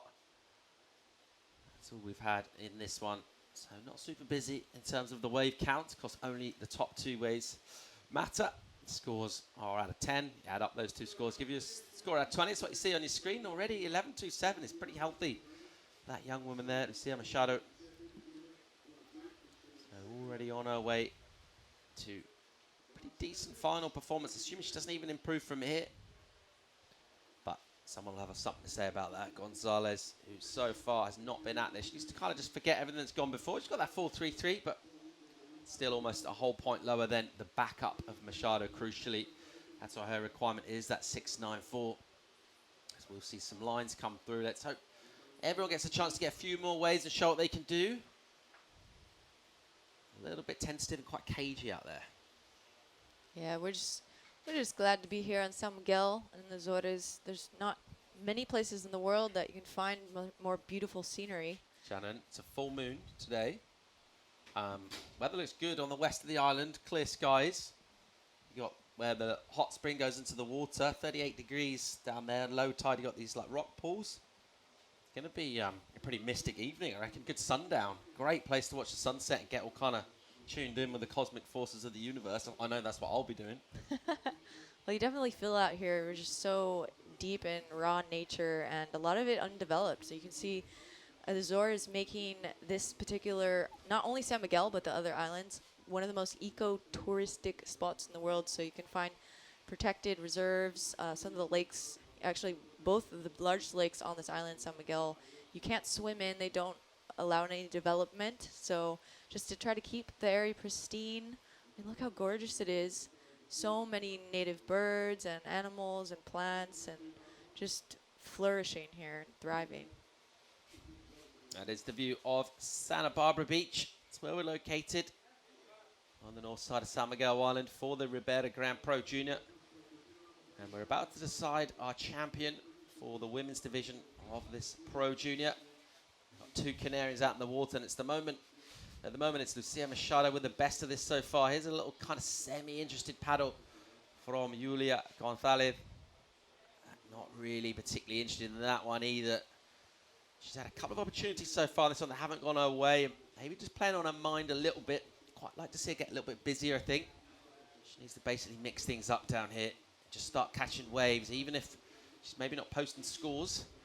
Just get her confidence up. Well, that's easier said than done because there's not many ways breaking.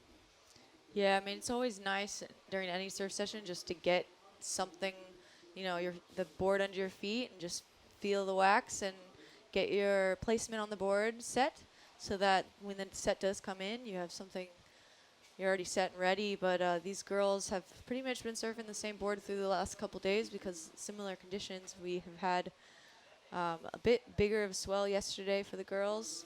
Right now, as the tide does fill in, a little bit more to work with, but it's slow, and man, it's hard to sit out there and wait when you know you have 6 minutes on the clock and so much on the line. So we're going to finish up with the Pro Junior here today. We'll have our champions. What is that? Are we going home then? Are we out of here? What's happening? What's happening next, Shannon? What's going on? I mean, if I would head to the hot springs, honestly, if I could pick anything. But looking to next week, I mean, we're not out of here, are we? Please say no. Can we? No, stay just in? a day, just one day, And then what's happening? We head into the QS with the big boys. Yes.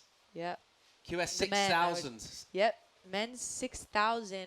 Thank you to Azores Airlines for sponsoring Azores Airlines Pro. Can't wait for that. It's been 2 years since we've had qualifying series action over here. Because we had the Masters over here last year. The other side of this beach where that cliff is that we saw previously.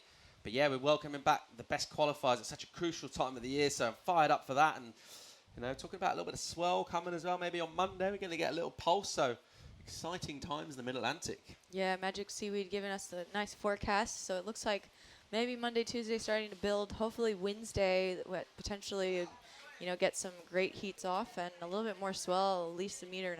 So just something more to work with. And 1.5 meters here actually is pretty good. You can potentially have even some small little tubes and plenty of ramps for the QS. You know, a lot of the QS events having some of the top aerialists in the game.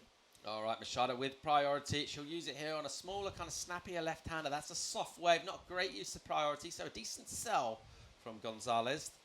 She got that first job done. Trying to sell a wave that won't allow Machado to improve her score. Check. She's ticked that off. We'll count down. 5:10 remaining now. She's got priority. She needs to turn this heat around. 6.94 if she's going to do it with one wave. Or looking at that total of 11.27, you think a couple of sixes, and that's good enough. This is a recap, and we're checking out that big number that came in from Machado. It was a 6-point ride.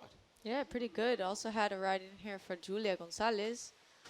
They're both gonna be putting some points on the board, but Julia's needing a 6.94. Not sure that's enough for her. But good effort there. Julia taking on one of her friends. But look at Lucia Machado. She's been on fire all event, especially to take out someone like Mafalda. That was a pretty big upset. You see, she's really quick and aware of what's going on. So conditions like this where it just pops up right in front of you, close to the shore, you really just have to be ready. Can't sit too long or wait or get stiff. You want to stay active and busy. 5.27 came in for her backup. Great way to back yourself up with a 6. And looking really good with 4 to go in this. That's our athlete Gonzalez with it all to do. As we see Malachi Martinez getting all psyched, getting into his tunes. Independence Day in Costa Rica. He's got that upbeat vibe going into the final with the energy, taking on our champion, Kaoli Vast. It's official. He's the European Pro Junior champion. So Malachi Martinez looking to cause a little bit of an upset, taking on the freshly minted European Pro Junior champion for 2019. What do you think he's listening to? Well, earlier, just after the interview, he said he's always had a pretty big thing for the Backstreet Boys. So, really? And he was really excited about the Avril Lavigne comeback story, which she's been away for a while. She's been dealing with some stuff. Avril had her moments. She's skater, back. Skater girl. She's back. Skater Avril Lavigne's boy, back. sorry. I saw it on TV yesterday. So Really? he's pretty open-minded with his tunes. As long as it's upbeat, he's more about BPM rather than genres. Really? As long as it's got a good beat, he's into it. Okay. I'd be thinking like reggaeton, it goes Central America, get some Latin beats. A bit cliche, no, a little bit stereotype. He's throwing out like the hip-hop vibe, I think. So there is Kaoli Vast. He's a European Pro Junior champion for 2019. He put in an absolute headline, barn-burning performance in Teahupo'o at his home of French Polynesia. Just, short 3 weeks back now. Feels like quite a long time ago. Lots happened in the surf world since then. He'll be surfing in the QS as well over here next week. So the Kaoli Vast story just continues to go on a roll. He's champion, like his compatriot Michel Perez was all those years ago before embarking on a really solid, stellar championship tour campaign.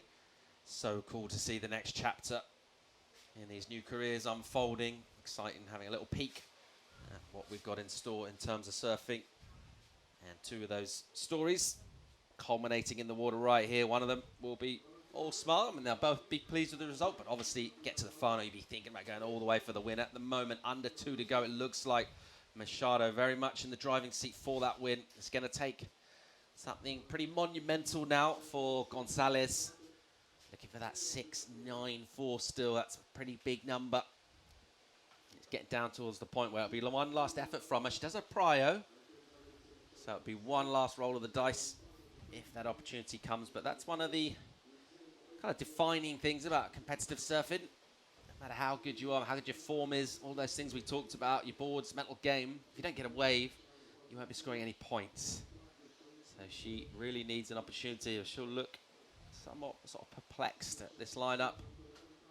Maybe starting to think it's probably not feeling like my day. When you're surfing, you kind of feel whether sometimes waves just come to you. Sometimes, you paddle somewhere else and a wave comes where you just were. You kind of get a feel for whether you're kind of in tune with the ocean. I think she should be feeling maybe not as far as this final goes. Yeah, and I mean, you're talking about mental preparation, and I think as you get to the top levels, especially on the, QS, the big QS events and the CT level, a lot of the girls have a sports psychologist. So you can go and actually break it down and, talk about positive mindset, how much that helps you, and not freaking out so much about your competitors. You saw Lucia Machado came up against the champion for the women's QS juniors, and so how would you feel coming up against the top girl? It could potentially push you.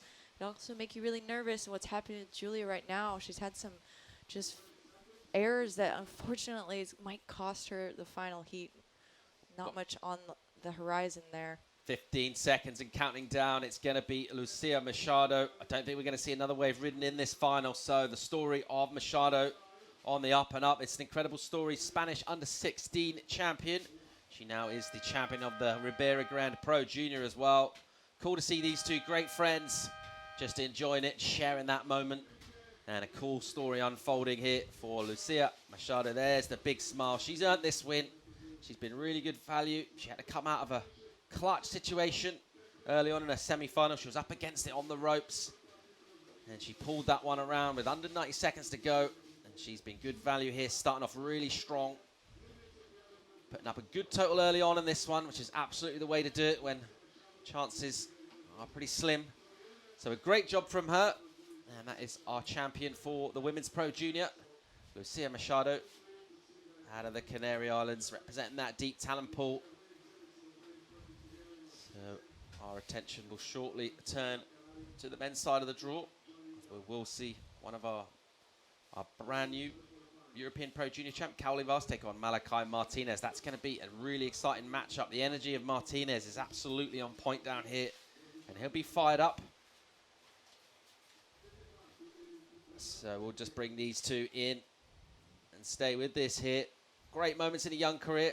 Winning a Pro Junior event, you know, we talk about little stepping stones to a career. Obviously, you know, you're surfing and you think about the big picture and you got your sights set on the absolute big names of the sports, but it's all about making those little milestones and kind of ticking things off. You maybe think about wrapping up a season, but before that, you got to win individual events. And how cool is that going to be for her confidence, Lucia? Yeah, I mean, they both had great results on the junior tour, but this being both of their best results, so great way to finish off the European summer. But it was from Las Palmas. Lucia, congratulations to her. She's going to take the win as her friends wait to celebrate on the beach. So just soaking up that moment. And there's strong support here. We talked about the depth of the talent pool. And everyone just kind of getting behind their compatriots. And going all out in the support up in the surface area. And just really sharing the moment, offering encouragement. And what a cool moment there for Lucia Machado. So she'll take her congratulations. She's a brand new event champ, Ribeira Grande Pro Junior 2019. We see our much loved World Surf League photographer, Laurent Lolo-Mazarel, getting the shot there, as is his way. She'll get chaired up the beach, as has become the tradition in pro surf competition. And how cool to see the runner-up also cheering her up. That's camaraderie right there. Good friends, both from the Canary Islands. Really cool to see just the girls celebrating here today. Big win for the Canary Islands. Okay, well, there's the official results. That's how it played out. That's 6 and 5-2-7. They came early for Machado, and how valuable they proved to be. 11-2-7 is a big total for the final. Julia Gonzalez never really at that. Pretty meager total of 4-3-3 and a 1. That's the final all wrapped up for the women. Stay tuned. More live action. We're going to have the men's final coming at you right after the break.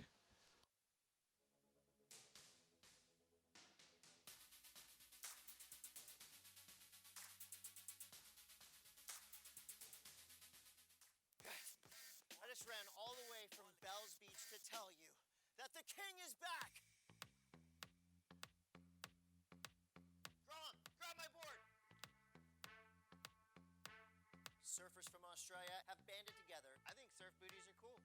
You are a certified badass. What's up, Chris Cote here with some breaking news. Literally. Have you seen the clip? Boom! Chris, can we get some more news, please?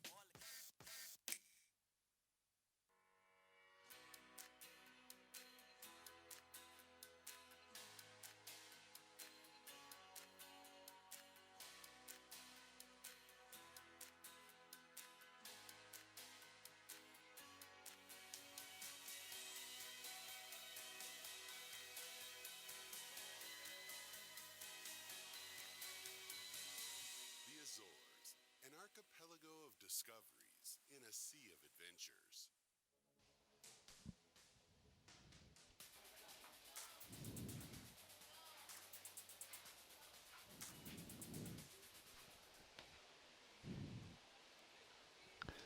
It's finals day of the Ribeira Grande Pro Junior, coming to you from the beautiful Azores in the middle of the Atlantic.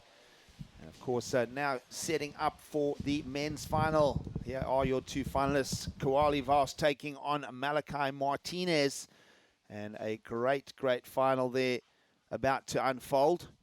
Talking of great finals, we're about to have a chat to the winner of the Ribeira Grande Pro Junior, the women's division. Welcome back to the booth, Lucia Machado. Welcome back. Hi. Congratulations. Thank you. How are you feeling? I'm so happy. Right? Yeah. This is like a highlight moment for you. Just in your preparation for that final, you had to get through the semis earlier today. What was your plan for the day when you woke up this morning? Oh, I was going to try my best on every hit, and that's what I did. Yeah.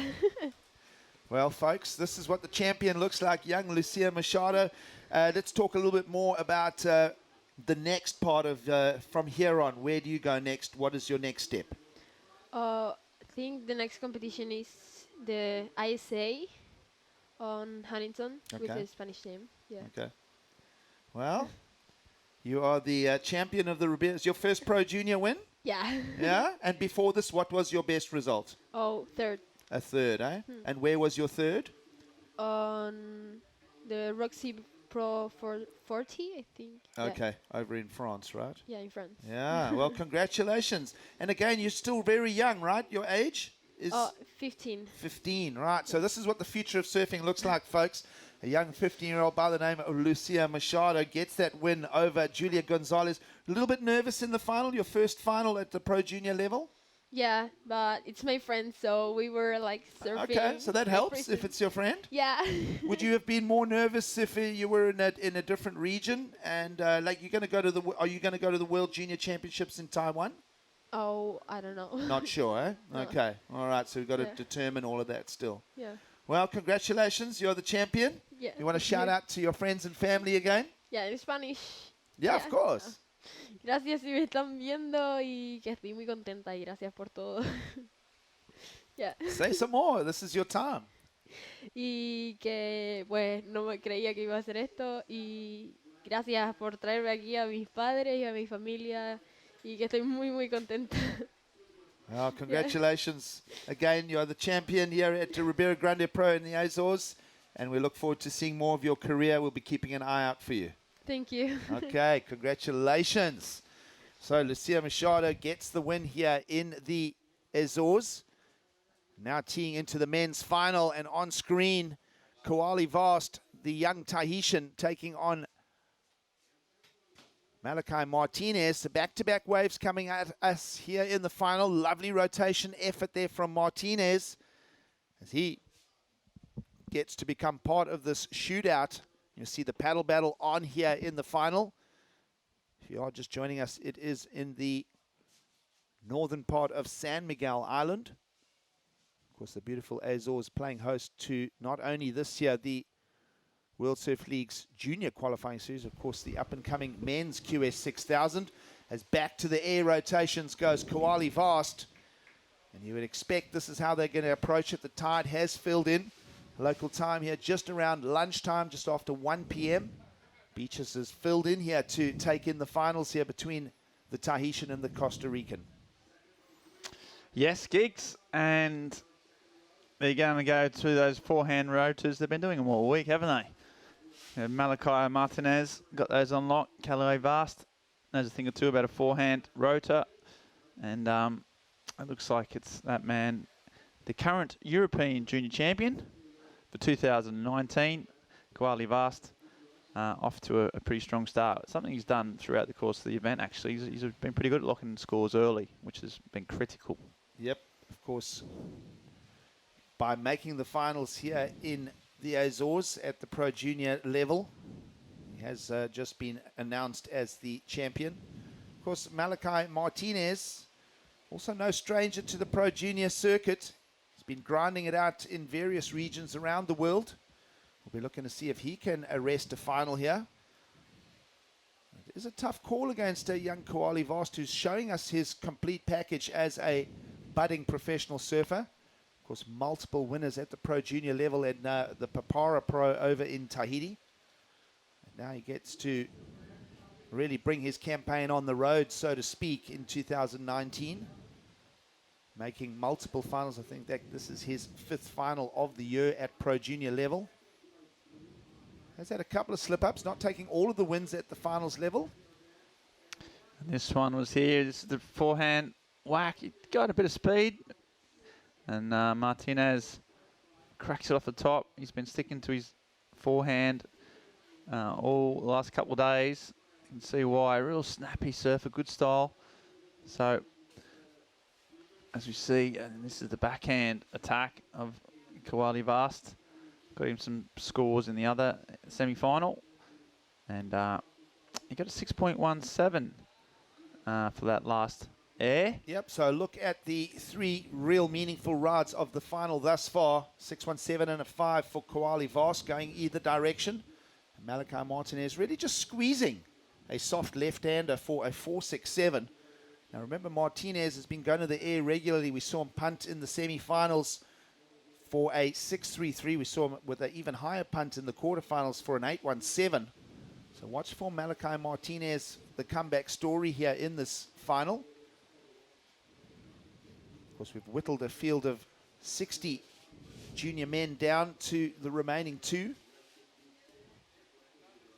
And of course, we've just crowned and heard from Lucia Machado, our now women's junior champion here in the Azores. Yeah, what a win. 15 years of age. Both surfers had never been into a final, both from Canary Islands. So 15 and making her mark on the European Tour with a massive splash. So Lucia, yeah, what a talent. So good to see her smile when she's so wrapped. It's all new to her, and she's burning bright. What a way to start off. Well, getting to see a lot of 14 and 15 and 16-year-old talents here. So a couple of years still ahead at this level at Pro Junior for a lot of these athletes. Of course, Kawali Vast now last year of his junior career, along with Martinez. Yeah, that's right. The 18. So now he'll go in off to the world titles, the world junior titles, to be held in Taiwan. So big year for Kawali Vast. Yep. Racked up the European Tour, racked up his first CT appearance, and then he's off to the world titles in a couple of months. So, well, here he goes, looking for options on the right-hander on the inside here. Not going to find a solution there with plenty of time still remaining. Hitting 19 minutes to go now in the finals of the Ribeira Grande Pro Junior. And you were mentioning the World Junior Champs there. Of course, it'll be Kawali Vast's 3rd visit to Taiwan. Got a 17th in 2017 and 9th last year. So he's gaining experience at that level. In the World Juniors? Yeah. Okay, so Third visit. he's a bit of a vet. Yeah, so he could be a prospect for a World Junior title this year. Yeah, I'd definitely have to throw him in the mix for sure. Remember that 6 regions contribute their best juniors come year end. Of course, Kawali Vast taking out the European rankings here. There's names like young Tiago Carrique also in the mix there to see who will represent Europe at the World Juniors. Of course, way on the other side, you've got the Australia-Oceania division. Names like Jack Medland and Ant Spencer leading up the junior charge from down under. Down in Africa, of course, Luke Thompson and Luke Schleipen prospects to go to the World Juniors, which will kick off on the 26th of November. It's going to be huge. Really, such a big event. I did ask you if you'd been over. You said no. Nah, never been there, unfortunately. Do you think you can segue your way in there as a commentator? Wow. Yeah, no doubt. No doubt. No Okay. doubt. If I put Good. my mind to it, pay the right people. Exactly. But exactly. Yeah. It's such a great event, that junior. It's like just real portal into the wider world as we see some action. Well, here we go. Martinez, backhand spike, gets a vertical hit. We saw good numbers come out of the semi-finals from Kawali Vast with a similar-looking wave. On the inside section, this is going to be a counter. It's going to go strongly in the right direction for the Costa Rican. And he's been very expressive. We've saw him bubbling over in the quarters earlier this morning. We saw him really letting go of some emotion and just almost barrel rolling his way on the whitewater as he wrapped up his semis. And now really just getting stuck into this one here. Yeah, he's not one of those guys you think, oh, I wonder what he's thinking. I wonder what he's feeling right now. He's not one of those. He's real emotive, really emotional. Got that fiery Latino spirit, which is great to see. And, yeah, that was a big turn. That was a big score. We got 3 really sharp backhand whacks, plenty of spray, bit of variety. So we'll see what he needs. Needed a 6.5 to move into first. He thinks he got it by the way he was celebrating that wave. Let's have a look here. So he comes up first turn square, right in the pocket. Digs it right a little bit, but still nice. That was another fast. A lot of spray there too. The judges like to see. And then just here he lays up to the third. It's a quick, fast snap in. He's pretty pumped about that. That was critical turns. Meanwhile, on the left was Vast. So he's flying down. And he goes for a big turn and just hits the flats. And Finn's jump out and he goes down. So advantage Martinez in that exchange, so it will be a throwaway score for Koali Vast, who's already achieved a 6.17 and a 5 in the lineup. And have a look where the score is going, Ben Mundy. Last of Blue is going to come in at a spectacular category score, 8 points. It's a great number. Yeah, 8-point ride, and he's absolutely, look, it's like he's I don't think got a 10-point ride at pipe or something, the way he's carrying on. He's super stoked. Don't often see that during mid-heat, the celebration of a big score, but so he knows he's got a, 1 foot. 1 foot in the door. 1 foot in the door, but, Vast only needs a 6.51, so I wouldn't be celebrating too soon. No. But yeah, massive score. 15 minutes to go and a very strong step in the right direction for a win here in the Azores for young Malachi Martinez. But Koali Vast now requiring the 6.51, as you mentioned there, Ben. Lots of experience from this young Tahitian. This is the next generation. Of course, a lot of success out of the Tahitian basin, so to speak. Names like Miyamana Bray campaigning well on the qualifying series. Of course, World Junior title wins already for young surfers like Vahin Fierro. And of course, can't discount the impact of Michelle Perez on the community in Tahiti. No, exactly. Yeah, he's a legendary figure, sort of shepherding that next generation of Tahitian superstars. Some really good young female surfers coming through as well. Bahina is one, and yeah, so a real strong surf scene. And those, you think about the perfect reef breaks and that, but that Papara is just a hotbed of all that action, and that's just a fun beachy. So like when you talk about Michelle Perez, and you said when you're talking about beach breaks and a perceived weakness almost, he's like, no, I grew up surfing a beach break. Like that was our bread and butter. Right there in downtown yeah, Papeete is a very similar looking wave to what we have on offer here today in the Azores. Yeah, so they get a range. They get obviously 10, 12 foot perfection. They get that Papara beach breaks, which are a real competitive little zone. And the Tahitians are more and more starting to feed through the ranks. Well, Koali Vast does hold the priority here with 13 minutes to go. Here's another look at a number for now heat leader. Malachi Martinez from Costa Rica has just shot his way through the draw here. Just a little bit of a grinding wave there. Remember that his attempt there is to better a 4.67. The strength of that 8 just carrying him forward right now with 12.45 to go. And you mentioned Pipe as if he'd got a 10-pointer at Pipe. Well, he actually made the Pipe Pro Junior finals last year, albeit a 4th place finish. Really? Yeah, he made the Pipe Pro Junior final. So good stuff there from the Costa Rican. He looks like a good tube rider. I mean, I haven't seen him there hasn't been any tubes this week, but he's got the look of a... Got that solid stance on him. Goofy, good old-fashioned goofy tube rider. Yeah, you like that, eh? Yeah, I do like that. I like that more than anything in the world. Well, natural footers, take them or leave them, to be honest. I mean, so you're very happy with 2 goofy footers? Yeah, that's what surfing. You're celebrating this. If I had my way, I wouldn't even let natural footers enter any events. Well, here we go.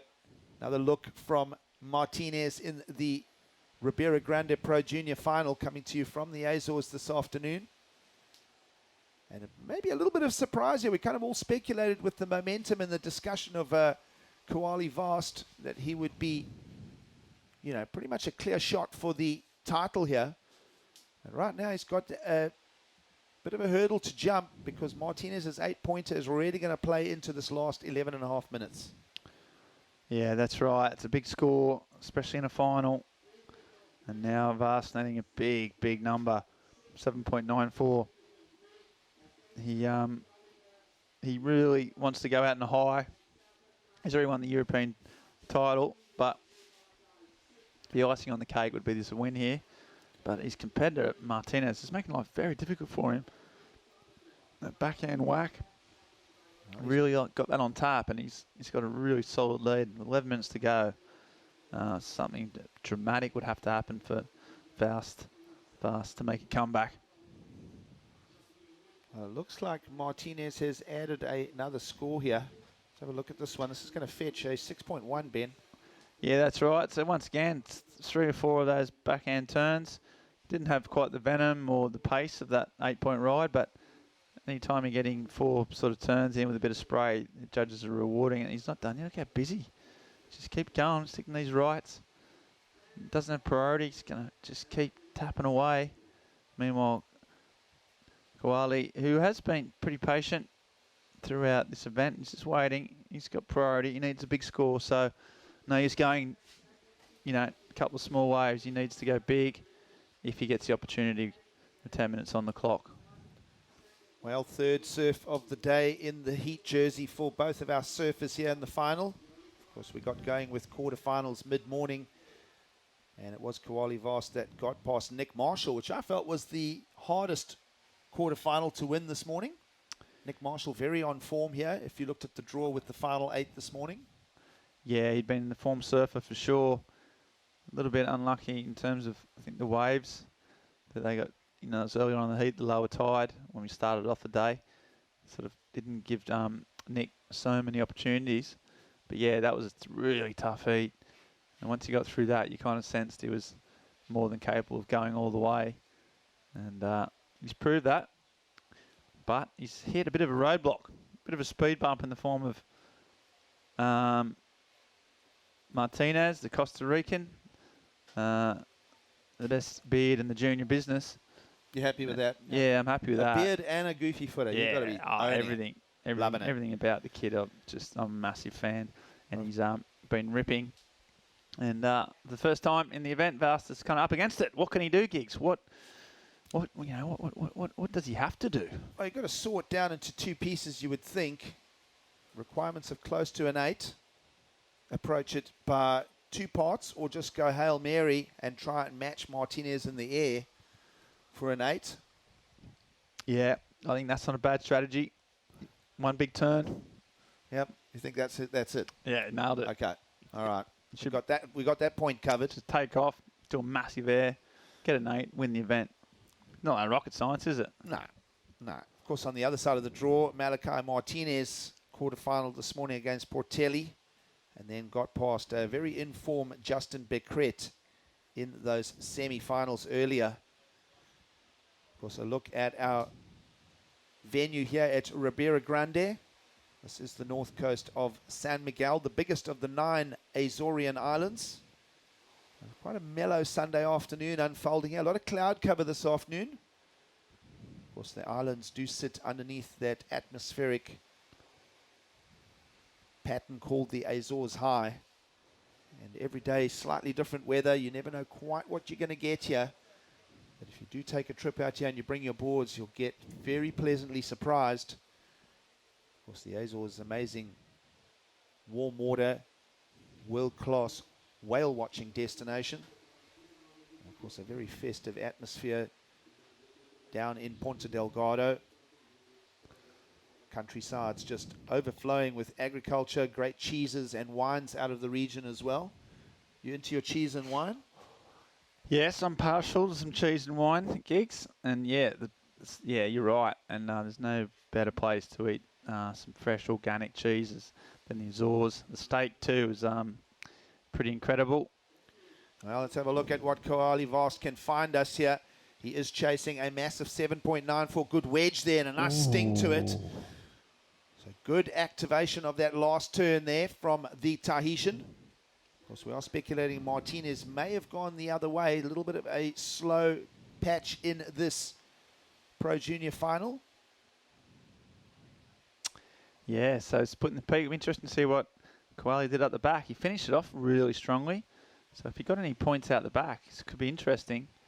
Much more calm, collected kind of a guy compared to the sort of overt and visible signs of emotion shown by his opponent. But he's got a bit of a pace on there. You can sense he's obviously not giving up on this. Welding's right. So he started at the back. First turn be critical. Little foam tap. Another little bit of spray. And then a big finish. So it's not an 8, I don't think.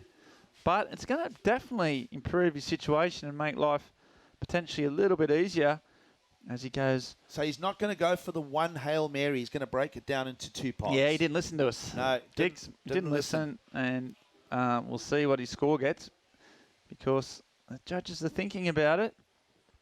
And, you know, it's a pretty crutch call. He needs 7.94.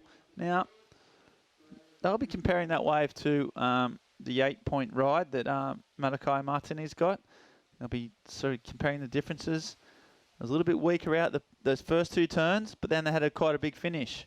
Whereas Martinez sort of had more meat on the bones on his first turns, and then it kind of tapered off. So, yeah, interesting contrast. So it's a 7-point ride, Giggs. Wow. So now he needs another 7-point ride.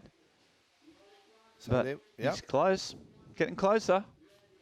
So Koali Vos, last backhand attack, all the emphasis on that last one. And Malachi Martinez not happy with that score. He obviously watched it unfold from the back. What's he doing? He's doing all kinds of things right up against Koali Vos' grill here. Mad. Malachi Martinez, a very vocal competitor and one of those colourful characters. You see Koali Vos opposing, just keeping it calm. Looks back, digests that he's found a 7. He literally did manufacture that 7 as well, Ben. It wasn't an amazing wave. Had a soft run on it, but then a little wedge at the end for a good slam. Yeah, that's right. That last turn was where the money was. You're right. It didn't look like it had 7 points in it, but he got it. And right back in the hunt now. It's been one of the highest scoring heats. We haven't had a heat, 2 surfers getting above 13 heat total, I don't think, yet in the event from memory. So, and looks like... Wow, both surfers paddled right there. Yes, now, what happened? Oh, yeah, there's been a change of priority. He won't be happy about that. And that could be a mistake. Vast now with priority. They're splitting the peak anyway, so it might not be such a big issue. So Koali Vast has wrangled his way free now, and he finds himself a wall. Is he going to pull a rabbit out of the hat? Just a big float around the corner. Whoa. These waves do tend to break up in this little rip section here. Koali's going to stick with this one. The tide is filled in, so it will allow a little section on the inside, but not that time. So back to the drawing board. Yeah, I mean, a third turn would have been really interesting then because he did that high lip line floater. Floaters that tend to get a lot of points, but then he whacked it pretty hard straight after. It was a bigger wave. It was one of the biggest sets we've seen. So, I'm not sure if he needs 7.11. Martinez now hustling to get near his competitor so he can sit on him. Well, Martinez coming to do the block here. You see Koali Vos moving very quickly back out into the lineup here in the Pro Junior final. And we are speculating scores. There may have been a split peak opportunity there as well. Did Malachi Martinez find anything on the other side? Malachi wanting the update here as he now holds the priority. And straight back into the offensive here. Yeah, well, it didn't work out last time when he tried to block because he gave up priority. This time, I think he might be better off just thinking about his own game here. Trying to surf his best. And he sold in that one. Well, Koali does another sell and Martinez buys it. Soft turns right now. Remember that he has to improve on a number. 6.1. And meanwhile, Koali has freed himself up on the outside. Lovely sting again there. On the hunt for the 7.11. A little bit cluttered at the end by the white water. And it is game on. We feel that there's still some value left in this final with 2 minutes to go. The judges are running behind on some scores now. Yeah, that all-important wave before that for Koali is pretty important. They're taking their time on it. And it comes in actually at a 5.4. So that wasn't enough. He needs a 7. And I don't think that wave he just got then was even worse than that. So the situation remains the same. Looks like with 90 seconds to go, this is a wave from Martin. He's got a little bit unstuck here. Lost it there. And then just here, just a little bit sticky. It's kind of loses his footing. So we'll see if that improves his score. And this one didn't have the section he needed. Oh, that was his 7-point ride from earlier on. This is a long floater. Well done. And if he just had one more section there, it could have been interesting, but he didn't. He tried to find one, just couldn't. But now he's got a minute to go. The current newly crowned European junior champion has a minute to try and get a 7, which would ice the cake, get him the finals win. As it stands, Martinez, 45 seconds on the clock. The Costa Rican looking pretty good, I think, Giggs. Yep, final down to 30 seconds to go. Martinez still in the driving seat with the 8 and the 6.1, and Voss still chasing that 7.11. And are we going to see anything more out of the North Atlantic here this afternoon? It looks like it has gone into a little sleepy zone. Vast will continue to paddle. You see Martinez splashing again. Looking now anxiously, wants to know the time. It's 10 seconds to go, Malachi. Mate, I tell you, it's time to explode. You watch what he does when this hooter goes. Oh, look at this set. Too late, too little, too late. And that's Koali Vast is not going to get to his feet in time. No matter what, that would not have been a 7.11. And let's get locked onto Malachi Martinez here. Look at him. This is going to be a celebration. He has been erupting in his skin from the quarterfinals onwards, and he is going to take the win here. And he is just going nuts, Ben Mundy. He is, as I said, he's not a type of guy where you're wondering what he's thinking, what he's feeling. And right now, this pure stoke of the Costa Rican, he's seriously, he must be his first ever win. There's his mate Tiago Carrick, who he knocked out of the European. They're still mates. They are stoked. Well, this is absolute gold down here. This is emotion. You mean, you think it doesn't mean? You think competitive surfing means much to these kids? Look at him. He's like he's won the world title. And he's super stoked. The Costa Rican flag, all their mates are in there, absolutely soaked. I hope they didn't have their phones on them. But they are looking great. Oh, she's coming late to the party. She gets a hug. She's going to get wet as well. She's stoked. I've never seen such a sort of... Well, this is what it means to the... It's absolute scenes. It means so much. It's a big win for him, clearly. There's the prize money, there's the points, and I think it might be just that fact, that first win, you know. It looks like he hasn't won one before. To get a win off your back, win a final, it's a huge thing in any service career. And yeah, for Malachi Martinez, he's so happy about it, and congratulations, well surfed. He's had a fantastic event. He surfed so well throughout the duration. He's been on point, and he's earned himself a, what is a very important victory to him, clearly. Well, still celebrations here. Of course, young Malachi Martinez out of the northern region of Costa Rica. Let's have a look at the heat recap of the final here. Koali Vos got to it pretty quickly, finding himself a 7. But this was the vertical attack that would get a great answer from Malachi Martinez. Of course, Martinez fetching an 8-pointer on that. That was the turning point in the heat. Till then, he'd been trailing. And then he backed himself up with a 6.1. So pretty much did all of these numbers in the final on the backhand, as opposed to quarters and semis where he used the forehand rotor. Yeah, that's right. Just mixed it up. Voust fought back, did well. This particular turn was one of the best ones, I think, of the final. But it's a point short. Netted an 8 and got a 7. And there we go. We see Martinez hoisted aloft on the shoulders. And that soft sand's not going to be pretty. And so happy. Big win. $2,000 for the win, 1,000 rating points. Doesn't matter so much to him. But he'll also be now, no doubt, surfing in the QS event, full of confidence. And he's so stoked. I can't wait. You might get the chance to have a chat to him, Gigs. No, we're all going to talk to him. We'll all have a chat to him, won't we? I'm going to sit him down and have a beer with him. If he's old enough. Is he old enough? I'm going to check that first. If he's old enough, I can. If he's 18. But he's stoked, and his mates are stoked. There's Lulu at the front, taking all the way up, coming up towards where we are right now. And you get the presentation coming his way. So, yeah, great win. Great Pro Junior event. Again, good waves. And, yeah, Malachi has absolutely nailed it, Gigs. He has. I believe we are going to try and get a chat with him. Absolute celebrations here for the Costa Rican, who's been chaired all the way here to the athlete area. And what a story it's been for young Malachi Martinez. Of course, he got a 13th in the US Open a couple of months back. And of course, we did mention that he made the finals of the Pipe Pro Junior back in 2018. And he has fought his way through the quarterfinals, through the semi-finals, and now into the finals. And talking of into, it's now into the commentary booth to join us. Malachi Martinez, you are the champion, the Pro Junior champion here at Ribeira Grande. How are you feeling? Let's get some thoughts. Wow. Oh, my heart. Gotta get my breath. That was insane. It's my first ever Pro Junior win.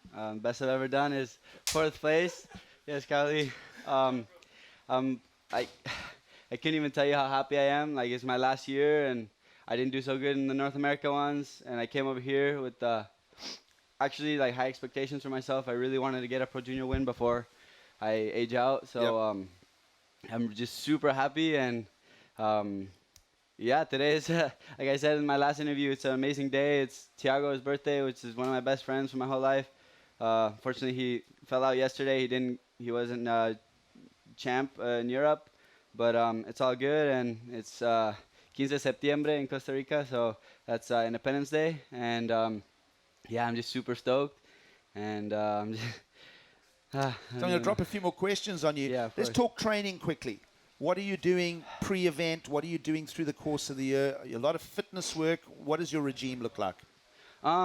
Yeah, recently I've started training a little more because before I was kind of off. I was finishing school, so I wasn't really training much, wasn't surfing too much.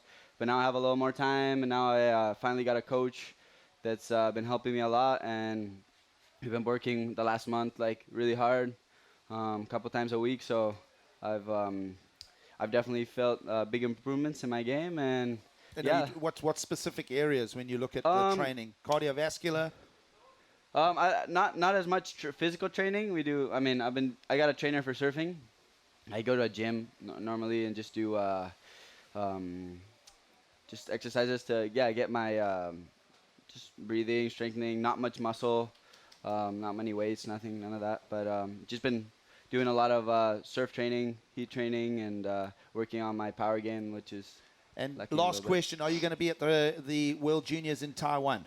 Well, I didn't do so good in North America region, so hopefully, I don't know, maybe something falls in my lap.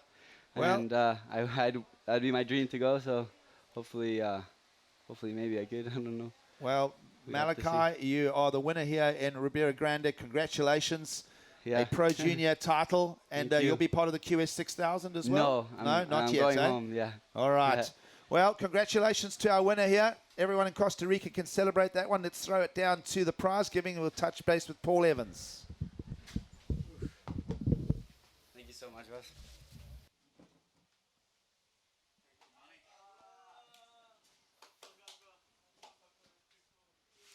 We won't touch base with Paul Evans. We'll touch base with Ben Mundy. We're going to bring him back in here.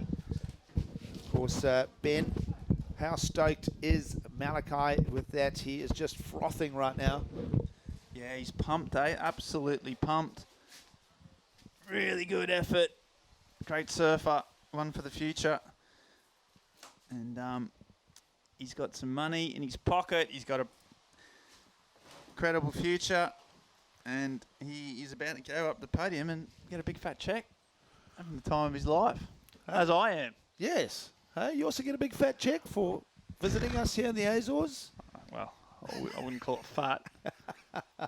It almost covers my expenses. You know, I'm here for the fun. I'm not here for the money. Okay, it's all the I'm not love. here for the money. What? I wouldn't come here for the money. I'm here for the joy of it, mate. There's all- only one person more happy than me, and that's Malachi. And then there's me. And then I'm having the ball. It's been awesome surfing. I'm stoked, mate. I don't want it to end. No. We've got a day off. I don't want a day off. I want to keep this up. Well, we're going to hear your dulcet tones at the QS 6000 in a day's time. You're looking forward to that? Can't wait. Starts on Tuesday. I've seen all the big guns starting to come down. I'm getting all excited. I saw Wiggly Danners. I've seen Matt Banning. I've seen all the big names start to see them in the car park. You know, when you see the famous surfers in the car park, start to see that. Start to get really excited. Yeah, can't wait. Well, if you think of the QS 6000 coming up, it's played a massive part over the years in qualification processes. You think of names like Ian Gouveia that got a win here 3 seasons back in 2016. That propelled him right into qualifications. You cannot discount the importance of the Azores in the qualifying series discussion. Yeah, no, exactly right. Jack Freestone, I think, was another quite recently. Yep. Yeah, it'd be interesting to see all the winners, just how many of the winners qualified that year. It is a bellwether, and yeah, it's a big event. 6,000 points. That's why, because it's huge. You know, that's big rating points, especially at this time of year. And yeah, so the best surfers starting to rock in to this little part of the beach. There's Santa Barbara Beach. These are the highlights, and that we saw Lucia Gonzalez up against her fellow Canary Island surfer, Julia Gonzalez. So, and then we see this is the current European champion, Kelly Voust. Surf well all day. There's some kids getting wet, loving life. This was Killian Galan. He surfed really well too. He's got some flair, hasn't he? He does. And then this is Wait for This Turn gigs. It's the one I like. Well, coming soon. There's a European junior champion. And he's probably a future champion, I'd imagine, down the track.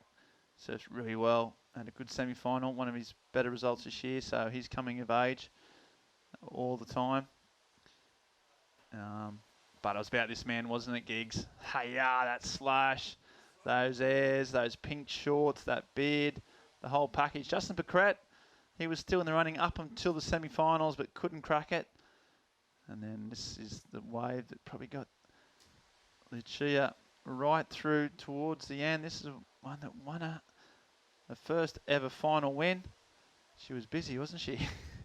And she's really, really stoked. Some more sort of fast, slick surfing. And this is our final winner that just spoke to you, Gigs. Really polished, really aggressive. And well, what's interesting is there was only one air, and it was to Koali Vost on the left-hander. And it was the backhand surfing this time from Malachi Martinez that got him through for the win over here in the Pro Junior. So great result coming out of the Azores. And we haven't seen celebrations like this from an individual in absolute ages. But a great fight from Koali Vost, who would just stay in the mix here. That was his 7 that he brought to us in the final. Of course, performance surfing in the beach break conditions here. yeah, really loose, aggressive.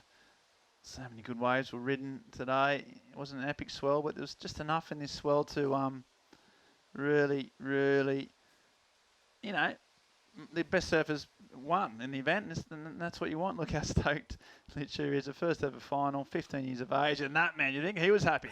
Is he happy?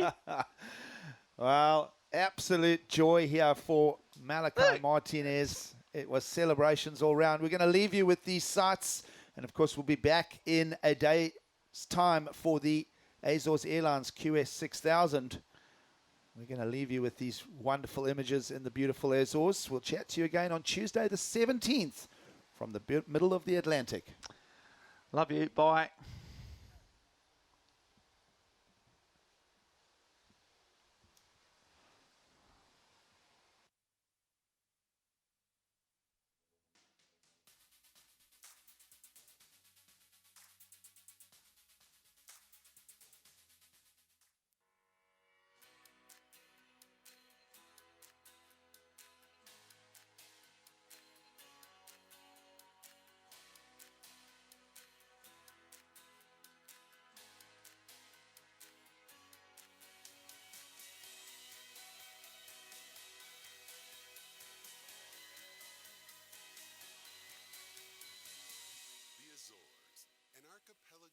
discoveries in a sea of adventures.